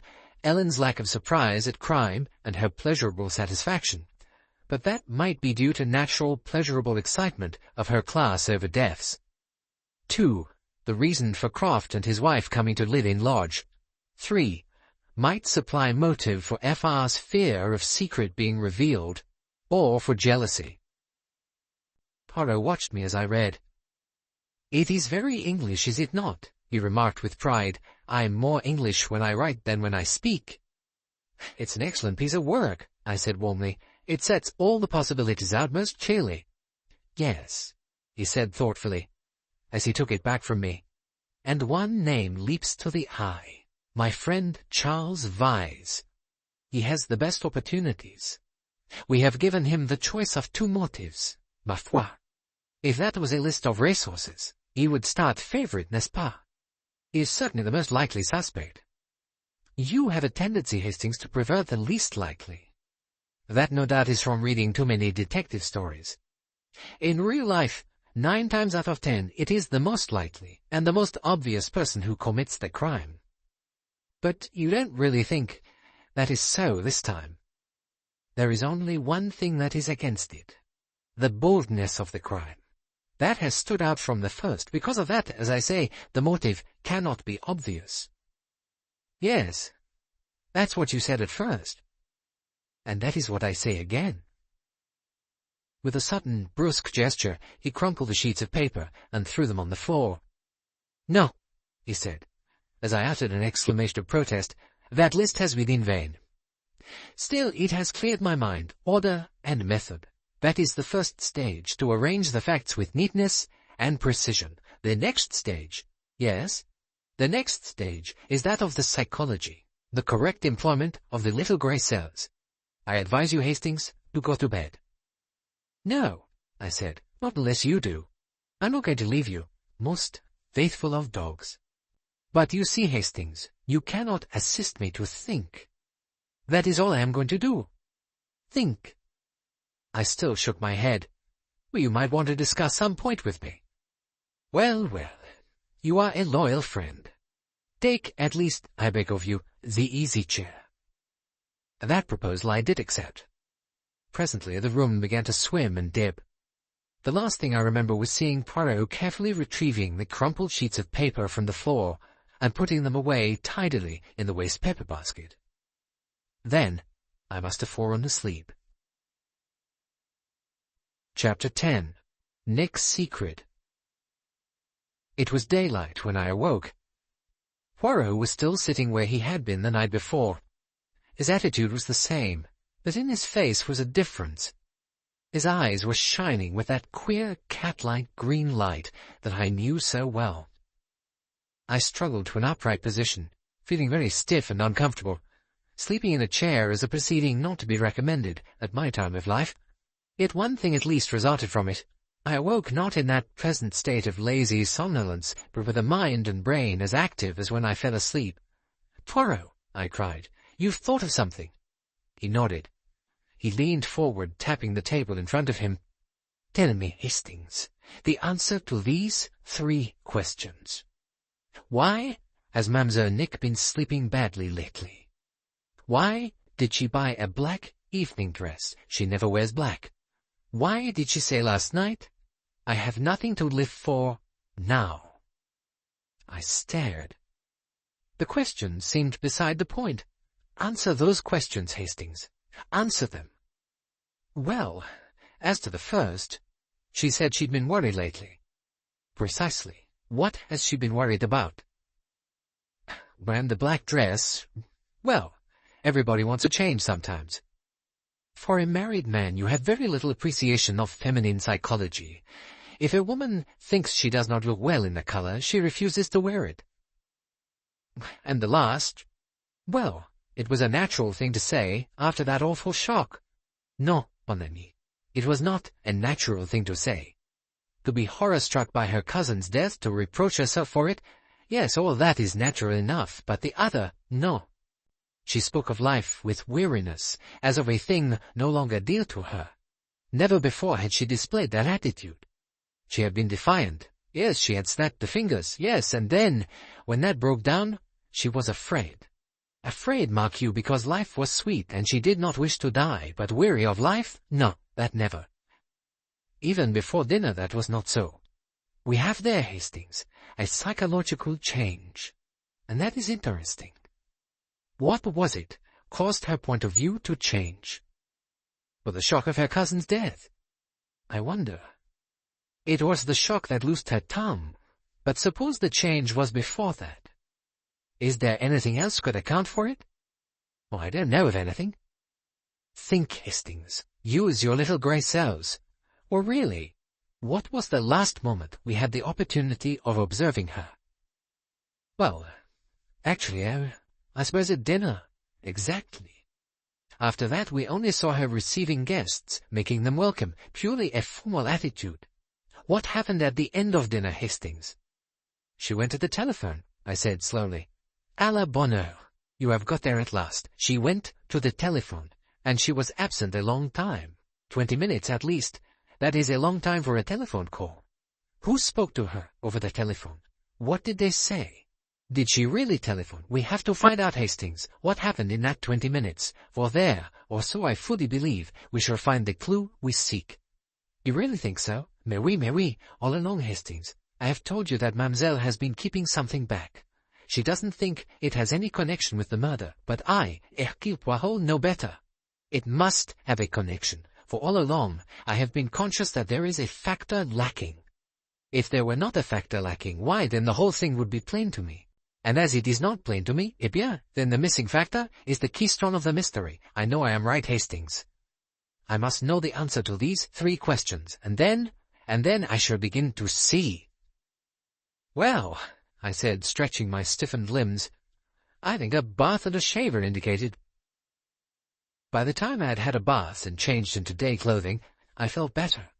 The stiffness and weariness of a night passed in uncomfortable conditions passed off. I arrived at the breakfast table feeling that 1 drink of hot coffee would restore me to my normal self. I glanced at the paper, but there was little news in it beyond the fact that Michael Seaton's death was now definitely confirmed. The intrepid airman had perished. I wondered whether tomorrow new headlines would have sprung into being, "Girl murdered during firework party, mysterious tragedy," something like that. I had just finished breakfast when Frederica Rice came up to my table. She was wearing a plain little frock of black maroquin, with a little soft pleated white collar. Her fairness was more evident than ever. "I want to see Monsieur Poirot, Captain Hastings. Is he up yet, do you know?" "I will take you up with me now," I said. "We shall find him in the sitting room." "Thank you." "I hope," I said as we left the dining room together, "that you didn't sleep too badly." "It was a shock," she said in a meditative voice. "But of course, I didn't know the poor girl. It's not as though it had been Nick." "I suppose you'd never met this girl before?" "Once, at Scarborough. She came over to lunch with Nick." "It'll be a terrible blow to her father and mother," I said. "Dreadful." But she said it very impersonally. She was, I fancied, an egoist. Nothing was very real to her that did not concern herself. Poirot had finished his breakfast and was sitting reading the morning paper. He rose and greeted Frederica with all his customary Gallic politeness. "Madame," he said, "enchanté." He drew forward a chair. She thanked him with a very faint smile and sat down. Her two hands rested on the arms of the chair. She sat there very upright, looking straight in front of her. She did not rush into speech. There was something a little frightening about her stillness and aloofness. "Monsieur Poirot," she said at last, "I suppose there's no doubt that this sad business last night was all part and parcel of the same thing. I mean that the intended victim was really Nick. I should say, madame, that there was no doubt at all." Frederica frowned a little. "Nick bears a charmed life," she said. There was some curious undercurrent in her voice that I could not understand. "Luck, they say, goes in cycles," remarked Poirot. "Perhaps. It is certainly useless to fight against it." Now there was only weariness in her tone. After a moment or two she went on. "I must beg your pardon, Monsieur Poirot, or Nick's pardon, too. Up till last night I did not believe. I never dreamed that the danger was serious." "Is that so, madame?" "I see now that everything will have to be gone into carefully, and I imagine that Nick's immediate circle of friends will not be immune from suspicion. Ridiculous, of course, but there it is. Am I right, Monsieur Poirot? You are very intelligent, madame. You asked me some questions about Tavistock the other day, Monsieur Poirot. As you will find out sooner or later, I might as well tell you the truth now. I was not at Tavistock." "No, madame?" "I motored down to this part of the world with Mr. Lazarus early last week. We did not wish to arouse more comment than necessary. We stayed at a little place called Shellicombe. That is, I think, about 7 miles from here, madame?" "About that, yes." Still in that quiet, far-away weariness. "May I be impertinent, madame? Is there such a thing in these days?" "Perhaps you are right, madame. How long have you and Monsieur Lazarus been friends?" "I met him 6 months ago." "And you care for him, madame?" Frederica shrugged her shoulders. "He is rich." "Oh la la!" cried Poirot. "That is an ugly thing to say." She seemed faintly amused. "Isn't it better to say it myself than to have you say it for me?" "Well, there is always that, of course." "May I repeat, madame, that you are very intelligent." "You will give me a diploma soon," said Frederica, and rose. "There is nothing more you wish to tell me, madame?" "No, I do not think so. No. I am going to take some flowers round to Nick, and see how she is." "Ah, that is very aimable of you. Thank you, madame, for your frankness."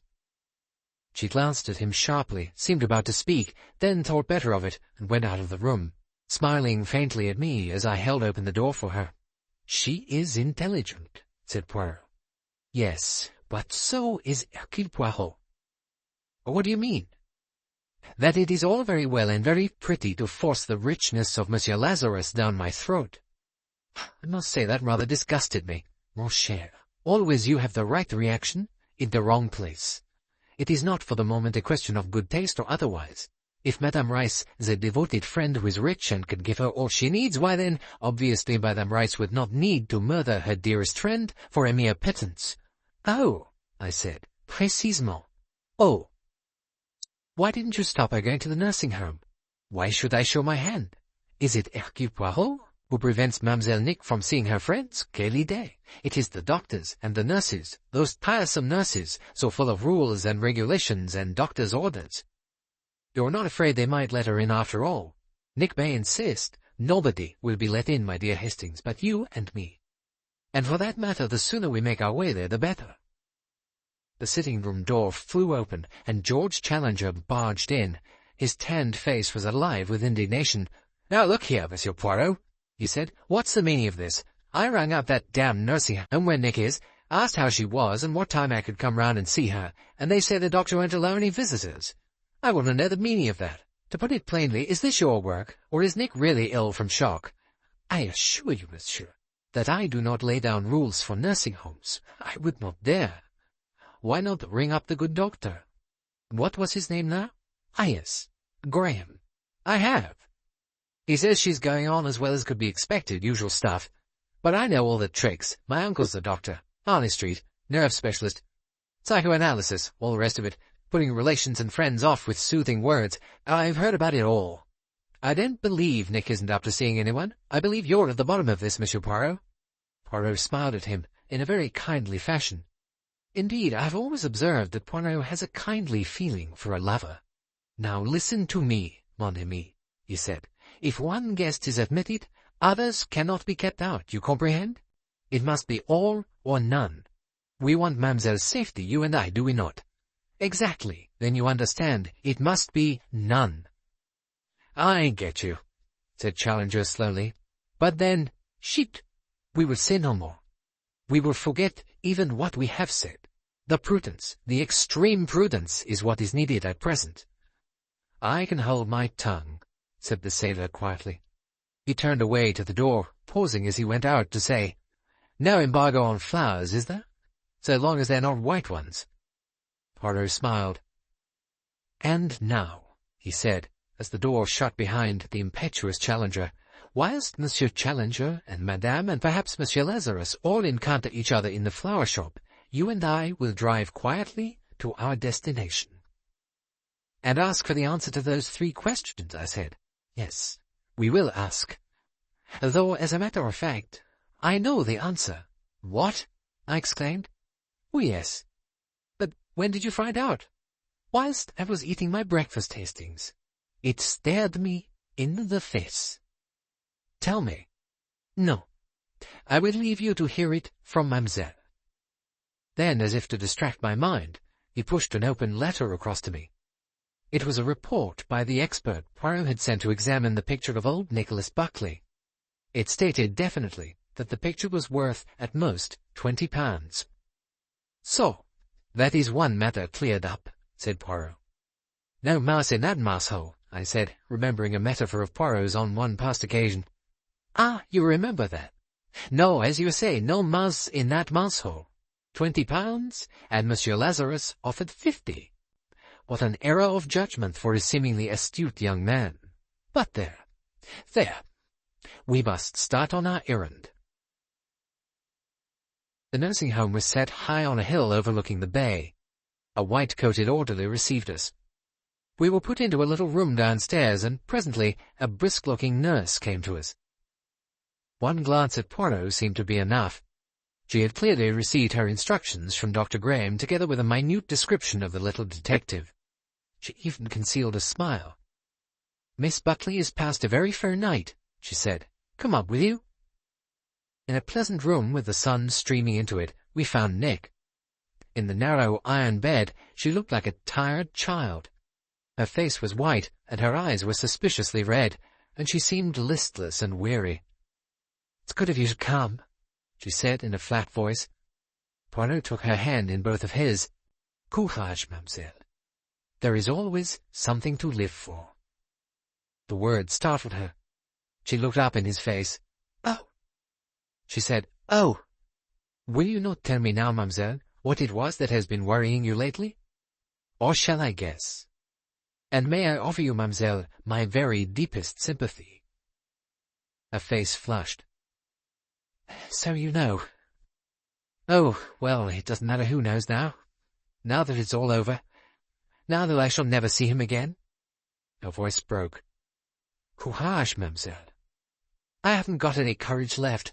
I've used up every bit in these last weeks, hoping and just lately, hoping against hope. I stared. I could not understand one word. Au regard the poor Hastings, said Poirot. He does not know what we are talking about. Her unhappy eyes met mine. Michael Seaton, the airman, she said. I was engaged to him. And he's dead. Chapter 11. The Motive. I was dumbfounded. I turned on Poirot. Is this what you meant? Yes, mon ami. This morning, I knew. Well, how did you know? How did you guess? You said it stared you in the face at breakfast. So it did, my friend. From the front page of the newspaper. I remembered the conversation at dinner last night, and I saw everything." He turned to Nick again. "You heard the news last night?" "Yes, on the wireless. I made an excuse about the telephone. I wanted to hear the news alone, in case—" He swallowed hard. "And I heard it. I know. I know." He took her hand in both of his. "It was pretty ghastly. And all the people arriving. I don't know how I got through it. It all felt like a dream. I could see myself from outside, behaving just as usual. It was queer somehow. Yes, yes, I understand. And then, when I went to fetch Freddie's wrap, I broke down for a minute. I pulled myself together quite quickly, but Maggie kept calling up about her coat, and then at last she took my shawl and went, and I put on some powder and some rouge and followed her out, and there she was, dead. Yes, yes. It must have been a terrible shock. You don't understand. I was angry. I wished it had been me. I wanted to be dead, and there I was, alive, perhaps to live for years, and Michael dead, drowned, far away in the Pacific. Pauvre enfant. I don't want to be alive. I don't want to live, I tell you," she cried rebelliously. I know, to all of us, mademoiselle, there comes a time when death is preferable to life, but it passes. Sorrow passes, and grief. You cannot believe that now, I know. It is useless for an old man like me to talk. Idle words, that is what you think. You think I'll forget? And marry someone else? Never! She looked rather lovely as she sat up in bed, her two hands clenched, and her cheeks burning. Poirot said gently, "No, no. I am not thinking of anything of the kind. You are very lucky, mademoiselle. You have been loved by a brave man, a hero. How did you come to meet him?" "It was at Le Touquet, last September, nearly a year ago." "And you became engaged? When?" "Just after Christmas, but it had to be a secret." "Why was that?" "Michael's uncle, old Sir Matthew Seton. He loved birds, and hated women." "Ah, ce n'est pas raisonnable." "Well, I don't mean quite that. He was a complete crank. Thought women ruined the man's life, and Michael was absolutely dependent on him. He was frightfully proud of Michael, and it was he who financed the building of the Albatross, and the expenses of the round-the-world flight. It was the dearest dream of his life, as well as of Michael's. If Michael had pulled it off, well, then he could have asked his uncle anything, and even if old Sir Matthew had still cut up rough, well, it wouldn't have really mattered. Michael would have been made, kind of world hero. His uncle would have come round in the end." Yes, I see. But Michael said it would be fatal if anything leaked out. We must keep it a dead secret, and I did. I never told anyone, not even Freddie." Poirot groaned. "If only you had told me, mademoiselle." Nick stared at him. "But what difference would it have made? It couldn't have anything to do with these mysterious attacks on me. No, I'd promised Michael, and I kept my word. But it was awful, the anxiety, wondering and getting in a state the whole time, and everyone saying one was so nervy, and being unable to explain. Yes, I comprehend all that. He was missing once before, you know. Crossing the desert on the way to India. That was pretty awful. And then, after all, it was all right. His machine was damaged. But it was put right, and he went on. And I kept saying to myself that it would be the same this time. Everyone said he must be dead, and I kept telling myself that he must be all right, really. And then, last night—" Her voice trailed away. "You had hoped up till then." "I don't know. I think it was more that I refused to believe. It was awful, never being able to talk to anyone. Yes, I can imagine that." "Were you never tempted to tell Madame Rice, for instance?"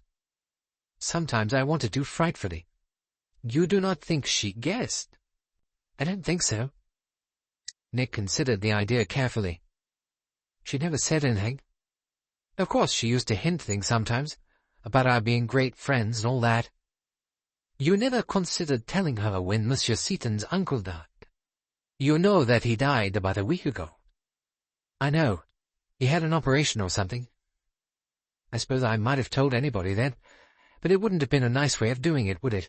I mean, it would have seemed rather boastful to do it just then, when all the papers were full of Michael, and reporters would have come and interviewed me. It would all have been rather cheap, and Michael would have hated it. I agree with you, mademoiselle. You could not have announced it publicly. I only meant that you could have spoken of it privately to a friend. I did sort of hint to one person, said Nick. I thought it was only fair, but I didn't know how much the person took in. Poirot nodded. Are you on good terms with your cousin, Monsieur Vyse? He asked, with a rather abrupt change of subject. Charles? What put him into your head? Oh, I was just wondering, that was all. Charles means well, said Nick. He's a frightful stick, of course. Never moves out of this place. He disapproves of me, I think. Oh, mademoiselle, and I hear that he has laid all his devotion at your feet. Disapproving of a person doesn't keep you from having a pash for them. Charles thinks my mode of life is reprehensible, and he disapproves of my cocktails, my complexion, my friends, and my conversation, but he still feels my fatal fascination. He always hopes to reform me, I think. She paused, and then said with a ghost of a twinkle, Who have you been pumping to get the local information? Well, you must not give me away, mademoiselle. I had a little conversation with the Australian lady, Madame Croft. She's rather an old dear when one has time for her. Terribly sentimental. Love and home and children, you know the sort of thing. I am old-fashioned and sentimental myself, mademoiselle. Are you? I should have said that Captain Hastings was the sentimental one of you two. I blushed indignantly. He is furious, said Poirot, eyeing my discomfiture with a good deal of pleasure. But you are right, mademoiselle. Yes, you are right. Not at all, I said angrily. Hastings has a singularly beautiful nature. It has been the greatest hindrance to me at times. Don't be absurd, Poirot. He is, to begin with, reluctant to see evil anywhere, and when he does see it, his righteous indignation is so great that he is incapable of dissembling. Altogether a rare and beautiful nature. No, mon ami, I will not permit you to contradict me. It is as I say. You've both been very kind to me, said Nick gently. La, mademoiselle, that is nothing. We have much more to do. To begin with, you will remain here. You will obey orders. You will do what I tell you. At this juncture, I must not be hampered. Nick sighed wearily. I'll do anything you like. I don't care what I do. You will see no friends for the present. I don't care. I don't want to see anyone. For you, the passive part. For us, the active one. Now, mademoiselle, I am going to leave you. I will not intrude longer upon your sorrow. He moved towards the door, pausing with his hand on the handle to say over his shoulder, By the way, you once mentioned a will you made. Where is it, this will? Oh, it's knocking round somewhere. At End House? Yes.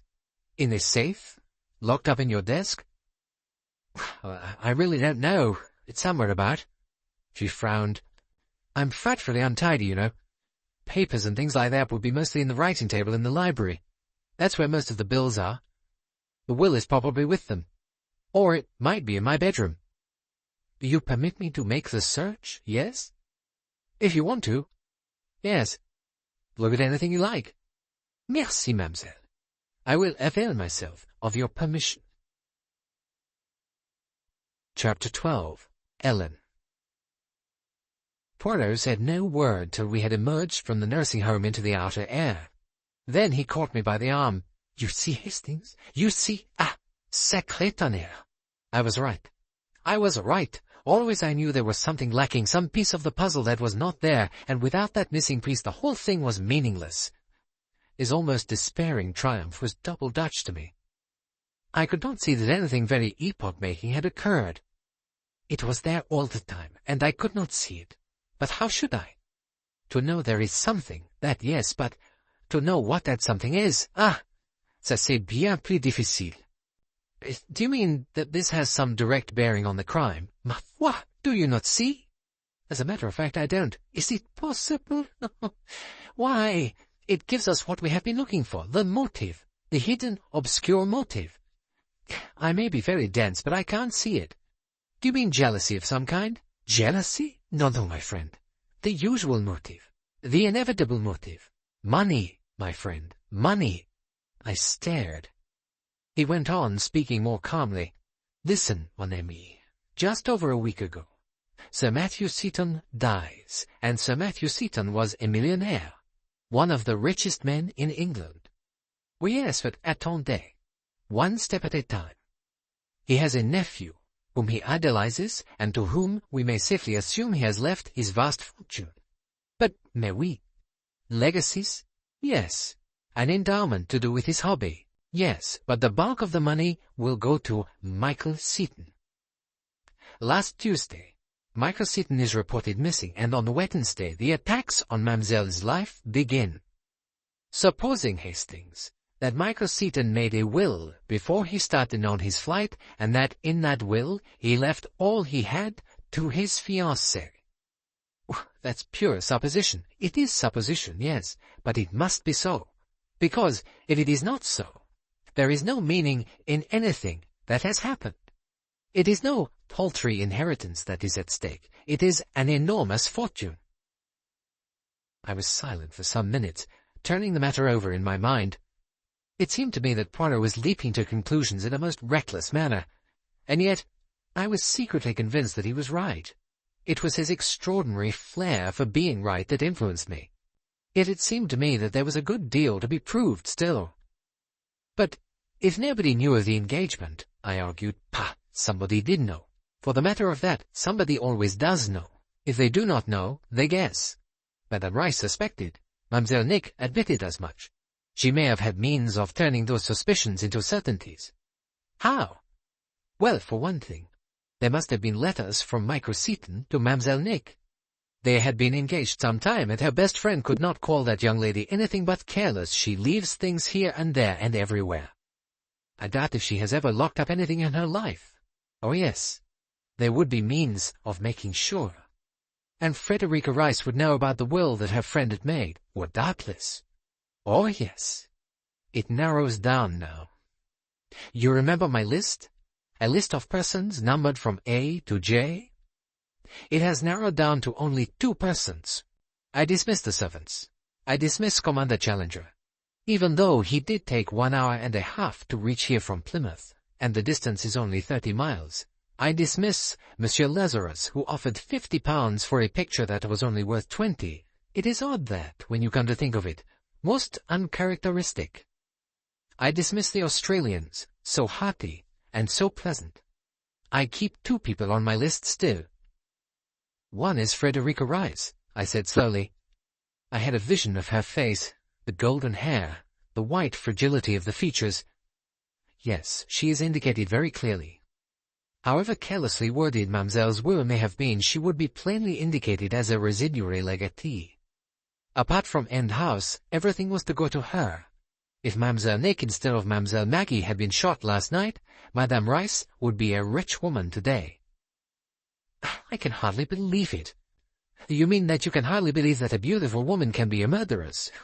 One often has a little difficulty with members of a jury on that account, but you may be right. There is still another suspect. Who? Charles Vyse. But he only inherits the house. Yes, but he may not know that. Did he make Mademoiselle's will for her? I think not. If so, it would be in his keeping, not knocking around somewhere, or whatever the phrase was that Mademoiselle used. So you see, Hastings, it is quite probable that he knows nothing about that will. He may believe that she has never made a will, and that in that case he will inherit as next of kin. You know, I said, that really seems to me much more probable. That is your romantic mind, Hastings, the wicked solicitor, a figure in fiction. If, as well as being a solicitor, he has an impassive face, it makes the matter almost certain. It is true that in some ways he is more in the picture than Madame. He would be more likely to know about the pistol, and more likely to use one. And to send the boulder crashing down. Perhaps. Though, as I have told you, much can be done by leverage. And the fact that the boulder was dislodged at the wrong minute and consequently missed Mademoiselle is more suggestive of feminine agency. The idea of tampering with the interior of a car seems masculine in conception, though many women are as good mechanics as men nowadays. On the other hand, there are 1 or 2 gaps in the theory against Monsieur Vyse. Such as? He is less likely to have known of the engagement than Madame. And there is another point. His action was rather precipitate. What do you mean? Well, until last night there was no certitude that Seaton was dead. To act rashly without due assurance seems very uncharacteristic of the legal mind. Yes, I said. A woman would jump to conclusions. Exactly. Ce que femme veut, Dieu veut. That is the attitude. It's really amazing the way Nick has escaped. It seems almost incredible. And suddenly, I remembered the tone in Frederica's voice as she had said, Nick bears a charmed life. I shivered a little. Yes, said Poirot thoughtfully, and I can take no credit to myself, which is humiliating. Providence, I murmured. Ah, mon ami. I would not put on the shoulders of the good God the burden of men's wrongdoing. You say that in your Sunday morning voice of thankfulness without reflecting that what you are really saying is that le bon Dieu has killed Miss Maggie Buckley. Really, Poirot. Really, my friend. But I will not sit back and say le bon Dieu has arranged everything. I will not interfere because I am convinced that le bon Dieu created Hercule Poirot for the express purpose of interfering. It is my métier. We had been slowly ascending the zigzag path up the cliff. It was at this juncture that we passed through the little gate into the grounds of End House. Poof, said Poirot. That ascent is a steep one. I am hot. My moustaches are limp. Yes, as I was saying just now, I am on the side of the innocent. I am on the side of Mademoiselle Nick because she was attacked. I am on the side of Mademoiselle Maggie because she has been killed. And you're against Frederica Rice and Charles Vyse, no Hastings. I keep an open mind. I say only that, at the moment, one of those two is indicated. Shoot! We had come out onto the strip of lawn by the house, and a man was driving a mowing machine. He had a long, stupid face and lackluster eyes. Beside him was a small boy of about 10, ugly, but intelligent-looking. It crossed my mind that we had not heard the mowing machine in action, but I presumed that the gardener was not overworking himself. He had probably been resting from his labours and had sprung into action on hearing our voices approaching. "Good morning," said Poirot. "Good morning, sir. You are the gardener, I suppose, the husband of Madame, who works in the house." "He's my dad," said the small boy.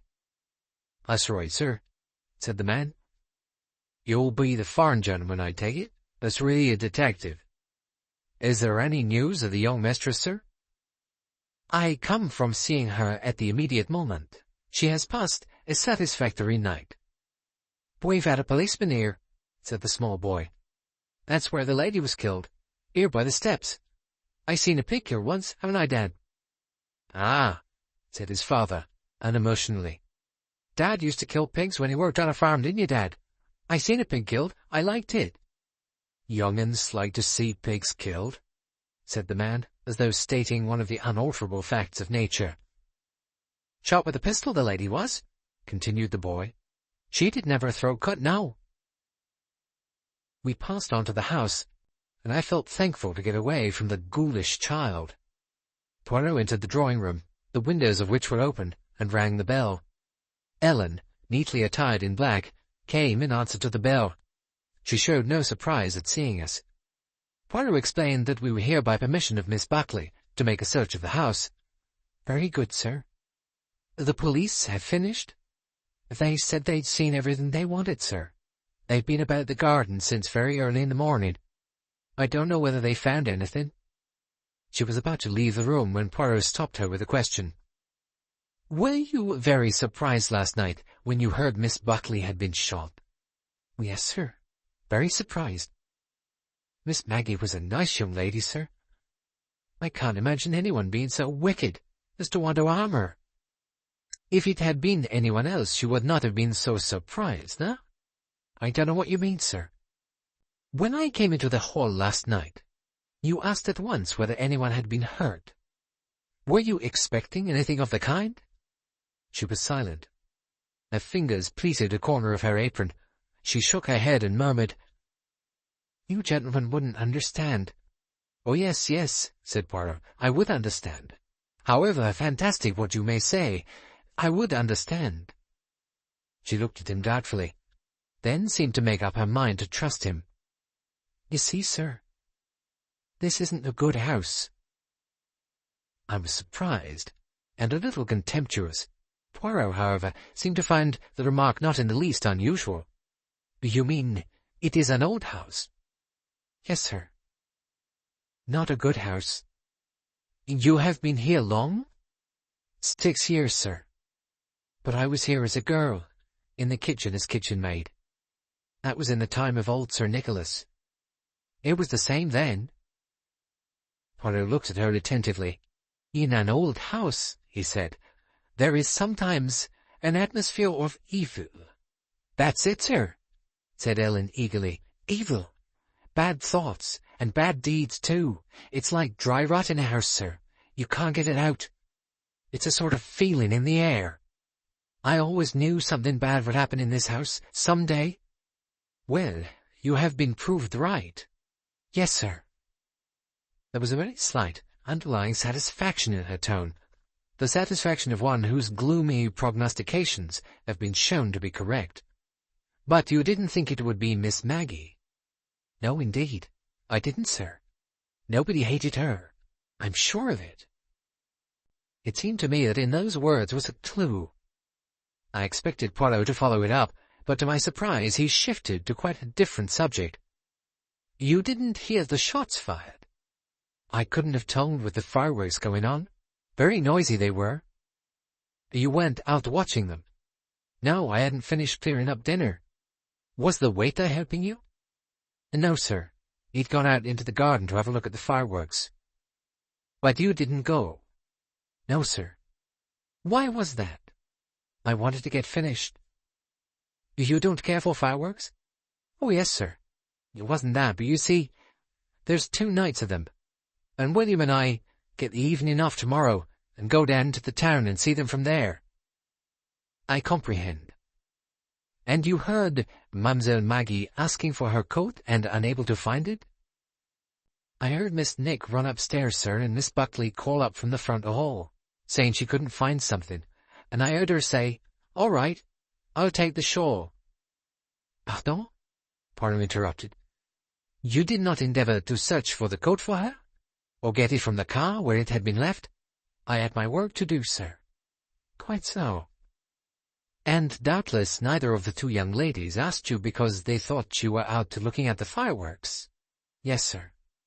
"So that other years you have been out looking at the fireworks?" A sudden flush came into her pale cheeks. "I don't know what you mean, sir. We're always allowed to go out into the garden. If I didn't feel like it this year, and would rather get on with my work and go to bed, well, that's my business, I imagine."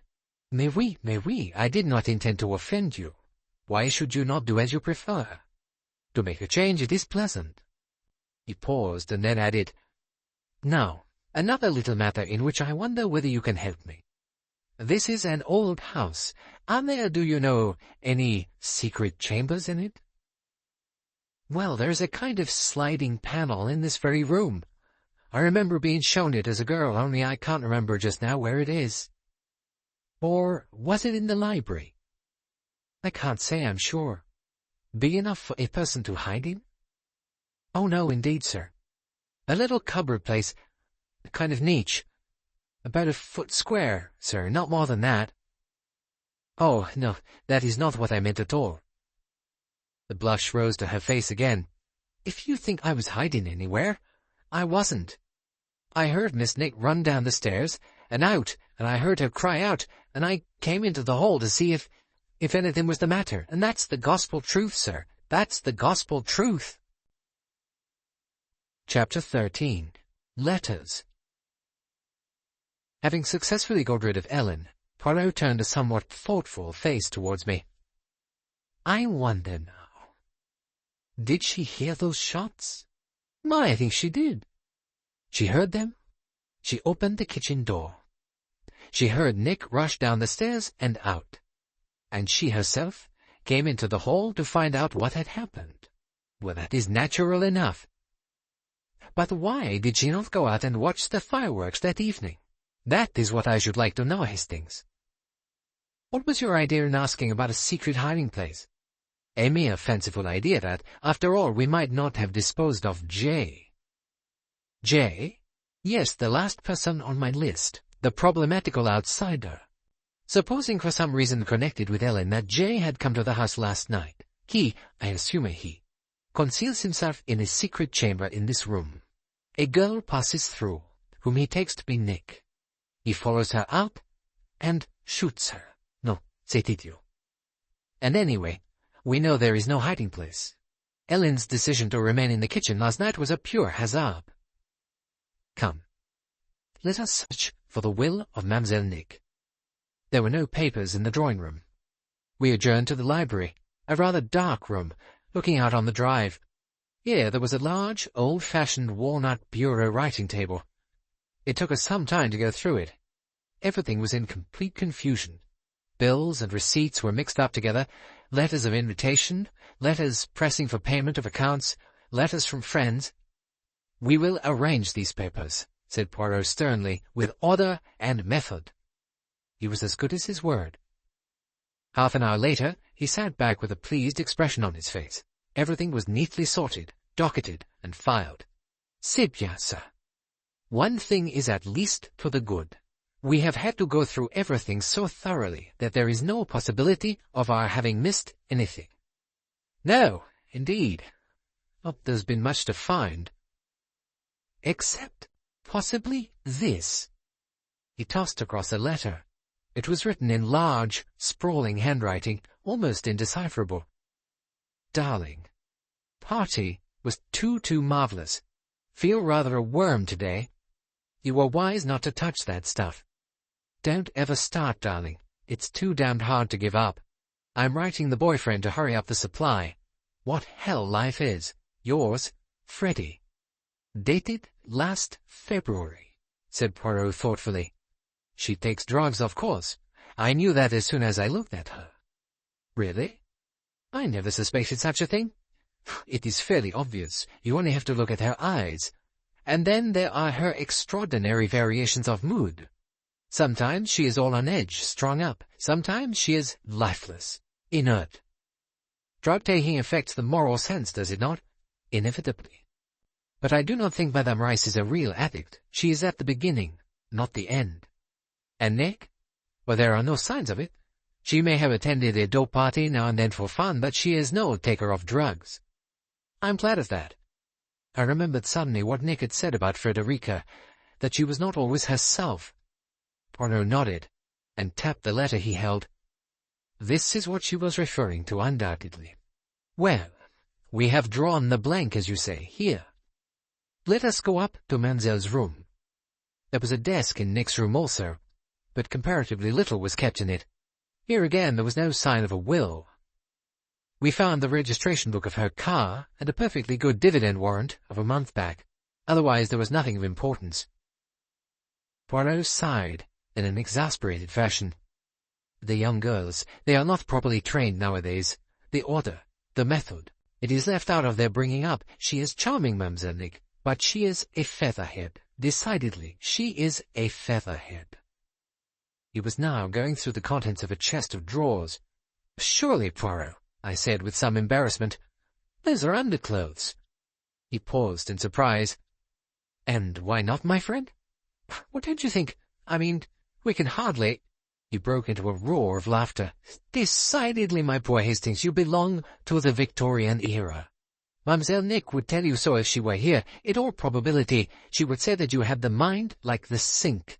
Young ladies are not ashamed of their underclothes nowadays. The camisole, the caminica, it is no longer a shameful secret. Every day on the beach all these garments will be discarded within a few feet of you. And why not? I don't see any need for what you're doing. Écoutez, my friend. Clearly, she does not lock up her treasures, Mademoiselle Nick.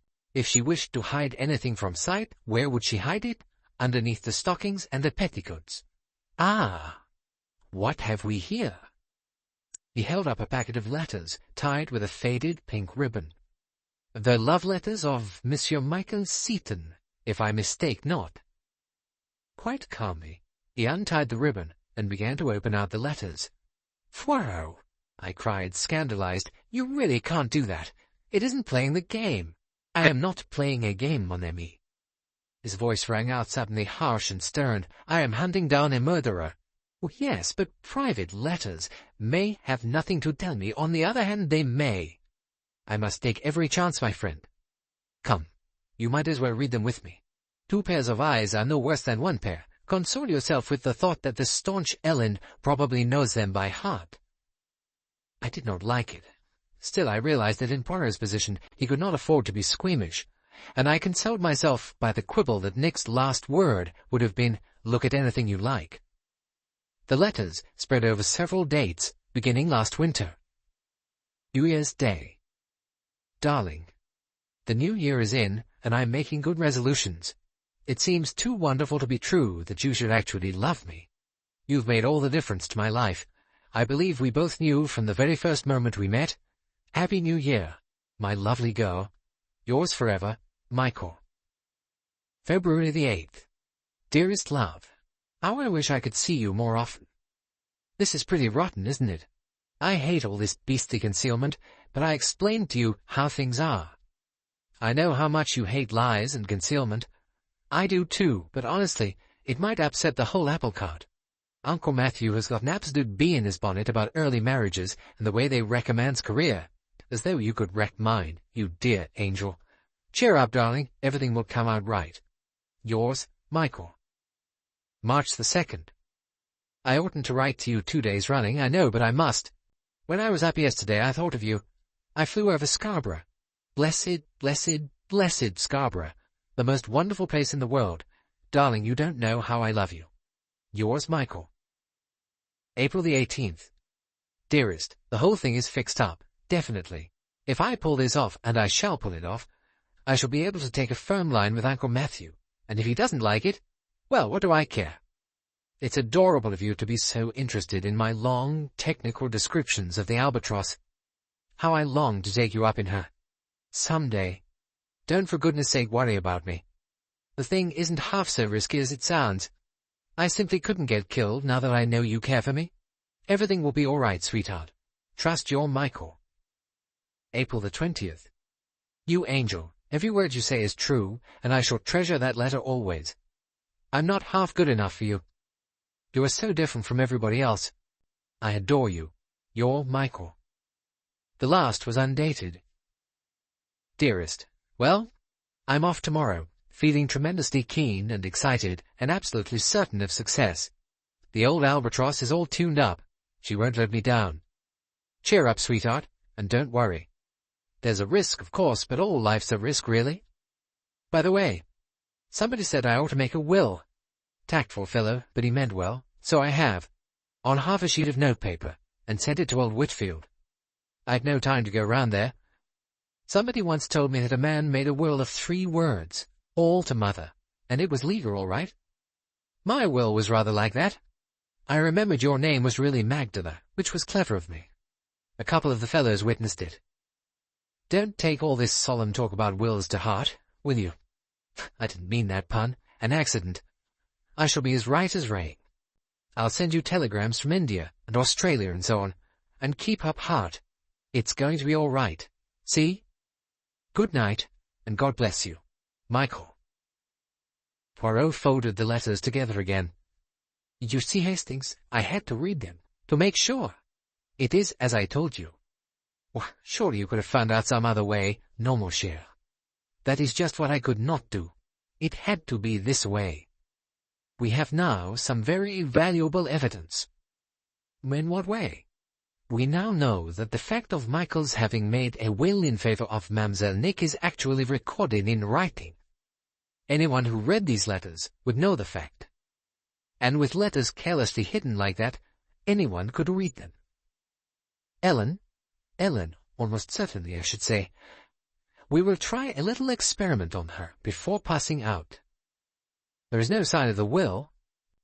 No, that is curious, but in all probability it is thrown on top of a bookcase or inside a china jar. We must try to awaken Mademoiselle's memory on that point. At any rate, there is nothing more to be found here.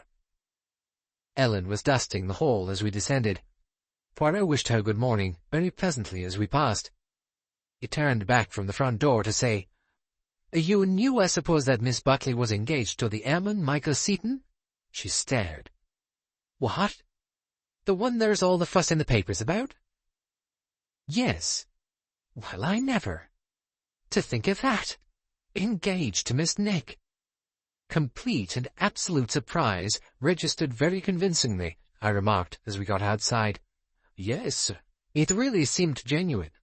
Perhaps it was, I suggested. And that packet of letters reclining for months under the lingerie? No, mon ami. All very well, I thought to myself, but we're not all Hercule Poirots.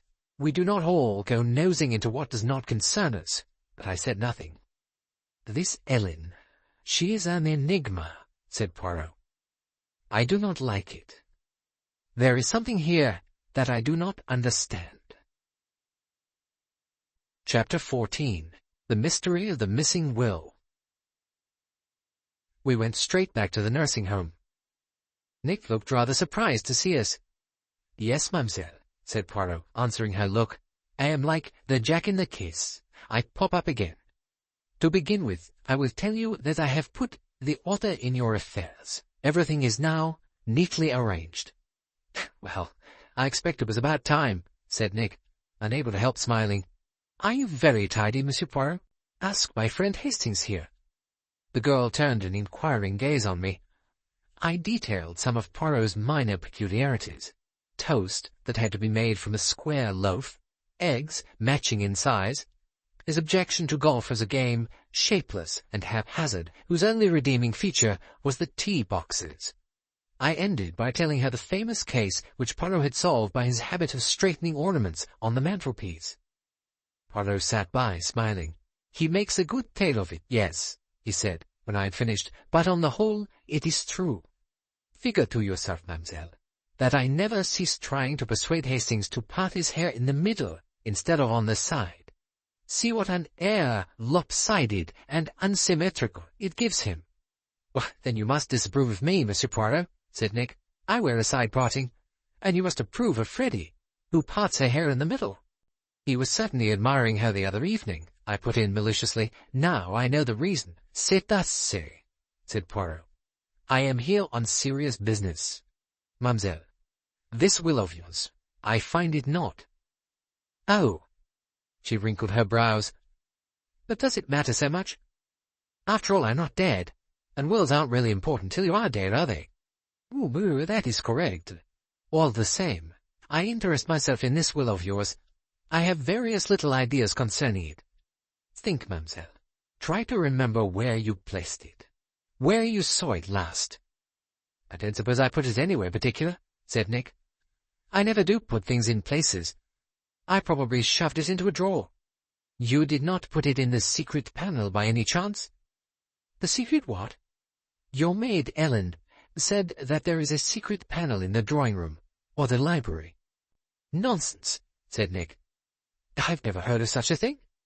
Ellen said so? Mais oui. It seems she was in service at the end house as a young girl.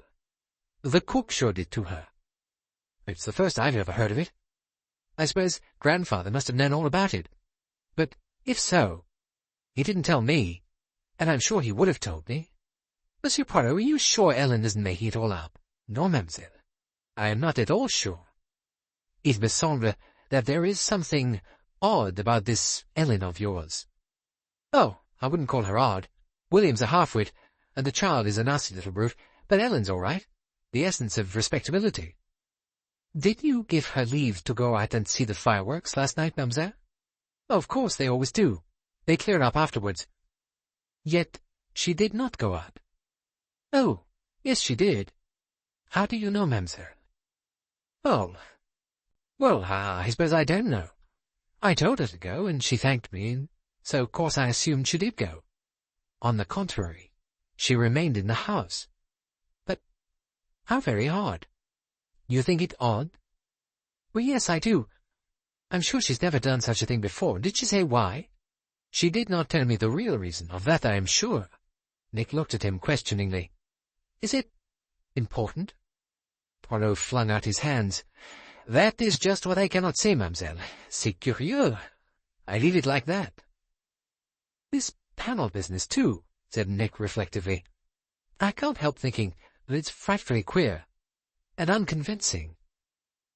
Did she show you where it was? She said she could not remember. I don't believe there is such a thing. It certainly looks like it. She must be going batty, poor thing. She certainly recounts the histories. She also said that N House was not a good house to live in. Nick gave a little shiver.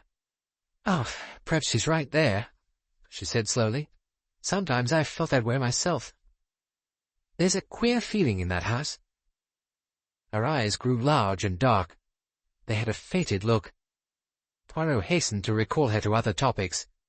We have wandered from our subject, mademoiselle. The will. The last will and testament of Magdala Buckley. I put that, said Nick with some pride. I remember putting that. And I said pay all debts and testamentary expenses. I remembered that out of a book I'd read. You did not use a will form, then? No, there wasn't time for that. I was just going off to the nursing home, and besides, Mr. Croft said will forms were very dangerous. It was better to make a simple will, and try not to be too legal. Monsieur Croft? He was there? Yes, it was he who asked me if I'd made one. I'd never thought of it myself. He said if you died intestate, I said. Yes, that's it. He said if you died intestate, the crown pinched a lot, and that would be a pity. Very helpful. The excellent Monsieur Croft. Oh, he was, said Nick warmly. He got Ellen in and her husband to witness it. Oh, of course. What an idiot I've been. We looked at her inquiringly. I've been a perfect idiot. Letting you hunt round End House. Charles has got it, of course. My cousin, Charles Vyse. Ah, so that is the explanation. Mr. Croft said a lawyer was the proper person to have charge of it. Très correct, ce bon Monsieur Croft. Men are useful sometimes, said Nick. A lawyer or the bank. That's what he said. And I said Charles would be best. So we stuck it in an envelope and sent it off to him straight away. She lay back on her pillows with a sigh. I'm sorry I've been so frightfully stupid. But it's all right now. Charles has got it, and if you really want to see it, of course he'll show it to you. Not without an authorization from you, said Poirot, smiling. How silly. No, mademoiselle. Merely prudent. Well, I think it's silly. She took a piece of paper from a little stack that lay beside her bed. What shall I say? Let the dog see the rabbit? Comment? I laughed at his startled face. He dictated a form of words, and Nick wrote obediently. Thank you, mademoiselle, said Poirot, as he took it. I'm sorry to have given you such a lot of trouble, but I really had forgotten. You know how one forgets things almost at once. With order and method in the mind, one does not forget. I'll have to take a course of some kind, said Nick. You're giving me an inferiority complex. That is impossible. Au revoir, mademoiselle. He looked round the room. But your flowers are lovely, aren't they? The carnations are from Freddie, and the roses from George, and the lilies from Jim Lazarus. And look here! She pulled the wrapping from a large basket of hothouse grapes by her side. Poirot's face changed. He stepped forward sharply. You have not eaten any of them? No, not yet. Do not do so. You must eat nothing, mademoiselle, that comes in from outside. Nothing. You comprehend? Oh! She stared at him, the colour ebbing slowly from her face. I see. You think it isn't over yet. You think they're still trying, she whispered. He took her hand. Do not think of it. You are safe here. But remember, nothing that comes in from outside. I was conscious of that white, frightened face on the pillow as we left the room. Poirot looked at his watch. Bon, we have just time to catch Monsieur Vyse at his office before he leaves it for lunch. On arrival, we were shown into Charles Vyse's office after the briefest of delays. The young lawyer rose to greet us. He was as formal and unemotional as ever. Good morning, Monsieur Poirot. What can I do for you? Without more ado, Poirot presented the letter Nick had written. He took it and read it, then gazed over the top of it in a perplexed manner. I beg your pardon. I really am at a loss to understand. Has not Mademoiselle Buckley made her meaning clear? In this letter, he tapped it with his fingernail, she asks me to hand over to you a will made by her and entrusted to my keeping in February last. Oh, yes, monsieur. But, my dear sir, no will has been entrusted to my keeping. Comment? As far as I know, my cousin never made a will. I certainly never made one for her. She wrote this herself, I understand, on a sheet of notepaper, and posted it to you. The lawyer shook his head. In that case, all I can say is that I never received it. Oh, really, Monsieur Vyse, I never received anything of the kind, Monsieur Poirot. There was a pause. Then Poirot rose to his feet. In that case, Monsieur Vyse, there is nothing more to be said. There must be some mistake. Certainly, there must be some mistake. He rose also. Good day, Monsieur Vyse. Good day, Monsieur Poirot. And that is that, I remarked, when we were out in the street once more. Précisément. Is he lying, do you think? Impossible to tell. He has the good poker face, Monsieur Vyse, besides looking as though he had swallowed one. One thing is clear. He will not budge from the position he has taken up. He never received the will, that is his point. Or surely Nick would have written acknowledgment of its receipt. Cette petite, she would never bother her head about a thing like that. She dispatched it. It was off her mind. Voila! Besides, on that very day she went into a nursing home to have her appendix out. She had her emotions, in all probability. Well, what do we do now? Parbleu! We go and see Monsieur Croft. Let us see what he can remember about this business. It seems to have been very much his doing. Well, he didn't profit by it in any way, I said thoughtfully. No. I cannot see anything in it from his point of view. He is probably merely the busybody, the man who likes to arrange his neighbours' affairs. Such an attitude was indeed typical of Mr. Croft, I felt. He was the kindly know-all who causes so much exasperation in this world of ours. We found him busy in his shirt-sleeves over a steaming pot in the kitchen. A most savoury smell pervaded the little lodge. He relinquished his cookery with enthusiasm, being clearly eager to talk about the murder. Half a jiffy, he said. Walk upstairs. Mother will want to be in on this. She'd never forgive us for talking down here. Killy! Millie! 2 friends coming up. Mrs. Croft greeted us warmly and was eager for news of Nick. I liked her much better than her husband. That poor dear girl, she said. In a nursing home, you say? Had a complete breakdown, I shouldn't wonder. A dreadful business, Monsieur Poirot, perfectly dreadful. An innocent girl like that shot dead. It doesn't bear thinking about, it doesn't indeed. And no lawless, wild part of the world either. Right here in the heart of the old country. Kept me awake all night, it did. It's made me nervous about going out and leaving you, old lady, said her husband, who had put on his coat and joined us. I don't like to think of your having been left alone here yesterday evening. Gives me the shivers. You're not going to leave me again, I can tell you, said Mrs. Croft. Not after dark, anyway. And I'm thinking I'd like to leave this part of the world as soon as possible. I never shall feel the same about it. I shouldn't think poor Nicky Buckley could ever bear to sleep in that house again. It was a little difficult to reach the object of our visit. Both Mr. and Mrs. Croft talked so much and were so anxious to know all about everything. Were the poor dead girl's relations coming down? When was the funeral? Was there to be an inquest? What did the police think? Had they any clue yet? Was it true that a man had been arrested in Plymouth? Then, having answered all these questions, they were insistent on offering us lunch. Only Poirot's mendacious statement that we were obliged to hurry back to lunch for the chief constable saved us. At last, a momentary pause occurred, and Poirot got in the question he had been waiting to ask. Why, of course, said Mr. Croft. He pulled the blind cord up and down twice, frowning at it abstractedly. I remember all about it. Must have been when we first came here. I remember. Appendicitis. That's what the doctor said. And probably not appendicitis at all, interrupted Mrs. Croft. These doctors, they always like cutting you up if they can. It wasn't the kind you have to operate on anyhow. She'd had indigestion, and one thing and another, and they'd x-rayed her, and they said out it had better come. And there she was, poor little soul, just going off to one of those nasty homes. I just asked her, said Mr. Croft, if she'd made a will. More as a joke than anything else. Yes, and she wrote it out there and then. Talked about getting a will form at the post office, but I advised her not to. A lot of trouble they cause sometimes, so a man told me. Anyway, her cousin's a lawyer. He could draw her out a proper one afterwards if everything was all right. As, of course, I knew it would be. This was just a precautionary matter. Who witnessed it? Oh, Ellen, the maid, and her husband. And afterwards? What was done with it?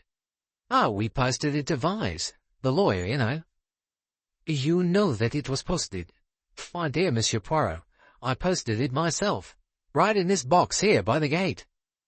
So, if Monsieur Vyse says he never got it— Croft stared. Do you mean that it got lost in the post? Ah, but surely that's impossible. Anyway, you are certain that you posted it? Certain, sure, said Mr. Croft heartily. I'll take my oath on that any day. Ah, well, said Poirot. Fortunately, it does not matter. Mademoiselle is not likely to die just yet awhile. Et voilà, said Poirot, when we were out of earshot and walking down to the hotel. Who is lying, Monsieur Croft or Monsieur Charles Vyse? I must confess I see no reason why Monsieur Croft should be lying. To suppress the will would be of no advantage to him, especially when he had been instrumental in getting it made. No, his statement seems clear enough and tallies exactly with what was told us by Mademoiselle Nick. But all the same— Yes? All the same, I am glad that Monsieur Croft was doing the cooking when we arrived. He left an excellent impression of a greasy thumb and first finger on the corner of the newspaper that covered the kitchen table. I managed to tear it off unseen by him. We will send it to our good friend Inspector Japp of Scotland Yard. There is just a chance that he might know something about it. Yes, you know, Hastings, I cannot help feeling that our genial Monsieur Croft is a little too good to be genuine. And now, he added, le déjeuner. I faint with hunger. Chapter 15. Strange Behavior of Frederica. Poirot's inventions about the chief constable were proved not to have been so mendacious after all. Colonel Weston called upon us soon after lunch. He was a tall man of military carriage with considerable good looks. He had a suitable reverence for Poirot's achievements, with which he seemed to be well acquainted. Marvellous piece of luck us having you down here, Monsieur Poirot, he said again and again. His one fear was that he should be compelled to call in the assistance of Scotland Yard. He was anxious to solve the mystery and catch the criminal without their aid. Hence his delight at Poirot's presence in the neighbourhood. Poirot, as far as I could judge, took him completely into his confidence. Deuced odd business, said the Colonel. Never had anything like it. Well, the girl ought to be safe enough in a nursing home. Still, you can't keep her there forever. That, Monsieur le Colonel, is just the difficulty. There is only one way of dealing with it, and that is, we must lay our hands on the person responsible. Well, if what you suspect is true, that isn't going to be so easy. Ah, je le sais bien. Evidence. Getting evidence is going to be the devil. He frowned abstractedly. Always difficult, these cases where there's no routine work. If we could get hold of the pistol, in all probability it is at the bottom of the sea. That is, if the murderer had any sense. Ah, said Colonel Weston, but often they haven't.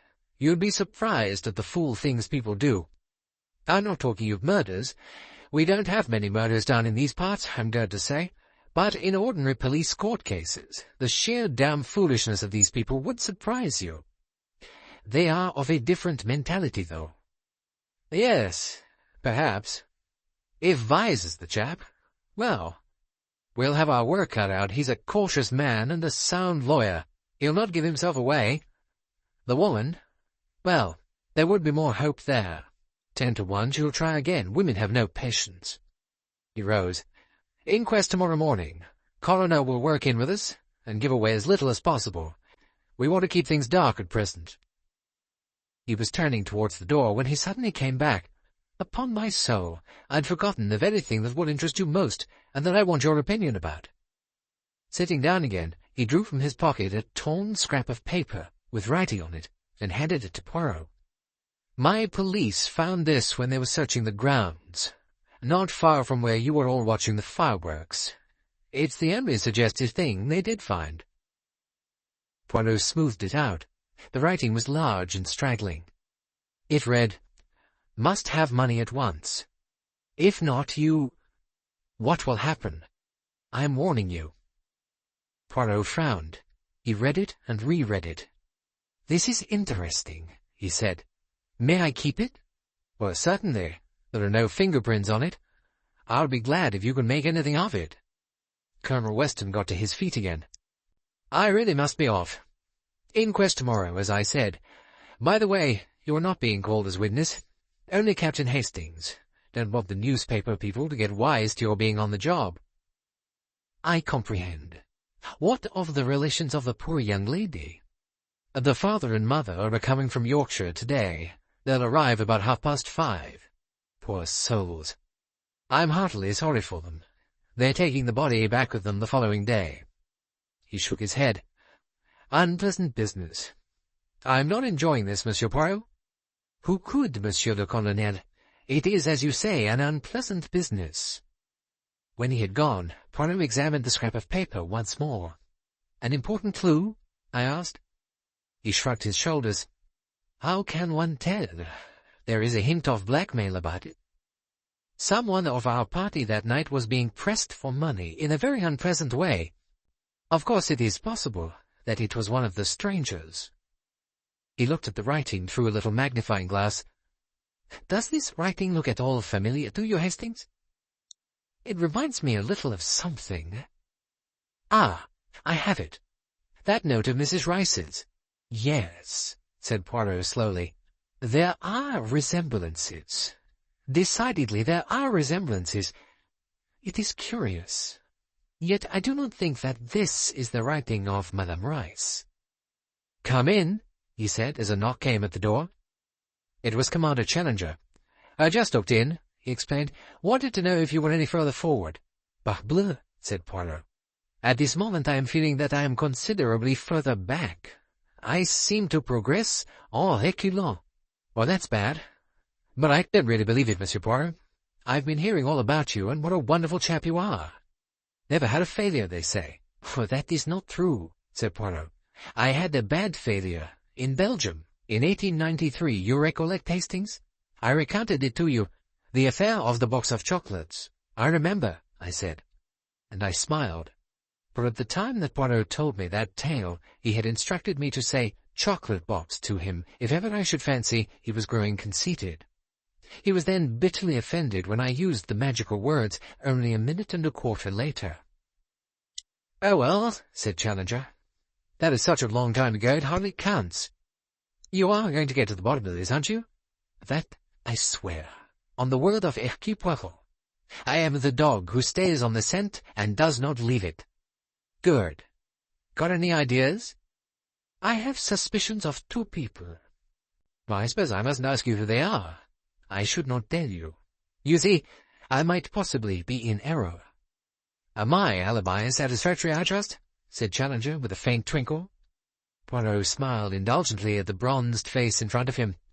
"You left Devonport at a few minutes past 8:30. You arrived here at 5 minutes past 10. 20 minutes after the crime had been committed. But the distance from Devonport is only just over 30 miles, and you have often done it in an hour since the road is good, so you see, your alibi is not good at all."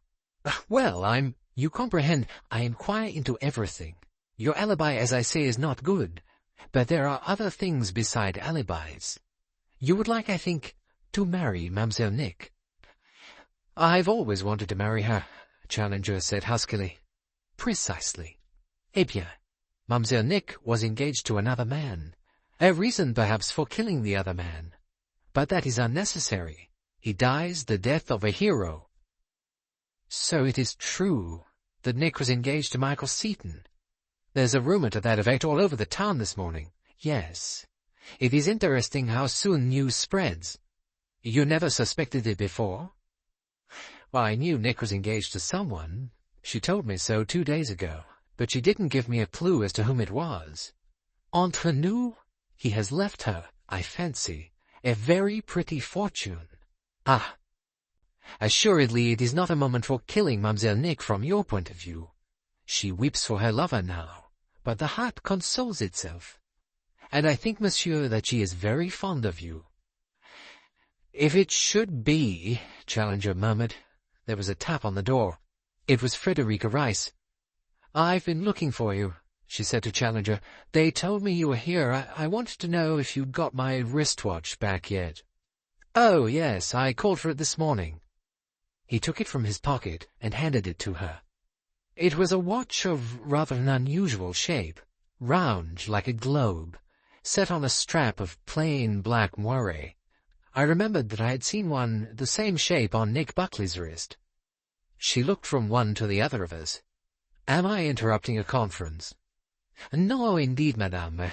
We were saying how quickly news spreads, how that everyone knows that Mademoiselle Nick was engaged to that brave airman who perished." "Sir Nick was engaged to Michael Seaton," exclaimed Frederica.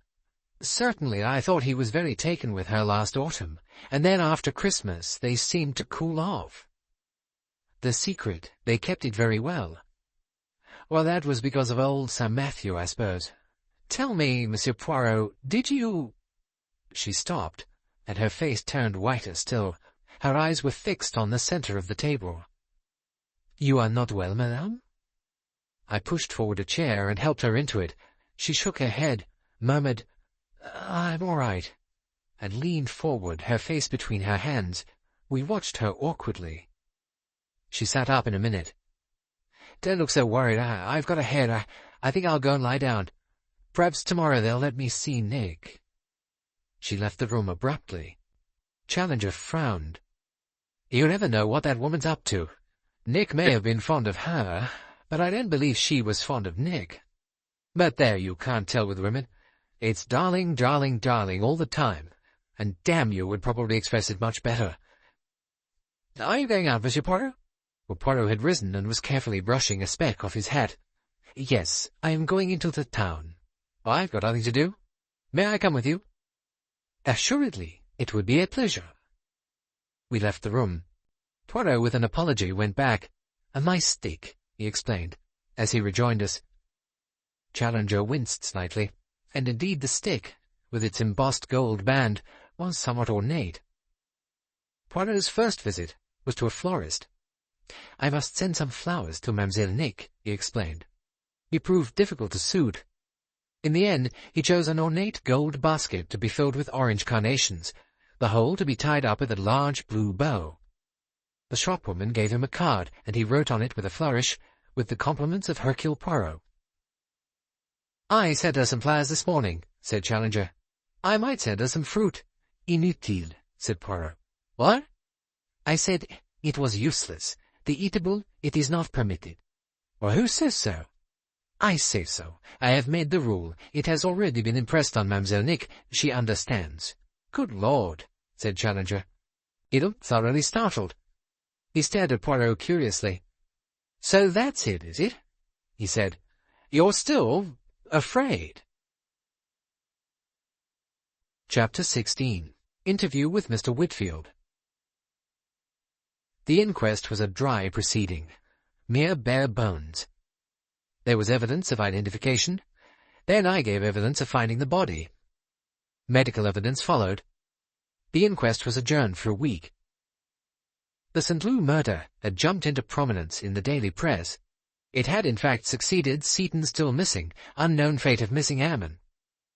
Now that Seaton was dead, and due tribute had been paid to his memory, a new sensation was due. The St. Loup mystery was a godsend to papers at their wits' end for news in the month of August. After the inquest, having successfully dodged reporters, I met Poirot, and we had an interview with the Reverend Giles Buckley and his wife. Maggie's father and mother were a charming pair, completely unworldly and unsophisticated. Mrs. Buckley was a woman of character, tall and fair, and showing very plainly her Scottish ancestry. Her husband was a small man, grey-haired, with a diffident, appealing manner. Poor souls, they were completely dazed by the misfortune that had overtaken them, and robbed them of a well-beloved daughter. Our Maggie, as they called her. "I can scarcely realize it even now," said Mr. Buckley. "Such a dear child, Monsieur Poirot. So quiet and unselfish, always thinking of others. Who could wish to harm her?" "I could hardly understand the telegram," said Mrs. Buckley. "Why, it was only the morning before that we'd seen her off." "In the midst of life, we are in death," murmured her husband. "Colonel Weston has been very kind," said Mrs. Buckley. "He assures us that everything is being done to find the man who did this thing. He must be a madman. No other explanation is possible. Madame, I cannot tell you how I sympathize with you in your loss, and how I admire your bravery. Breaking down would not bring Maggie back to us," said Mrs. Buckley sadly. "My wife is wonderful," said the clergyman. "Her faith and courage are greater than mine. 'Tis all so bewildering, Monsieur Poirot." I know, monsieur." "You are a great detective, Monsieur Poirot," said Mrs. Buckley. "It has been said, madame." "Oh, I know. Even in our remote country village we've heard of you. You're going to find out the truth, Monsieur Poirot." "I shall not rest until I do, madame." "It will be revealed to you, Monsieur Poirot," quavered the clergyman. "Evil cannot go unpunished." "Evil never goes unpunished, monsieur. But the punishment is sometimes secret." "What do you mean by that, Monsieur Poirot?" Poirot only shook his head. "Poor little Nick," said Mrs. Buckley. "I'm really sorriest of all for her. I had a most pathetic letter. She says she feels she asked Maggie down here to her death." "But that is morbid," said Mr. Buckley. "Yes, but I know how she feels. I wish they would let me see her. It seems so extraordinary not to let her own family visit her." "Doctors and nurses are very strict," said Poirot evasively. "They make the rules, and nothing will change them, and doubtless they fear for her the natural emotion she would experience on seeing you." "Perhaps," said Mrs. Buckley doubtfully, "but I don't hold with nursing homes. Nick would do much better if they let her come back with me, right away from this place." "It is possible, but I fear they will not agree." "It is long since you have seen Mademoiselle Buckley?" "I haven't seen her since last autumn. She was at Scarborough. Maggie went over and spent the day with her, and then she came back and spent a night with us. She's a pretty creature, though I can't say I like her friends, and the life she leads. Well, it's hardly her fault, poor child. She has had no upbringing of any kind." "It is a strange house, said Poirot thoughtfully. "I don't like it," said Mrs. Buckley. "I never have. There's something all wrong about that house. I disliked old Sir Nicholas intensely. He made me shiver." "Not a good man, I'm afraid," said her husband. "But he had a curious charm." "Well, I never felt it," said Mrs. Buckley. "There's an evil feeling about that house. I wish we'd never let our Maggie go there." "Ah, wishing," said Mr. Buckley, and shook his head. "Well," said Poirot, "I must not intrude upon you any longer. I only wish to proffer to you my deep sympathy. You've been very kind, Monsieur Poirot, and we're indeed grateful for all that you're doing. You return to Yorkshire when?" "Tomorrow." "A sad journey. Goodbye, Monsieur Poirot, and thank you again." "Very simple, delightful people," I said after we had left. Poirot nodded. "It makes the heart ache, does it not, mon ami? A tragedy so useless, so purposeless. Cette jeune fille. Ah! But I reproach myself bitterly. I, Hercule Poirot, was on the spot, and I did not prevent the crime. But nobody could have prevented it." "You speak without reflection, Hastings. No ordinary person could have prevented it. But of what good is it to be Hercule Poirot with grey cells of a finer quality than other people's, if you do not manage to do what ordinary people cannot?" "Well, of course," I said, "if you're going to put it like that, yes, indeed. I am abased, downhearted, completely abased." I reflected that Poirot's abasement was strangely like other people's conceit, but I prudently forbore from making any remark. "And now," he said, "en avant to London." "London? Mais oui. We shall catch the 2 o'clock train very comfortably. All is peaceful here. Mademoiselle is safe in the nursing home. No one can harm her. The watchdogs therefore can take leave of absence. There are one or two little pieces of information that I require. Our first proceeding on arriving in London was to call upon the late Captain Seaton's solicitors, Messrs. Whitfield, Pargeter, and Whitfield. Poirot had arranged for an appointment beforehand, and although it was past 6 o'clock, we were soon closeted with Mr. Whitfield, the head of the firm. He was a very urbane and impressive person. He had in front of him a letter from the chief constable, and another from some high official at Scotland Yard. This is all very irregular and unusual, Monsieur, Poirot, he said, as he polished his eyeglasses. Quite so, Monsieur Whitfield. But then murder is also irregular, and I am glad to say sufficiently unusual. True, but rather far-fetched, to make a connection between this murder and my late client's bequest, huh? I think not. Ah, you think not? Well, under the circumstances, and I must admit that Sir Henry puts it very strongly in his letter, I shall be happy to do anything that is in my power. You acted as legal adviser to the late Captain Seaton. To all the Seaton family, my dear sir, we have done so. Our firm have done so, I mean, for the last 100 years. Parfaitement. The late Sir Matthew Seaton made a will. We made it for him. And he left his fortune how? There were several bequests, one to the Natural History Museum, but the bulk of his I may say very large fortune he left to Captain Michael Seaton absolutely. He had no other near relations.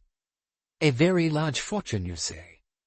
The late Sir Matthew was the second richest man in England, replied Mr. Whitfield composedly. He had somewhat peculiar views, had he not? Mr. Whitfield looked at him severely. A millionaire, Monsieur Poirot, is allowed to be eccentric. It is almost expected of him. Poirot received his correction meekly and asked another question. His death was unexpected, I understand. Most unexpected. Sir Matthew enjoyed remarkably good health. He had an internal growth, however, which no one had suspected. It reached a vital tissue, and an immediate operation was necessary. The operation was, as always on these occasions, completely successful. But Sir Matthew died. And his fortune passed to Captain Seaton. That is so. Captain Seaton had, I understand, made a will before leaving England. If you can call it a will, yes, said Mr. Whitfield with strong distaste. Is it legal? It is perfectly legal. The intention of the testator is plain, and it is properly witnessed. Oh, yes, it is legal. But you do not approve of it. My dear sir, what are we for? I had often wondered. Having once had occasion to make a perfectly simple will myself, I had been appalled at the length and verbiage that resulted from my solicitor's office. The truth of the matter was, continued Mr. Whitfield, that at the time Captain Seaton had little or nothing to leave. He was dependent on the allowance he received from his uncle. He felt, I suppose, that anything would do. And had thought correctly, I whispered to myself. And the terms of this will? Asked Poirot. He leaves everything of which he dies possessed to his affianced wife, Miss Magdala Buckley, absolutely. He names me as his executor. Certainly, Miss Buckley inherits. And if Miss Buckley had happened to die last Monday, Captain Seaton having predeceased her, the money would go to whomever she had named in her will as residuary legatee, or failing a will, to her next of kin. I may say, added Mr. Whitfield with an air of enjoyment, that death duties would have been enormous, enormous. 3 deaths, remember, in rapid succession. He shook his head. Enormous. But there would have been something left, murmured Poirot meekly. My dear sir, as I told you, Sir Matthew was the second richest man in England. Poirot rose. Thank you, Monsieur Whitfield, very much for the information that you have given me. Not at all, not at all. I may say that I shall be in communication with Miss Buckley. Indeed, I believe the letter has already gone. I shall be happy to be of any service I can to her. She is a young lady, said Poirot, who could do with some sound legal advice. There will be fortune hunters, I'm afraid, said Mr. Whitfield, shaking his head. It seems indicated, agreed Poirot. Good day, monsieur. Goodbye, Monsieur Poirot. Glad to have been of service to you. Your name is, familiar to me." He said this kindly, with an air of one making a valuable admission. "It's all exactly as you thought, Poirot," I said, when we were outside. "Mon ami, it was bound to be. It could not be any other way. We will now go to the Cheshire Cheese, where Japp meets us for an early dinner." We found Inspector Japp at Scotland Yard awaiting us at the chosen rendezvous.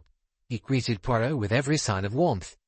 "Yes, since I've seen you, Monsieur Poirot. Thought you were growing vegetable marrows in the country." "I tried, Japp, I tried. But even when you grow vegetable marrows, you cannot get away from murder." He sighed. I knew of what he was thinking. That strange affair at Fernley Park. How I regretted that I had been far away at that time. "And Captain Hastings, too," said Japp. "How are you, sir?" "Oh, very fit, thanks," I said. "And now, there are more murders," continued Japp facetiously. "As you say, more murders." "Well, you mustn't be depressed, old cock," said Japp. "Even if you can't see your way clear. Well, you can't go about at your time of life and expect to have the success you used to do. We all of us get stale as the years go by. Got to give the young'uns a chance, you know." "And yet the old dog is the one who knows the tricks," murmured Poirot. "He is cunning. He does not leave the scent." "Oh, well, we're talking about human beings, not dogs." "Is there so much difference?" "Oh, it depends on how you look at things. But you're a caution, isn't he, Captain Hastings? Always was. Looks much the same, hair a bit thinner on top, but the face fungus fuller than ever." "Eh?" said Poirot. "What is that?" "He's congratulating you on your moustaches," I said soothingly. "They are luxuriant, yes," said Poirot complacently caressing them. Japp went off into a roar of laughter. "Well," he said, after a minute or two, "I've done your bit of business. Those fingerprints you sent me." "Yes?" said Poirot eagerly. "Nothing doing. Whoever the gentleman may be, he hasn't passed through our hands. On the other hand, I wired to Melbourne, and nobody of that description or name is known there." "Ah! So there may be something fishy after all, but he's not one of the lads." "As to the other business," went on Japp. "Yes?" "Lazarus and Son have a good reputation, quite straight and honourable in their dealings. Sharp, of course, but that's another matter. You've got to be sharp in business. But they're all right. They're in a bad way, though, financially, I mean." "Oh, is that so?" "Yes, the slump in pictures has hit them badly. And antique furniture, too. All this modern continental stuff coming into fashion. They built new premises last year, and, well, as I say, they're not far from Queer Street." "I am much obliged to you." "Not at all. That sort of thing isn't my line, as you know, but I made a point of finding out as you wanted to know. We can always get information." "My good Japp, what would I do without you?" "Ah, well, that's all right. Always glad to oblige an old friend. I let you in on some pretty good cases in the old days, didn't I?" This, I realized, was Japp's way of acknowledging indebtedness to Poirot, who had solved many a case which had baffled the inspector. "They were the good days, yes. I wouldn't mind having a chat with you now and again, even in these days. Your methods may be old-fashioned, but you've got your head screwed on the right way, Monsieur Poirot. What about my other question? The Dr. McAllister." "Oh, him. Yeah, he's a woman's doctor. I don't mean a gynecologist, I mean one of those nerve doctors. Tell you to sleep in purple walls and orange ceiling. Talk to you about your libido, whatever that is. Tell you to let it rip. He's a bit of a quack, if you ask me. But he gets the women all right. They flock to him. Goes abroad a good deal. Does some kind of medical work in Paris, I believe." "Why Dr. McAllister?" I asked, bewildered. I had never heard of the name. Where does he come in? "Dr. McAllister is the uncle of Commander Challenger," explained Poirot. "You remember he referred to an uncle who was a doctor?" "How thorough you are," I said. "Did you think he had operated on Sir Matthew?" "Oh, he's not a surgeon," said Japp. "Mon ami," said Poirot, "I like to inquire into everything. Hercule Poirot is a good dog. The good dog follows the scent, and if, regrettably, there is no scent to follow, he noses around, seeking always something that is not very nice. So also does Hercule Poirot, and often, oh, so often, does he find it." "It's not a nice profession, ours," said Japp. Stilton, did you say? I don't mind if I do. No, it's not a nice profession. And yours is worse than mine. Not official, you see, and therefore a lot more worming yourself into places in underhand ways. I do not disguise myself, Jap. Never have I disguised myself. You couldn't, said Jap. You're unique. Once seen, never forgotten. Poirot looked at him rather doubtfully. Only my fun, said Jap. Don't mind me. Glass of port? Well, if you say so. The evening became thoroughly harmonious. We were soon in the middle of reminiscences. This case, that case, and the other. I must say that I, too, enjoyed talking over the past. Those had been good days. How old and experienced I felt now. Poor old Peril. He was perplexed by this case. I could see that. His powers were not what they were. I had the feeling that he was going to fail, that the murderer of Maggie Buckley would never be brought to book. Courage, my friend, said Poirot, slapping me on the shoulder. All is not lost. Do not pull the long face, I beg of you. Oh, that's all right. I'm all right. And so am I. And so is Jap. We're all right, declared Jap hilariously. And on this pleasant note, we parted. The following morning, we journeyed back to St. Lou. On arrival at the hotel, Poirot rang up the nursing home and asked to speak to Nick. Suddenly, I saw his face change. He almost dropped the instrument. Comment? What is that? Say it again, I beg. He waited for a moment or two, listening. Then he said, Yes, I will come at once. He turned a pale face to me. Why did I go away, Hastings, mon Dieu? Why did I go away? What has happened? Mademoiselle Nick is dangerously ill, cocaine poisoning. They have got at her after all. Mon Dieu, why did I go away? Chapter 17. A Box of Chocolates.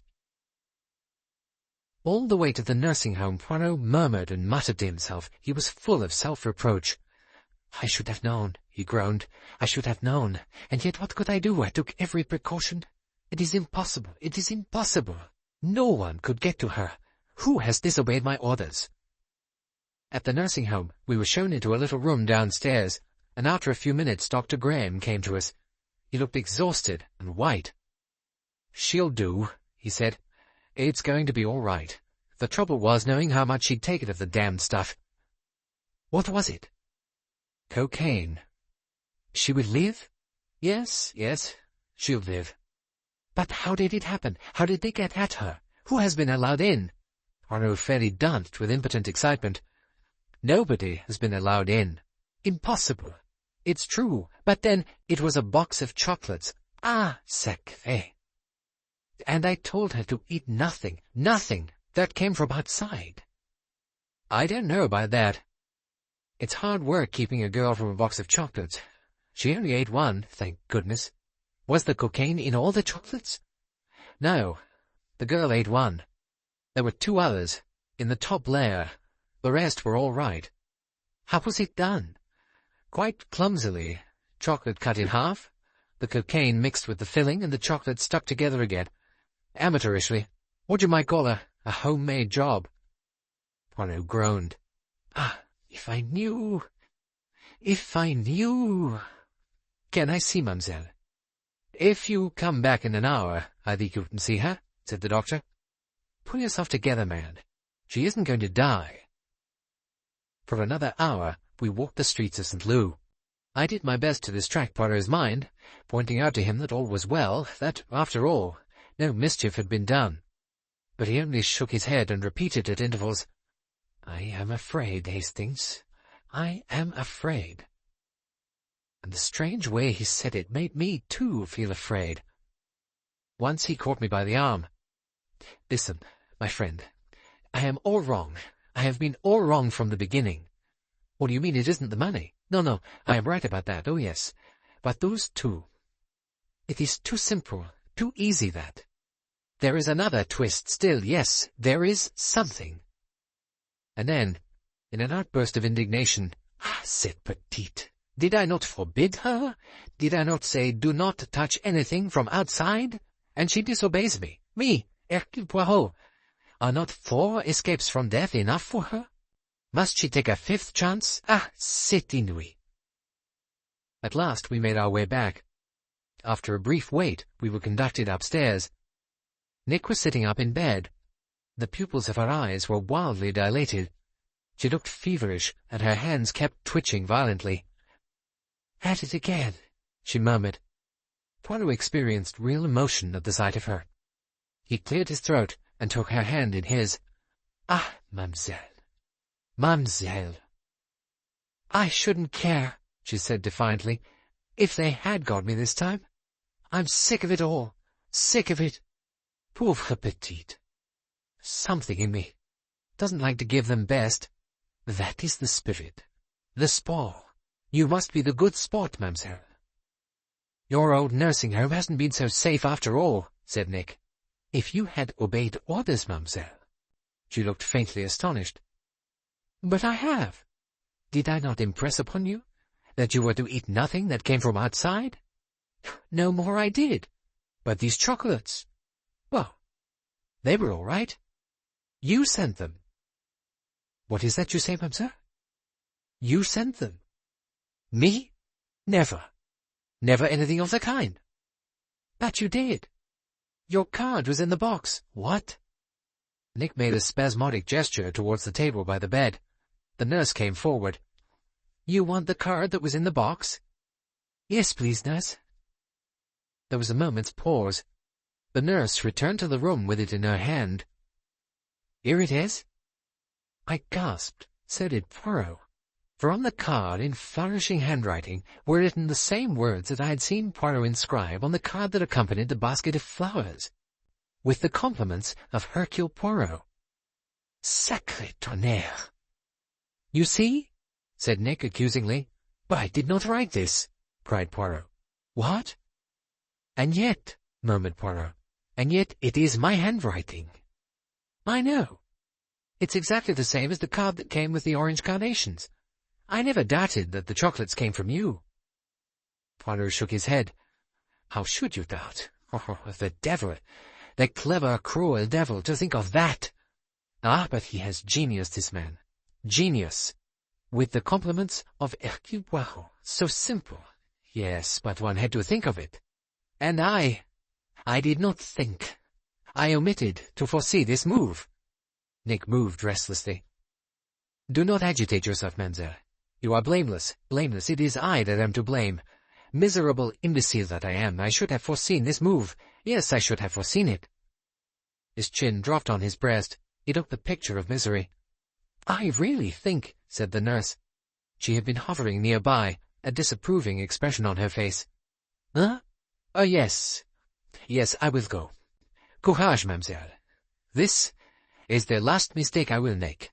I am ashamed, desolated. I have been tricked, outwitted, as though I were a little schoolboy. But it shall not happen again. No, I promise you. Come, Hastings." Poirot's first proceeding was to interview the matron.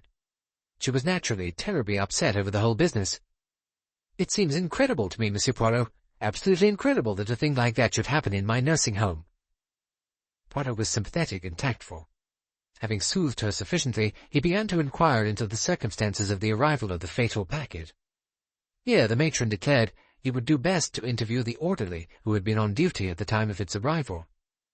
The man in question, whose name was Hood, was a stupid but honest-looking young fellow of about 22. He looked nervous and frightened.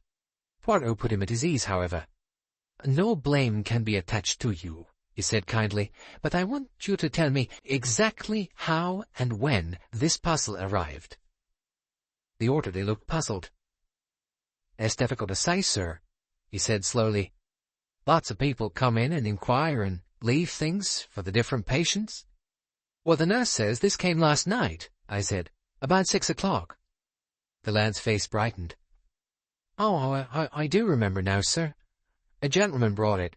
A thin-faced gentleman? Fair-haired?" "Well, he was fair-haired, but I don't know about thin-faced." "Would Charles Vyse bring it himself?" I murmured to Poirot. I had forgotten that the lad would know a local name. "It wasn't Mr. Vyse," he said. "I know him. It was a bigger gentleman. Handsome-looking. Came in a big car." "Lazarus!" I exclaimed. Poirot shot me a warning glance, and I regretted my precipitance. He came in a large car, and he left this parcel. It was addressed to Miss Buckley? Yes, sir. And what did you do with it? I didn't touch it, sir. Nurse took it up. Quite so, but you touched it when you took it from the gentleman, n'est-ce pas? Oh, or that, yes, of course, sir. I took it from him and put it on the table. Which table? Show me, if you please. The orderly led us into the hall. The front door was open. Close to it in the hall was a long marble-topped table, on which lay letters and parcels. Everything that comes is put on here, sir. Then the nurses take things up to the patients. Do you remember at what time this parcel was left? Must have been about 5:30, or a little after. I know the post had just been, and that's usually at about 5:30. It was a pretty busy afternoon. A lot of people leaving flowers and coming to see patients. Thank you. Now, I think, we will see the nurse who took up the parcel. This proved to be one of the probationers, a fluffy little person, all agog with excitement. She remembered taking the parcel up at 6 o'clock, when she came on duty. 6 o'clock, murmured Poirot. Then it must have been 20 minutes or so that the parcel was lying on the table downstairs. Pardon? Nothing, mademoiselle. Continue. You took the parcel to Miss Buckley. Yes, there were several things for her. There was this box and some flowers also, sweet peas, from a Mr. and Mrs. Croft, I think. I took them up at the same time, and there was a parcel that had come by post, and curiously enough, that was a box of Fleur's chocolates also. Comment? A second box? Yes, rather a coincidence. Miss Buckley opened them both. She said, "Oh, what a shame, I'm not allowed to eat them." Then she opened the lids to look inside and see if they were both just the same, and your card was in one of them, and she said, "Take the other impure box away, nurse. I might have got them mixed up." Oh, dear. Whoever would have thought of such a thing? Seems like an Edgar Wallace, doesn't it? Poirot cut short this flood of speech. 2 boxes, you say? From whom was the other box? There was no name inside. And which was the one that came, that had the appearance of coming from me? The one by post, or the other? I declare now, I can't remember. Shall I go up and ask Miss Buckley? If you would be so amiable. She ran up the stairs. 2 boxes, murmured Poirot. There is confusion for you. The nurse returned, breathless. Miss Buckley isn't sure. She unwrapped them both before she looked inside, but she thinks it wasn't the box that came by post. Huh? Said Poirot, a little confused. The box from you was the one that didn't come by post. At least she thinks so, but she isn't quite sure. Diable, said Poirot, as we walked away. Is no one ever quite sure? In detective books, yes, but life, real life, is always full of muddle. Am I sure myself about anything at all? No. No. 1,000 times no. Lazarus, I said. Yes. That is a surprise, is it not? Shall you say anything to him about it? Assuredly. I shall be interested to see how he takes it. By the way, we might as well exaggerate the serious condition of Mademoiselle. It will do no harm to let it be assumed that she is at death's door. You comprehend? The solemn face. Ah, yes. Admirable. You resemble closely an undertaker. C'est tout à fait bien. We were lucky in finding Lazarus. He was bending over the bonnet of his car outside the hotel. Poirot went straight up to him. Yesterday evening, Monsieur Lazarus, you left a box of chocolates for Mademoiselle. He began without preamble. Lazarus looked rather surprised. Yes? That was very amiable of you. As a matter of fact, they were from Freddie, from Mrs. Rice. She asked me to get them. Oh, I see. I took them round in the car. I comprehend. He was silent for a minute or two, and then said, Madame Rice, where is she? I think she's in the lounge. We found Frederica having tea. She looked up at us with an anxious face. What is this I hear about Nick being taken ill? It is a most mysterious affair, madame. Tell me, did you send her a box of chocolates yesterday? Yes. At least she asked me to get them for her. She asked you to get them for her? Yes. But she was not allowed to see anyone. How did you see her? I didn't. She telephoned. Ah. And she said, what? Would I get her a 2-pound box of Fuller's chocolates? How did her voice sound? Weak? No, not at all, quite strong. But different somehow. I didn't realize it was she speaking at first, until she told you who she was. Yes. Are you sure, madame, that it was your friend? Frederica looked startled. Why, of course it was. Who else could it have been? That is an interesting question, madame.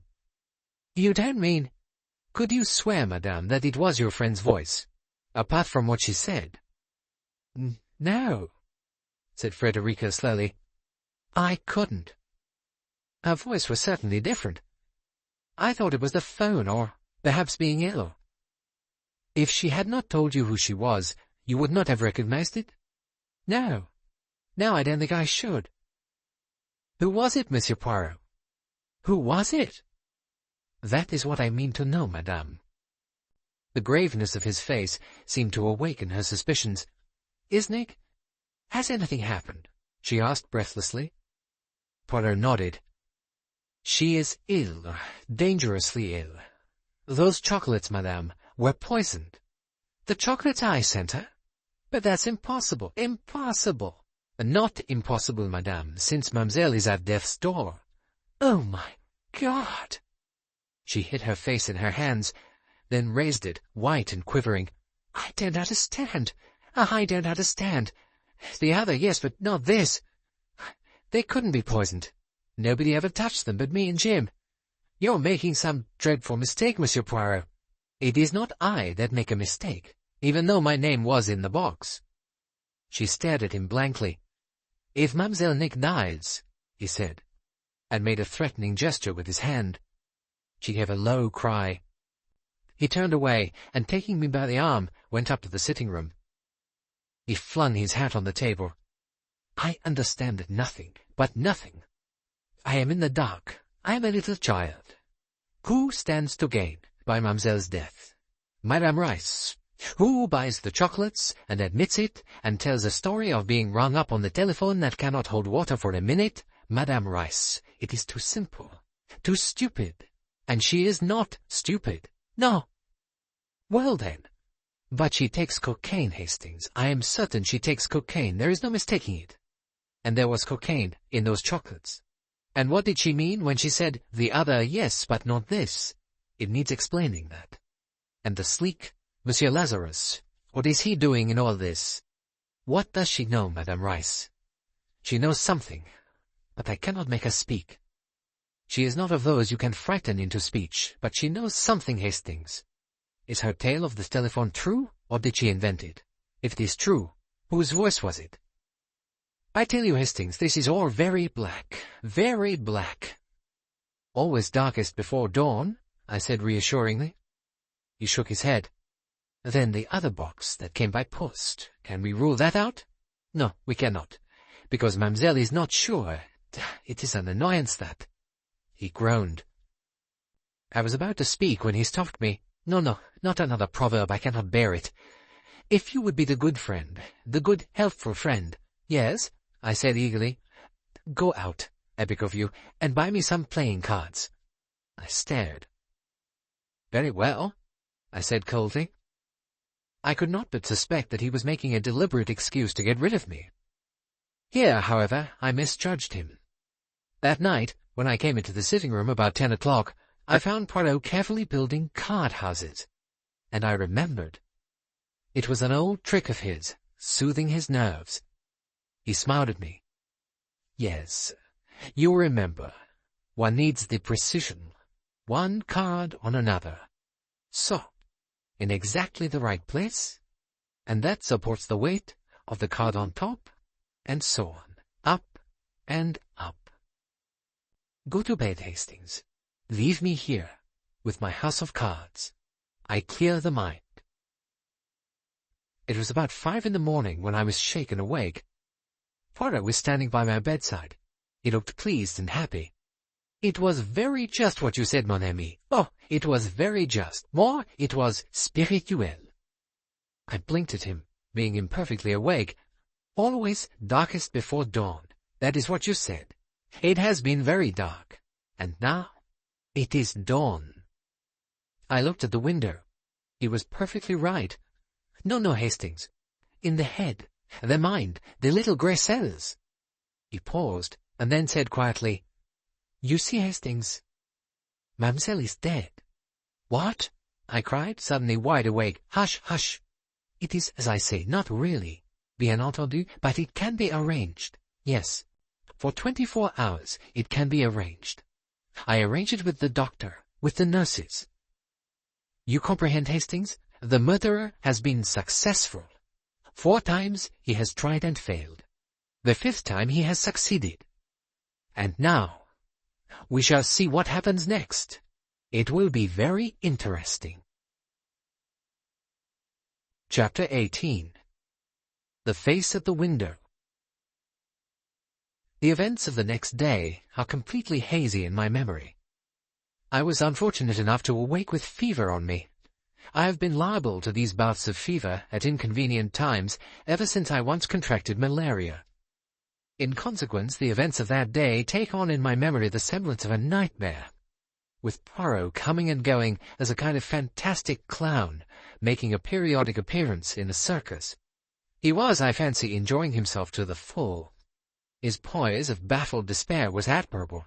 How he achieved the end he had in view, and which he had disclosed to me in the early hours of the morning, I cannot say, but achieve it he did. It cannot have been easy. The amount of deception and subterfuge involved must have been colossal. The English character is averse to lying on a wholesale scale, and that, no less, was what Poirot's plan required. He had first to get Dr. Graham converted to the scheme. With Dr. Graham on his side, he had to persuade the matron and some members of the staff of the nursing home to conform to the plan. There again, the difficulties must have been immense. It was probably Dr. Graham's influence that turned the scale. Then there was the chief constable and the police. Here Poirot would be up against officialdom. Nevertheless, he wrung at last an unwilling consent out of Colonel Weston. The colonel made it clear that it was in no way his responsibility. Poirot, and Poirot alone, was responsible for the spreading abroad of these lying reports. Poirot agreed. He would have agreed to anything, so long as he was permitted to carry out his plan. I spent most of the day dozing in a large armchair, with a rug over my knees. Every 2 or 3 hours or so, Poirot would burst in and report progress. "Comment ça va, mon ami? How I commiserate you. But it is as well, perhaps. The farce, you do not play it as well as I do. I come this moment from ordering a wreath immense, stupendous. Lilies, my friend, large quantities of lilies, with heartfelt regret, from Hercule Poirot. Ha! What a comedy!" He departed again. "I come from a most poignant conversation with Madame Rice," was his next piece of information. "Very well dressed in black, that one. A poor friend, what a tragedy!" I groaned sympathetically. "Nick, she says, was so joyous, so full of life, impossible to think of her as dead." I agree. It is, I say, the irony of death that it takes one like that. The old and useless are left. Oh, la la! I groan again. "How you're enjoying this," I murmured feebly. "But do too. It is part of my plan, that is all. To play the comedy successfully, you must put the heart into it." Well, then, the conventional expressions of regret over, Madame comes to matters nearer home. All night she has lain awake wondering about those sweets. It is impossible. Impossible. "Madame," I say, "it is not impossible. You can see the analyst's report." Then she says, and her voice is far from steady, "It was cocaine, you say." I assent, and she says, "Oh, my God, I do not understand." Or perhaps that's true. She understands well enough that she is in danger. She is intelligent. I told you that before. Yes, she is in danger, and she knows it. And yet it seems to me that for the first time you don't believe her guilty. Poirot frowned. The excitement of his manner abated.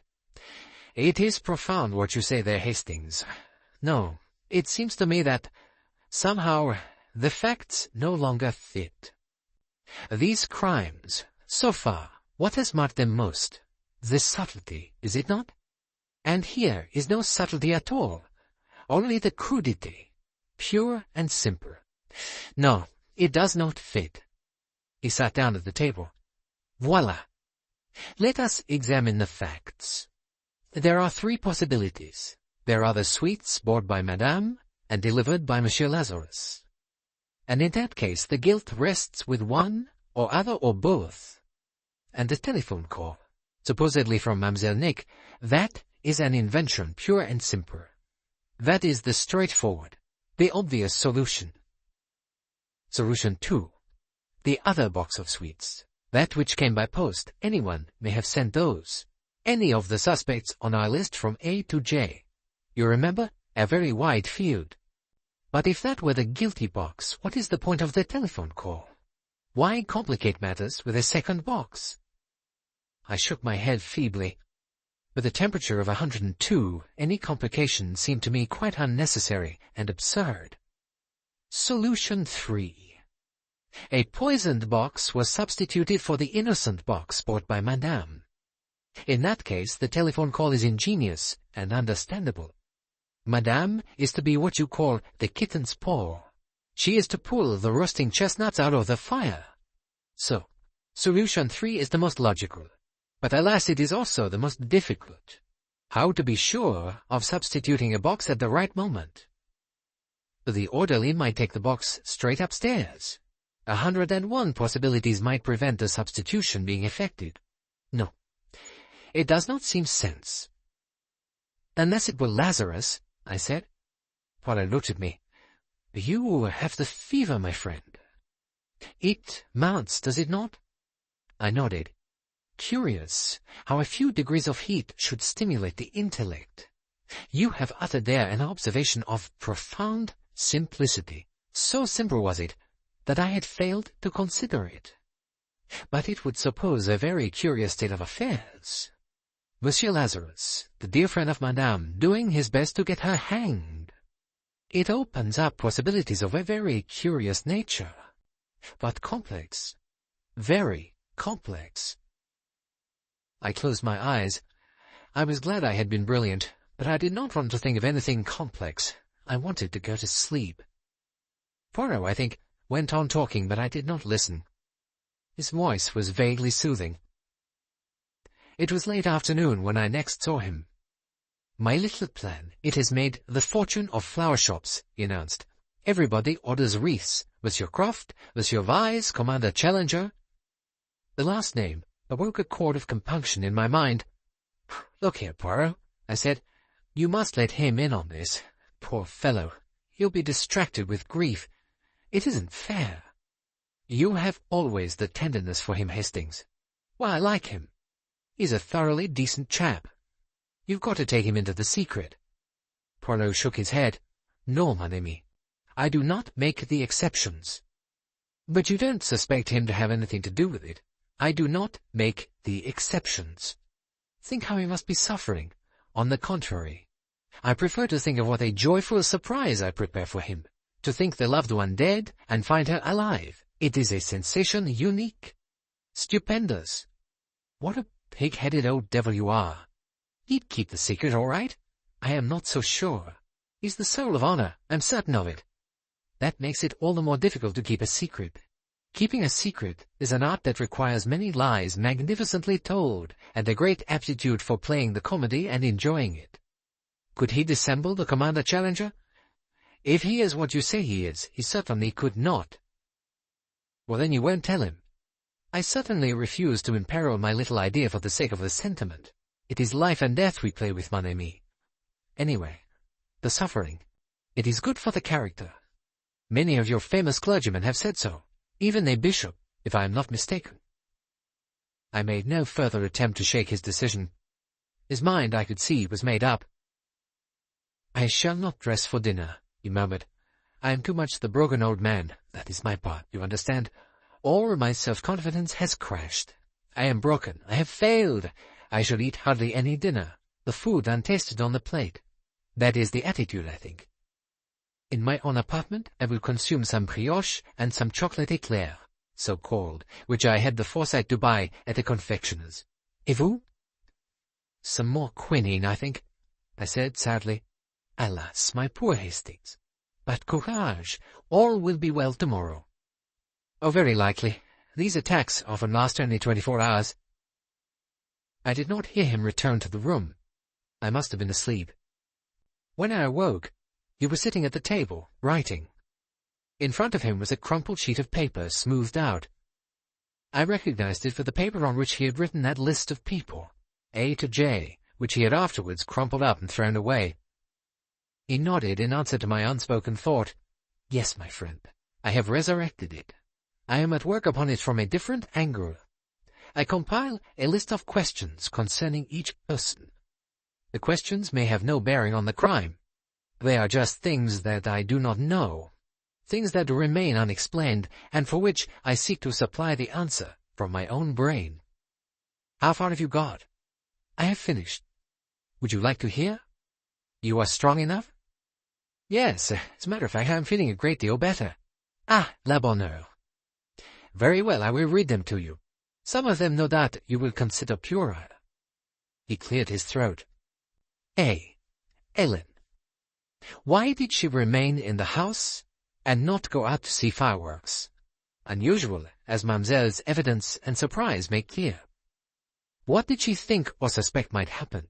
Did she admit anyone, J, for instance, to the house? Is she speaking the truth about the secret panel? If there is such a thing, why is she unable to remember where it is? Mademoiselle seems very certain there is no such thing, and she would surely know. If she invented it, why did she invent it? Had she read Michael Seaton's love letters? Or was her surprise at Mademoiselle Nick's engagement genuine? B. Her husband. Is he as stupid as he seems? Does he share Ellen's knowledge, whatever it is, or does he not? Is he in any respect a mental case? C. The child. Is his delight in blood a natural instinct common to his age and development, or is it morbid? And is that morbidity inherited from either parent?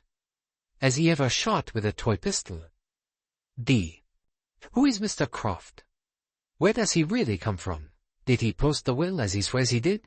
What motive could he have in not posting it? E. Mrs. Croft. Same as above. Who are Mr. and Mrs. Croft? Are they in hiding for some reason? And if so, what reason? Have they any connection with the Buckley family? F. Mrs. Rice. Was she really aware of the engagement between Nick and Michael Seaton? Did she merely guess it, or had she actually read the letters which passed between them? In that case, she would know Mademoiselle was Seaton's heir. Did she know that she herself was Mademoiselle's residuary legatee? This, I think, is likely. Mademoiselle would probably tell her so, adding perhaps that she would not get much out of it. Is there any truth in Commander Challenger's suggestion that Lazarus was attracted by Mademoiselle Nick? This might explain a certain lack of cordiality between the two friends, which seems to have shown itself in the last few months. Who is the boyfriend mentioned in her note as supplying the drug? Would this possibly be J? Why did she turn faint one day in this room?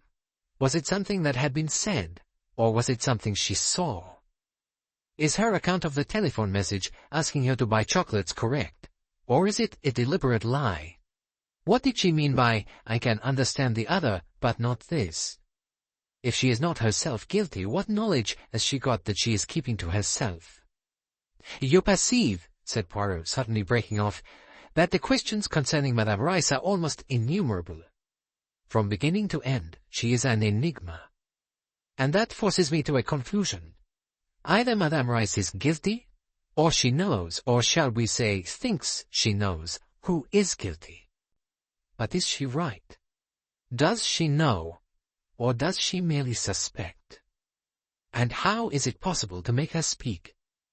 He sighed. Well, I will go on with my list of questions. G. Mr. Lazarus. Curious. There are practically no questions to ask concerning him except the crude one. Did he substitute the poisoned sweets? Otherwise, I find only one totally irrelevant question. But I have put it down. Why did Monsieur Lazarus offer £50 for a picture that was only worth 20? He wanted to do Nick a good turn, I suggested. He would not do it that way. He is a dealer. He does not buy to sell at a loss. If he wished to be amiable, he would lend her money as a private individual. Well, it can't have any bearing on the crime, anyway. No, that is true, but all the same I should like to know. I am a student of the psychology, you understand.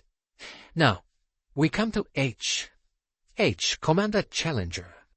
Why did Mademoiselle Nick tell him she was engaged to someone else? What necessitated her having to tell him that? She told no one else. Had he proposed to her?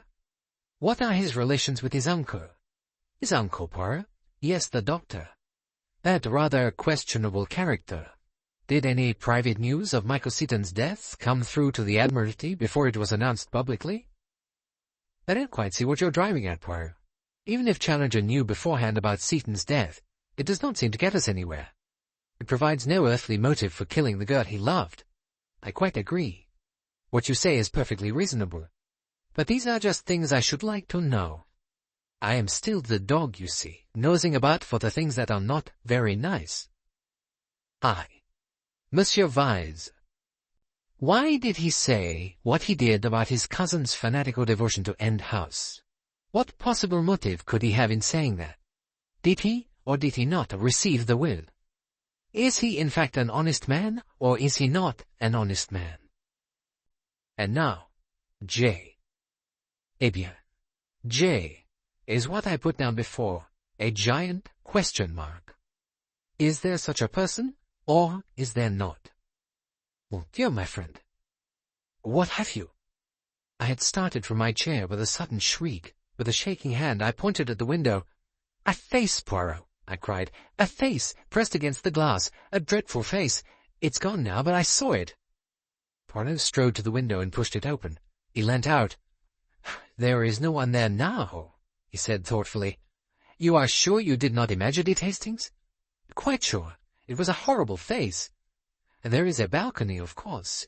Anyone could reach there quite easily if they wanted to hear what we were saying. When you say a dreadful face, Hastings, just what do you mean?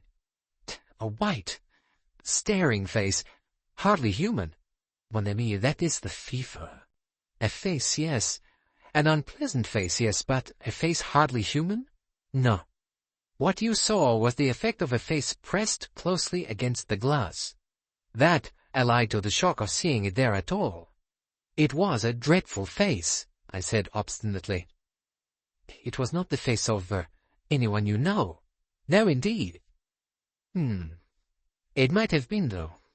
I doubt if you would recognize it under these circumstances. I wonder now. Yes, I very much wonder. He gathered up his papers thoughtfully. One thing at least is to the good.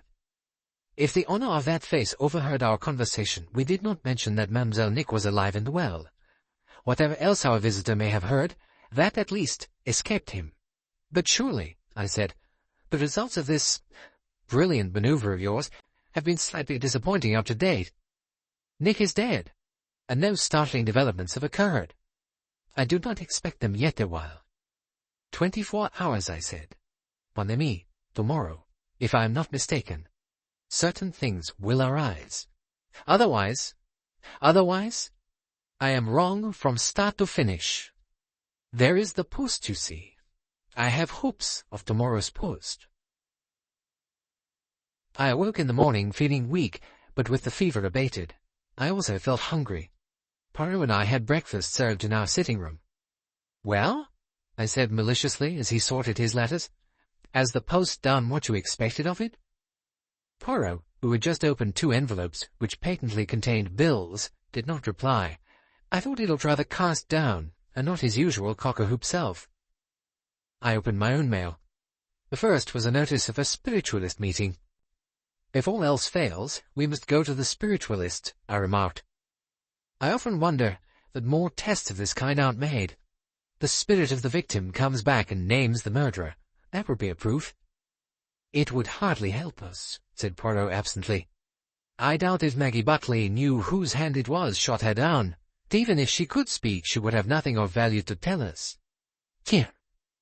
That is odd. What is? You talk of the dead speaking, and at that moment I opened this letter. He tossed it across to me.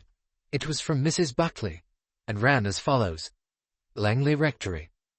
Dear Monsieur Poirot, On my return here, I found a letter written by my poor child on her arrival at St. Lou. There is nothing in it of interest to you, I'm afraid, but I thought perhaps you would care to see it. Thanking you for your kindness, yours sincerely, Jean Buckley. The enclosure brought a lump to my throat.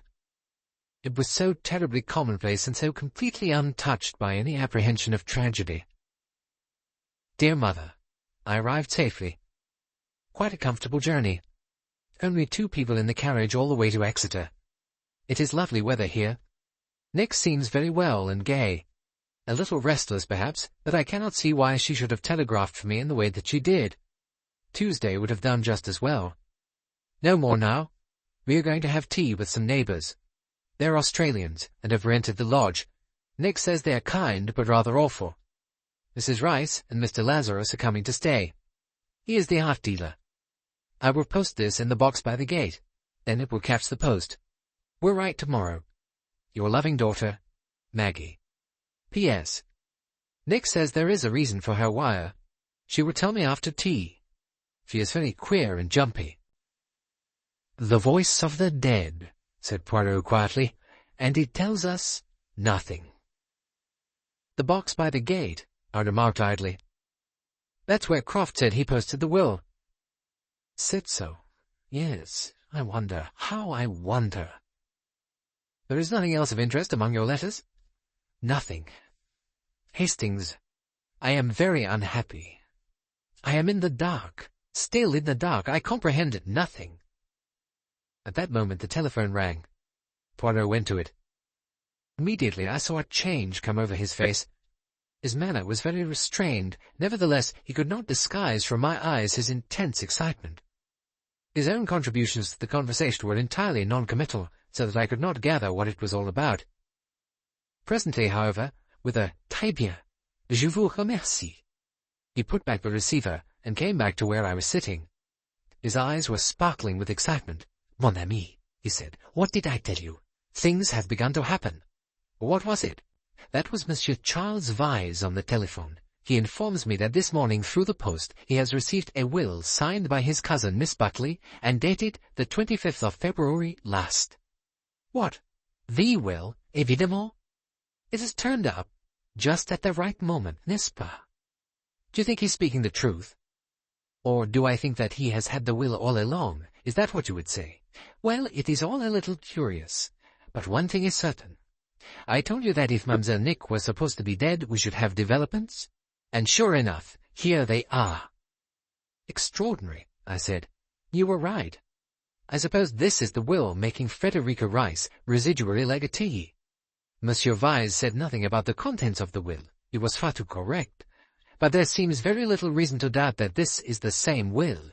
It is witnessed, he tells me, by Ellen Wilson and her husband. "So, we're back at the old problem," I said. "Frederica Rice. The enigma." "Frederica Rice," I murmured inconsequently. "It's a pretty name." "Prettier than what her friends call her. Freddie." He made a face. "C'est pas joli for a young lady." "There aren't many abbreviations of Frederica," I said. "It's not like Margaret, where you can have half a dozen. Maggie, Margot, Madge, Peggy." "True." "Well, Hastings, are you happier now that things have begun to happen?" "Well, yes, of course." "Tell me, did you expect this to happen?" "No, not exactly. I had formulated nothing very precise to myself. All I had said was that given a certain result, the causes of that result must make themselves evident." "Yes," I said respectfully. "What was it that I was going to say just as that telephone rang?" mused Poirot. "Oh, yes, that letter from Mademoiselle Maggie. I wanted to look at it once again. I have an idea in the back of my mind that something in it struck me as rather curious." I picked it up from where I had tossed it and handed it to him. He read it over to himself. I moved about the room, looking out of the window and observing the yachts racing on the bay. Suddenly, an exclamation startled me. I turned round. Poirot was holding his head in his hands and rocking himself to and fro, apparently in an agony of woe. "Oh," he groaned, "but I have been blind. What's the matter?" "Complex, I have said." "Complicated, mais non. of a simplicity extreme, extreme, and miserable one that I am, I saw nothing, and nothing. Gracious Poirot, what is this light that has suddenly burst upon you? Wait, do not speak. I must arrange my ideas, rearrange them in the light of this discovery so stupendous. Seizing his list of questions, he ran over them silently, his lips moving busily. Once or twice he nodded his head emphatically. Then he laid them down, and leaning back in his chair, he shut his eyes. I thought at last that he had gone to sleep. Suddenly, he sighed and opened his eyes. "But yes," he said, "it all fits in.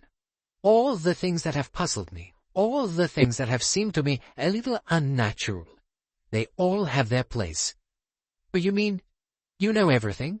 "Nearly everything. All that matters. In some respects, I have been right in my deductions. In other ways, ludicrously far from the truth. But now it is all clear. I shall send today a telegram asking 2 questions. But the answers to them I know already. I know here." He tapped his forehead. "And when you receive the answers?" I asked curiously. He sprang to his feet. "My friend, do you remember that Mademoiselle Nick said she wanted to stage a play at End House? Tonight we stage such a play in End House. But it will be a play produced by Hercule Poirot. Mademoiselle Nick would have a part to play in it." He grinned suddenly. "You comprehend, Hastings. There will be a ghost in this play." "Yes, a ghost. End House has never seen a ghost. It will have one tonight." "No." As I tried to ask a question, I will say no more. "Tonight, Hastings, we will produce our comedy and reveal the truth. But now there is much to do, much to do." He hurried from the room. Chapter 19. Poirot produces a play. It was a curious gathering that met that night at End House. I had hardly seen Poirot all day. He had been out for dinner, but he had left a message that I was to be at End House at 9 o'clock. Evening dress, he had added, was not necessary. The whole thing was like a rather ridiculous dream. On arrival, I was ushered into the dining room, and when I looked round I realized that every person on Poirot's list, from A to I, was present. J was necessarily excluded, there being no such person. Even Mrs. Croft was there, in a kind of invalid chair. She smiled and nodded at me. "This is a surprise, isn't it?" she said cheerfully. "It makes a change for me, I must say. I think I shall try and get out now and again. All Monsieur Poirot's idea. Come and sit by me, Captain Hastings. Somehow I feel this is rather a gruesome business. But Mr. Vyse made a point of it." "Mr. Vyse?" I said, rather surprised. Charles Vyse was standing by the mantelpiece. Poirot was beside him, talking earnestly to him in an undertone. I looked round the room. Yes, they were all there. After showing me in, I had been a minute or 2 late. Ellen had taken her place on a chair just beside the door. On another chair, sitting painfully straight and breathing hard, was her husband. The child, Alfred, squirmed uneasily between his father and mother. The rest sat round the dining table. Frederica in her black dress, Lazarus beside her, George Challenger, and Croft on the other side of the table. I sat a little away from it, near Mrs. Croft. And now Charles Vyse, a final nod of the head, took his place at the head of the table, and Poirot slipped unobtrusively into a seat next to Lazarus. Clearly the producer, as Poirot had styled himself, did not propose to take a prominent part in the play. Charles Vyse was apparently in charge of the proceedings. I wondered what surprises Poirot had in store for him. The young lawyer cleared his throat and stood up. He looked just the same as ever, impassive, formal, and unemotional. "This is rather an unconventional gathering we have here tonight," he said. "But the circumstances are very peculiar. I refer, of course, to the circumstances surrounding the death of my cousin, Miss Buckley. There will have, of course, to be an autopsy. There seems to be no doubt that she met her death by poison, and that poison was administered with the intent to kill. This is police business, and I need not go into it. The police would doubtless prefer me not to do so. In an ordinary case, the will of a deceased person is read after the funeral. But in deference to Monsieur Poirot's special wish, I am proposing to read it before the funeral takes place. In fact, I am proposing to read it here and now. That is why everyone has been asked to come here. As I said just now, the circumstances are unusual, and justify a departure from precedent. The will itself came into my possession in a somewhat unusual manner. Although dated last February, it only reached me by post this morning.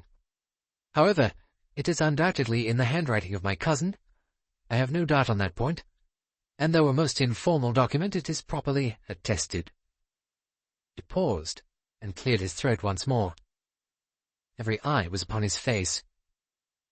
From a long envelope in his hand, he drew out an enclosure. It was, as we could see, an ordinary piece of end-house notepaper, with writing on it. "It is quite short," said Vyse. He made a suitable pause, then began to read. "This is the last will and testament of Magdala Buckley. I direct that all my funeral expenses should be paid, and I appoint my cousin Charles Vyse as my executor. I leave everything of which I die possessed to Mildred Croft, in grateful recognition of the services rendered by her to my father Philip Buckley, which services nothing can ever repay. Signed, Magdala Buckley. Witnesses, Ellen Wilson, William Wilson." I was dumbfounded. So I think was everyone else. Only Mrs. Croft nodded her head in quiet understanding. "It's true," she said quietly. "Not that I ever meant to let on about it. Philip Buckley was out in Australia, and if it hadn't been for me, well, I'm not going into that. A secret it's been, and a secret it had better remain. She knew about it, though. Nick did, I mean. Her father must have told her. We came down here because we wanted to have a look at the place. I'd always been curious about this end house Philip Buckley talked of, and that dear girl knew all about it, and couldn't do enough for us. Wanted us to come and live with her, she did, but we wouldn't do that. And so she insisted on our having the lodge, and not a penny of rent would she take.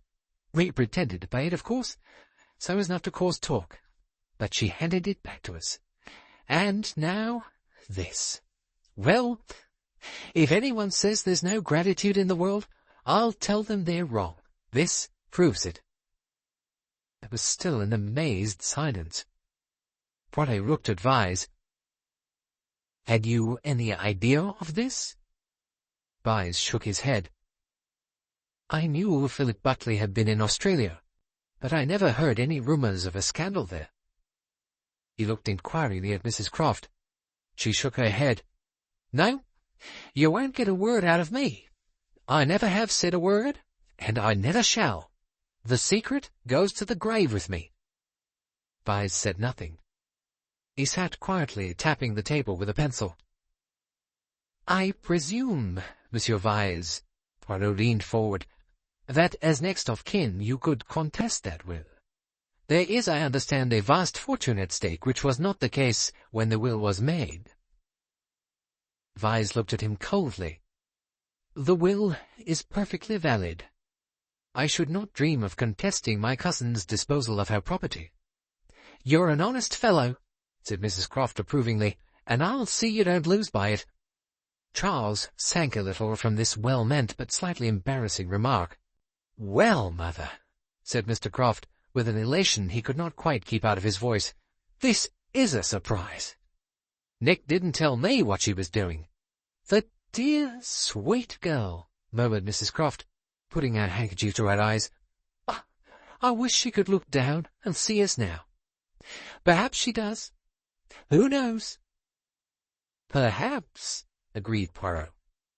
Suddenly, an idea seemed to strike him. He looked round. "An idea. We are all here seated round the table. Let us hold a séance." "A séance?" said Mrs. Croft, somewhat shocked. "But surely—" Yes, it will be most interesting. Hastings here has pronounced mediumistic powers." Why fix on me, I thought. To get through a message from the other world, the opportunity is unique. I feel the conditions are propitious. You feel the same, Hastings?" "Oh, yes," I said resolutely, playing up. "Good. I knew it. Quick, the lights." In another minute he had risen and switched them off. The whole thing had been rushed on the company before they had had the energy to protest, had they wanted to do so. As a matter of fact, they were, I think, still dazed with astonishment over the will. The room was not quite dark. The curtains were drawn back, and the windows open, for it was a hot night, and through those windows came a faint light. After a minute or two, as we sat in silence, I began to be able to make out the faint outlines of the furniture.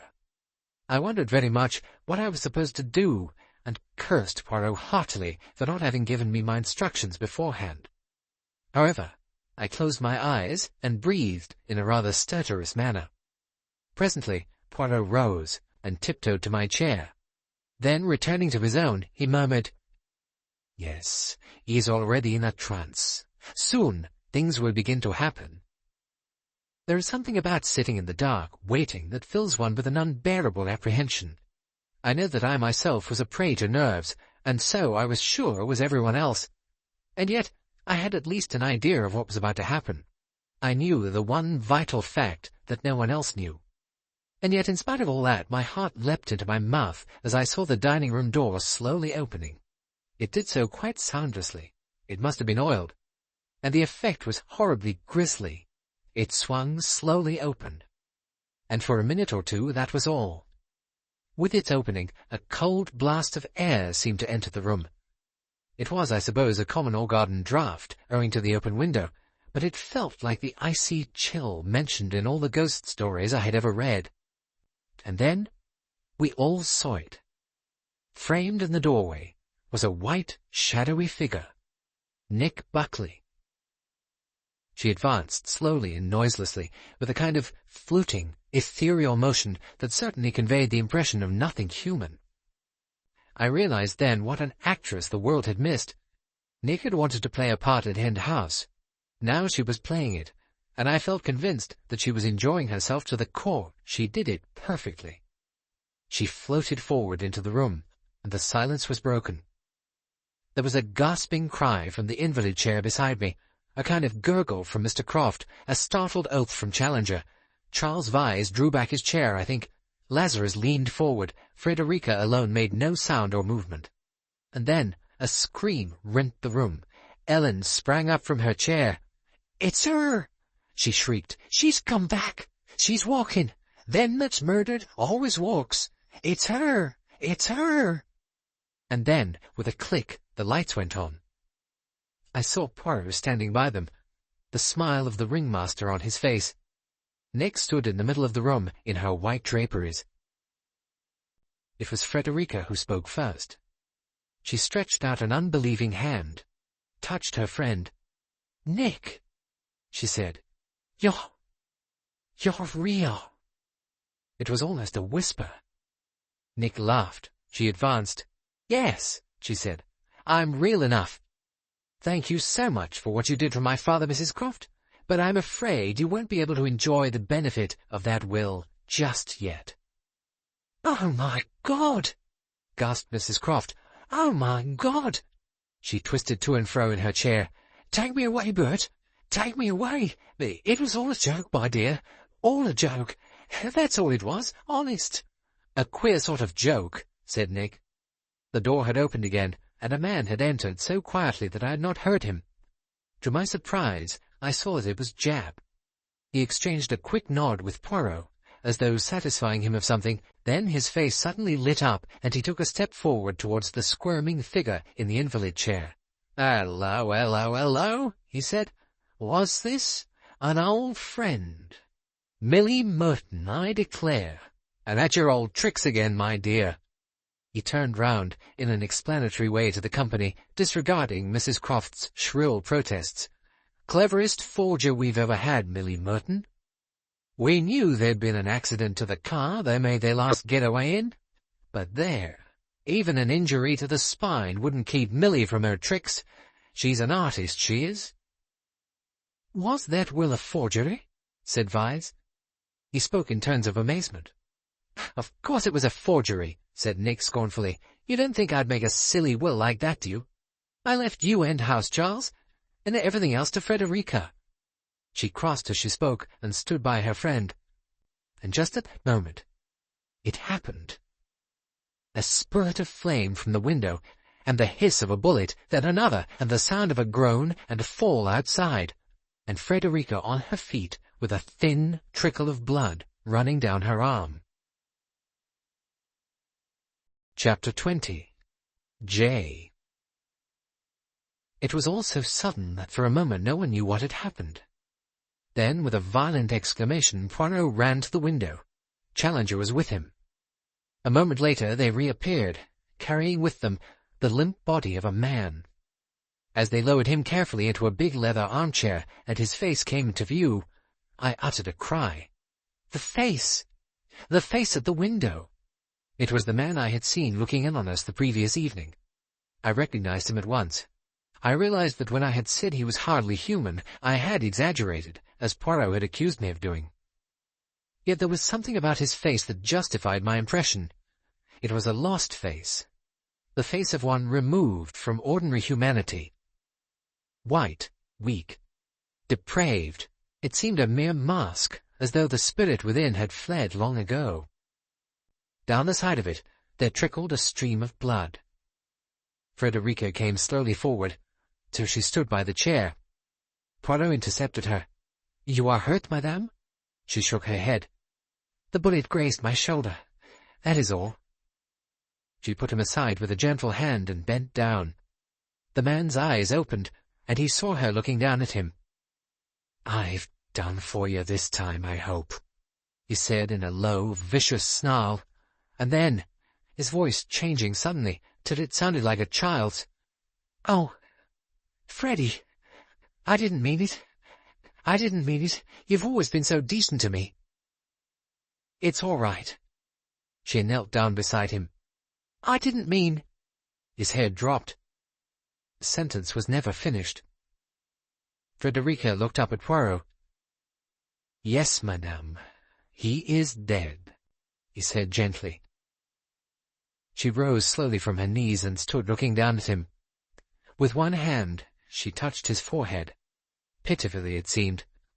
Then she sighed and turned to the rest of us. "He was my husband," she said quietly. "Jay," I murmured. Poirot caught my remark and nodded a quick assent. "Yes," he said softly. "Always I felt that there was a J. I said so from the beginning, did I not?" "He was my husband," said Frederica again. Her voice was terribly tired. She sank into a chair that Lazarus brought for her.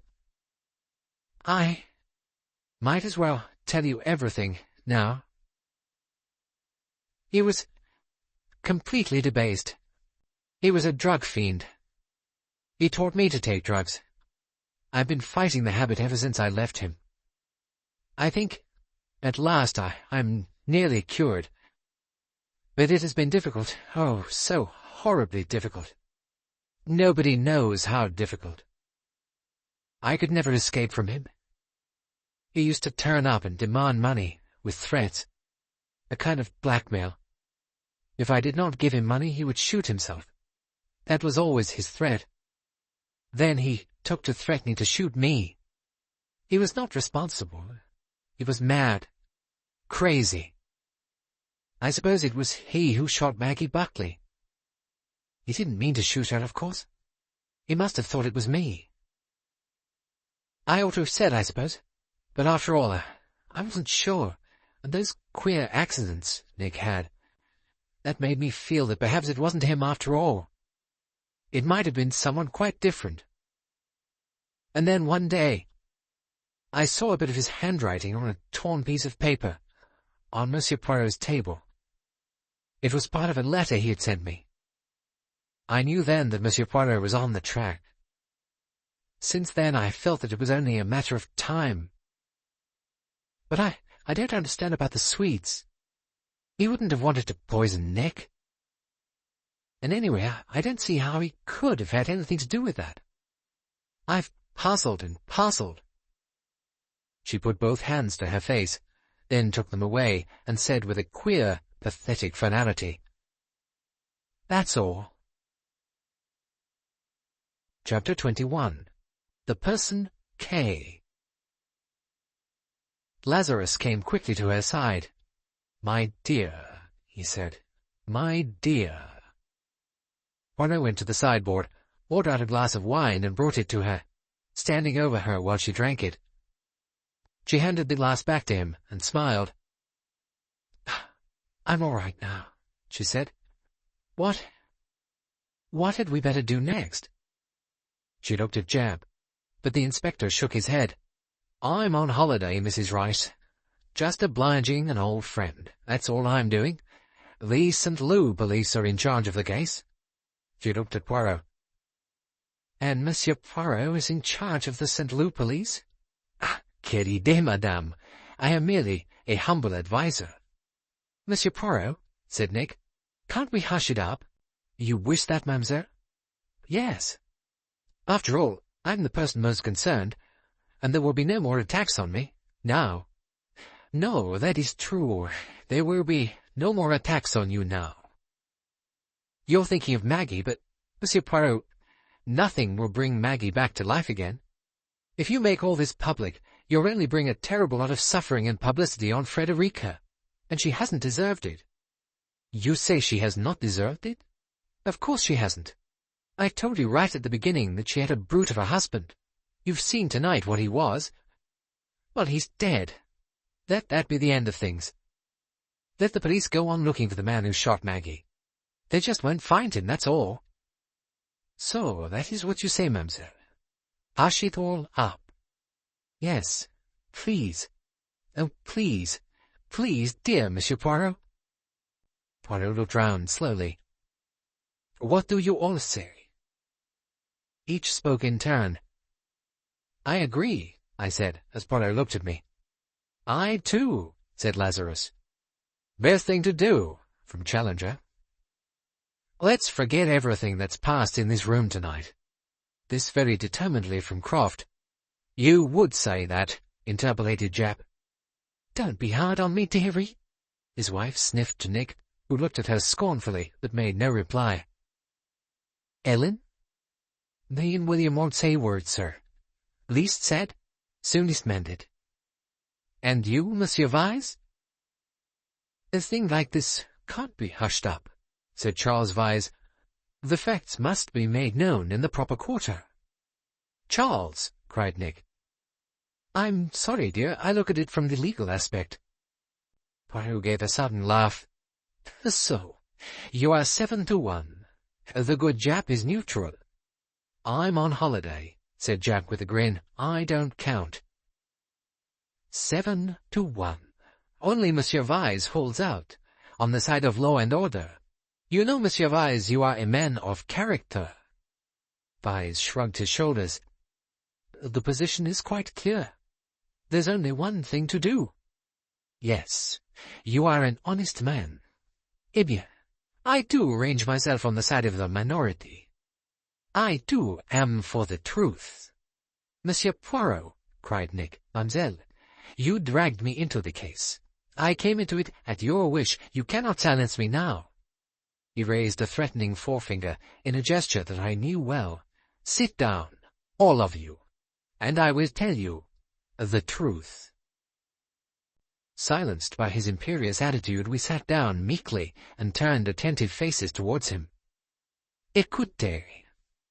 I have a list here, a list of persons connected with the crime. I numbered them with the letters of the alphabet, including the letter J. J stood for a person unknown, linked to the crime by one of the others. I did not know who J was until tonight, but I knew that there was such a person. The events of tonight have proved that I was right. But yesterday, I suddenly realized that I had made a grave error. I had made an omission. I added another letter to my list, the letter K. "Another person unknown?" asked Vyse, with a slight sneer. "Not exactly. I adopted J as the symbol for a person unknown. Another person unknown would merely be another J. K has a different significance. It stands for a person who should have been included in the original list, but was overlooked. He bent over Frederica. Reassure yourself, madame, your husband was not guilty of murder. It was the person K who shot Mademoiselle Maggie. She stared. But who is K? Poirot nodded to Jab. He stepped forward and spoke in tones reminiscent of the days when he had given evidence in police courts. Acting on information received, I took up a position here early in the evening, having been introduced secretly into the house by Monsieur Poirot. I was concealed behind the curtains in the drawing-room. When everyone was assembled in this room, a young lady entered the drawing-room and switched on the light. She made her way to the fireplace and opened a small recess in the panelling that appeared to be operated with a spring. She took from the recess a pistol. With this in her hand, she left the room. I followed her, and opening the door a crack, I was able to observe her further movements. Coats and wraps had been left in the hall by the visitors on arrival. The young lady carefully wiped the pistol with a handkerchief, and then placed it in the pocket of a grey wrap, the property of Mrs. Rice. A cry burst from Nick. "This is untrue, every word of it." Poirot pointed a hand at her. "Voila," he said. "The person K. It was Mademoiselle Nick who shot her cousin, Maggie Buckley." "Are you mad?" cried Nick. "Why should I kill Maggie? In order to inherit the money left to her by Michael Seaton. Her name too was Magdala Buckley, and it was to her he was engaged, not you." You. She stood there trembling, unable to speak. Poirot turned to Jab. "You telephoned to the police?" "Yes, they're waiting in the hall now. They've got the warrant." "You're all mad," cried Nick contemptuously. She moved swiftly to Frederica's side. "Freddie, give me your wristwatch. As a souvenir, will you?" Slowly, Frederica unclasped the jeweled watch from her wrist and handed it to Nick. "Thanks. And now I suppose we must go through with this perfectly ridiculous comedy. The comedy you planned and produced in End House. Yes. But you should not have given the star path to Hercule Poirot. That, mademoiselle, was your mistake. Your very grave mistake." Chapter 22. The End of the Story. "You want me to explain?" Poirot looked round with a gratified smile and the air of mock humility I knew so well. We had moved into the drawing-room, and our numbers had lessened. The domestics had withdrawn tactfully, and the Crofts had been asked to accompany the police. Frederica, Lazarus, Challenger, Vyse, and I remained. "Eh bien, I confess it. I was fooled completely and absolutely. The little Nick, she had me where she wanted me, as your idiom so well expresses it. Ah, madame, when you said that your friend was a clever little liar, how right you were. How right." "Nick always tells lies," said Frederica composedly. "That's why I didn't really believe in those marvelous escapes of hers. And I, imbecile that I was, did." "Well, didn't they really happen?" I asked. I was, I admit, still hopelessly confused. "They were invented very cleverly, to give just the impression they did." "Well, what was that?" "They gave the impression that Mademoiselle Nick's life was in danger. But I will begin earlier than that. I will tell you the story as I have pieced it out, not as it came to me imperfectly and in flashes. At the beginning of the business, then, we have this girl, this Nick Buckley, young and beautiful, unscrupulous, and passionately and fanatically devoted to her home." Charles Vyse nodded. "I told you that, and you were right. Mademoiselle Nick loved End House, but she had no money. The house was mortgaged. She wanted money. She wanted it feverishly, and she could not get it. She meets this young Seaton at Le Touquet. He is attracted by her. She knows that in all probability he is his uncle's heir, and that that uncle is worth millions. Good. Her star is in the ascendant, she thinks. But he is not really seriously attracted. He thinks her good fun, that is all. They meet at Scarborough. He takes her out of his machine, and then the catastrophe occurs. He meets Maggie, and he falls in love with her at first sight. Mademoiselle Nick is dumbfounded. A cousin Maggie, whom she has never considered pretty? But to young Seaton she is different. The one girl in the world for him. They become secretly engaged. Only one person knows, has to know. That person is Mademoiselle Nick. The poor Maggie, she is glad there is one person she can talk to. Doubtless, she reads to her cousin parts of her fiancé's letters. So it is that Mademoiselle gets to hear of the will. She pays no attention to it at the time, but it remains in her mind. Then comes the sudden and unexpected death of Sir Matthew Seaton. And hard upon that, the rumors of Micah Seaton's being missing.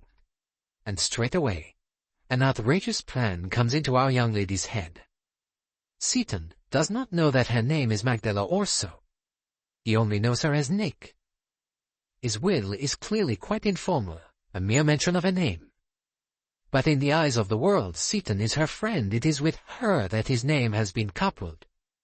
If she were to claim to be engaged to him, no one would be surprised. But to do that successfully, Maggie must be out of the way. Time is short. She arranges for Maggie to come and stay in a few days' time. Then she has her escapes from death. The picture whose cord she cuts through. The brake of the car that she tampers with. The boulder that perhaps was natural, and she merely invented the story of being underneath on the path. And then she sees my name in the paper. I told you, Hastings. Everyone knew Hercule Poirot. And she has the audacity to make me an accomplice. The bullet through the hat that falls at my feet. Ah, the pretty comedy. And I am taken in. I believe in the peril that menaces her. Bon. She has got a valuable witness on her side. I play into her hands by asking her to send for a friend. She seizes the chance and sends for Maggie to come a day earlier. How easy the crime is, actually. She leaves us at the dinner table, and after hearing on the wireless that Seaton's death is a fact, she starts to put her plan into action. She has plenty of time then to take Seaton's letters to Maggie, look through them, and select a few that will answer her purpose. These she places in her own room.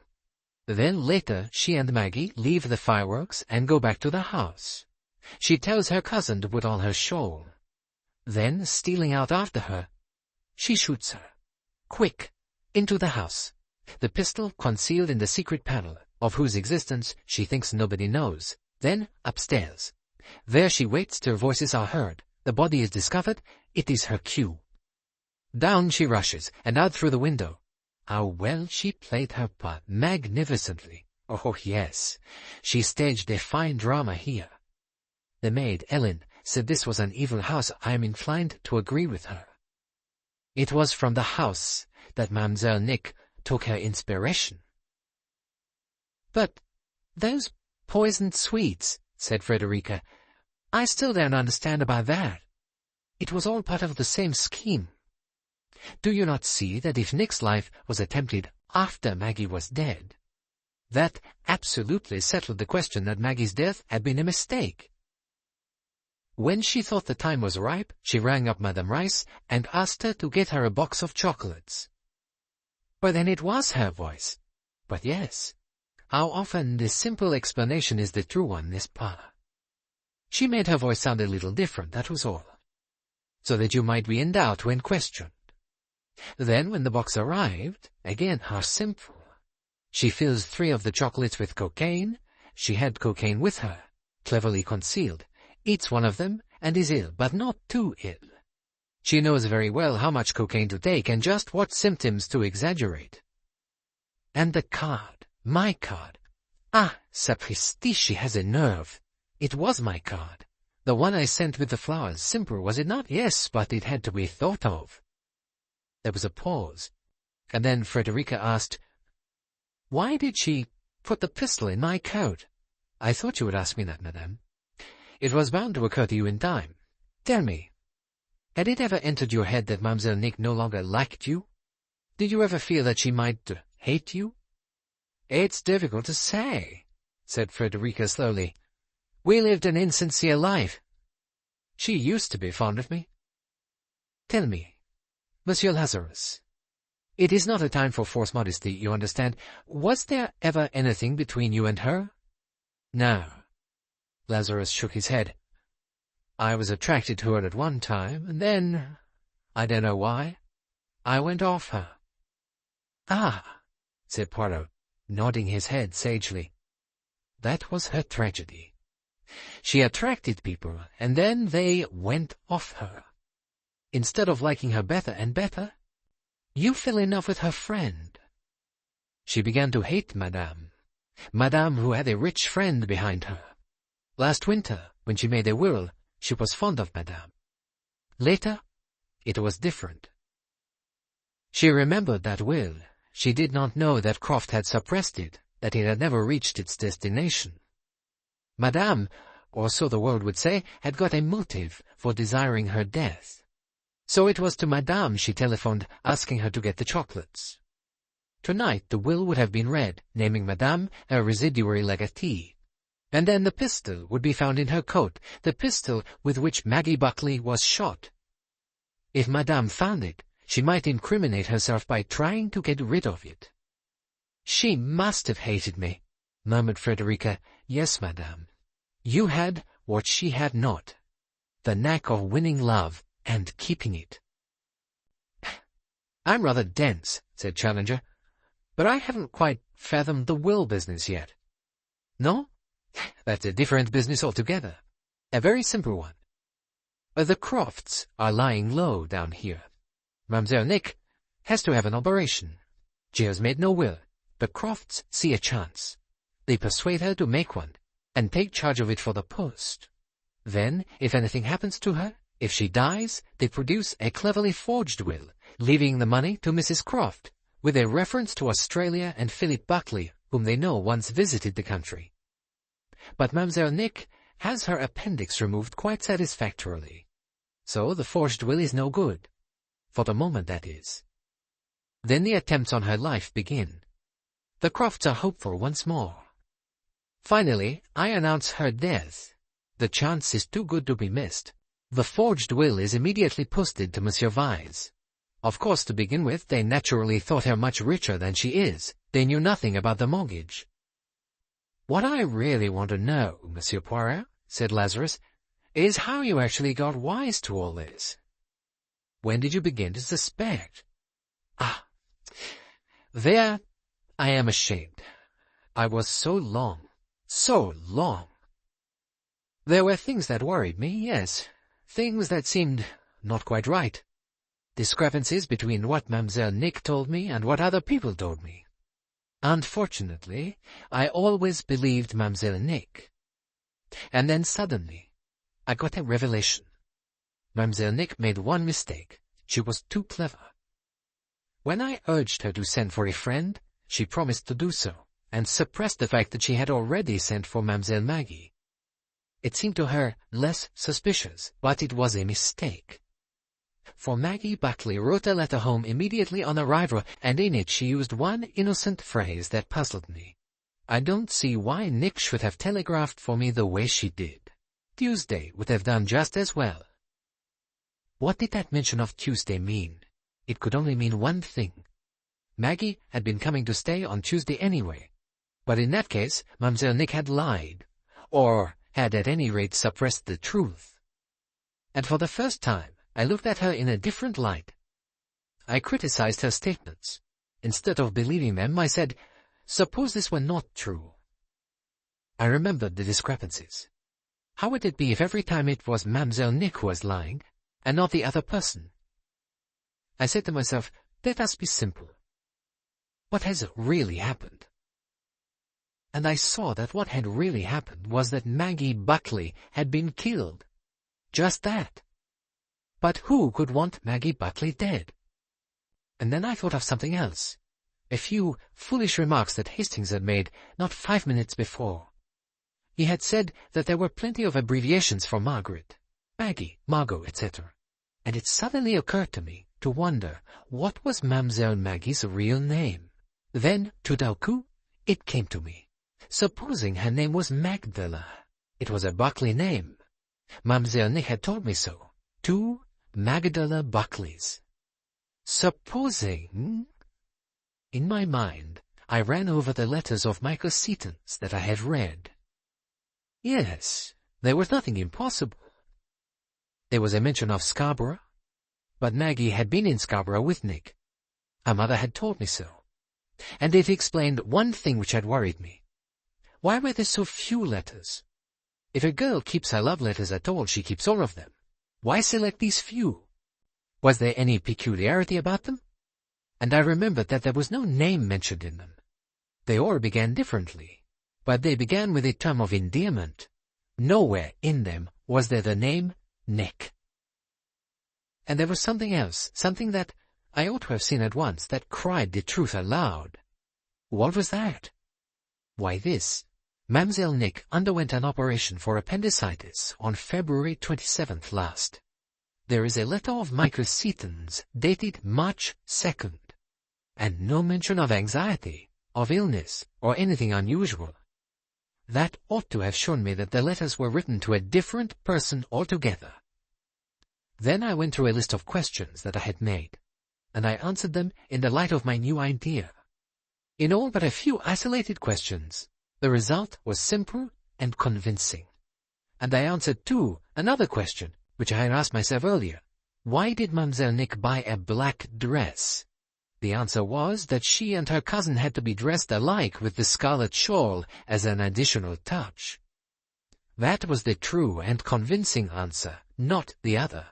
A girl would not buy mourning before she knew her lover was dead. She would be unreal, unnatural. And so I, in turn, staged my little drama. And the thing I hoped for happened. Nick Buckley had been very vehement about the question of a secret panel. She had declared there was no such thing, but if there were, and I did not see why Ellen should have invented it, Nick must know of it. Why was she so vehement? Was it possible that she had hidden the pistol there, with the secret intention of using it to throw suspicion on somebody later? I let her see that appearances were very black against Madame. That was as she had planned. As I foresaw, she was unable to resist the crowning proof. Besides, it was safer for herself. That secret panel might be found by Ellen, and the pistol in it. We are all safely in here. She is waiting outside for her cue. It is absolutely safe, she thinks, to take the pistol from its hiding place and put it in Madame's coat. And so, at the last, she failed. Frederica shivered.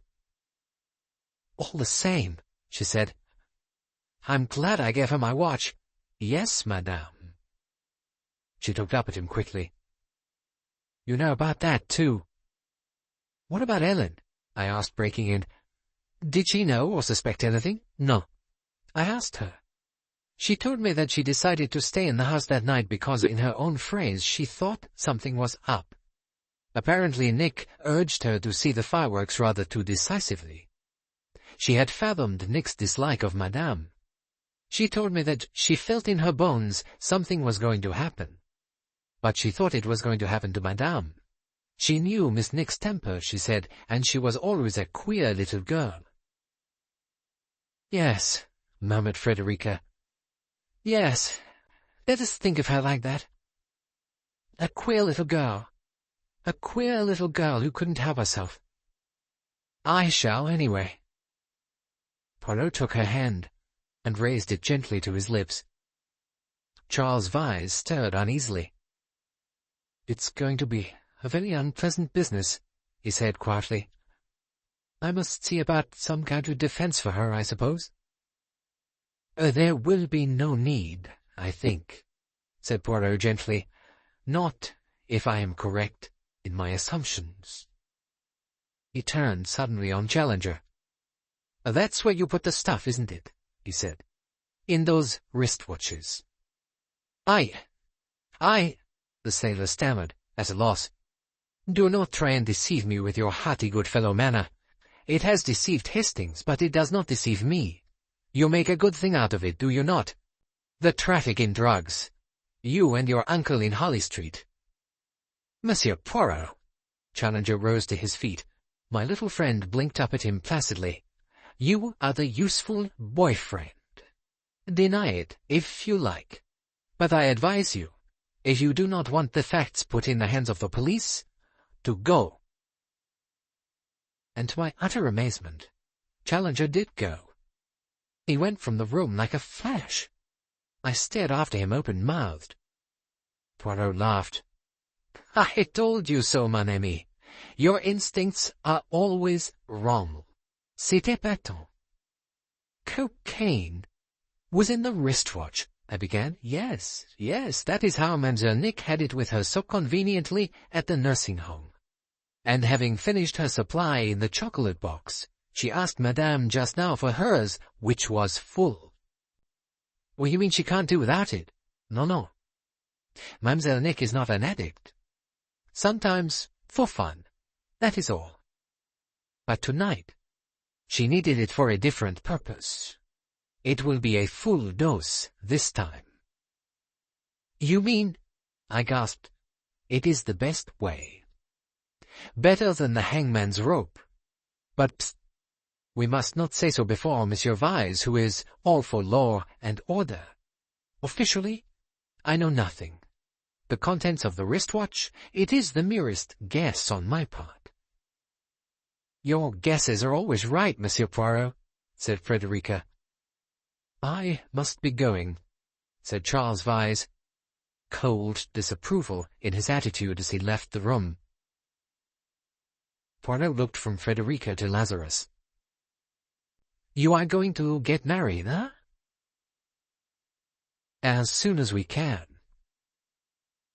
And, indeed, Monsieur Poirot, said Frederica, I am not the drug-taker you think.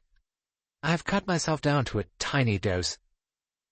I think now, with happiness in front of me, I shall not need a wristwatch any more.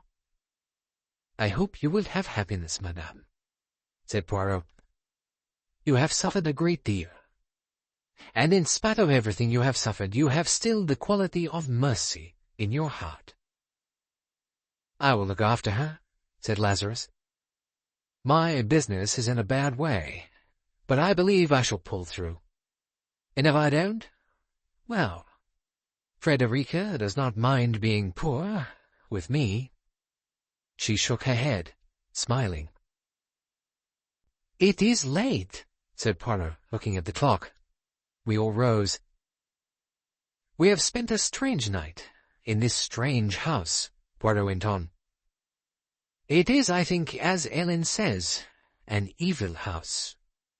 He looked up at the picture of old Sir Nicholas. Then, with a sudden gesture, he drew Lazarus aside. I ask your pardon, but of all my questions, there is one still unanswered. Tell me, why did you offer £50 for that picture? It would give me much pleasure to know, so as, you comprehend, to leave nothing unanswered. Lazarus looked at him with an impassive face for a minute or two. Then he smiled. You see, Monsieur Poirot, he said, I am a dealer. Exactly. That picture is not worth a penny more than £20. I knew that if I offered Nick 50, she would immediately suspect it was worth more, and would get it valued elsewhere. Then she would find that I had offered her far more than it was worth. The next time I offered to buy a picture, she would not have got it valued. Yes? And then? The picture on the far wall is worth at least £5,000, said Lazarus dryly. Ah! Poirot drew a long breath. Now I know everything, he said happily.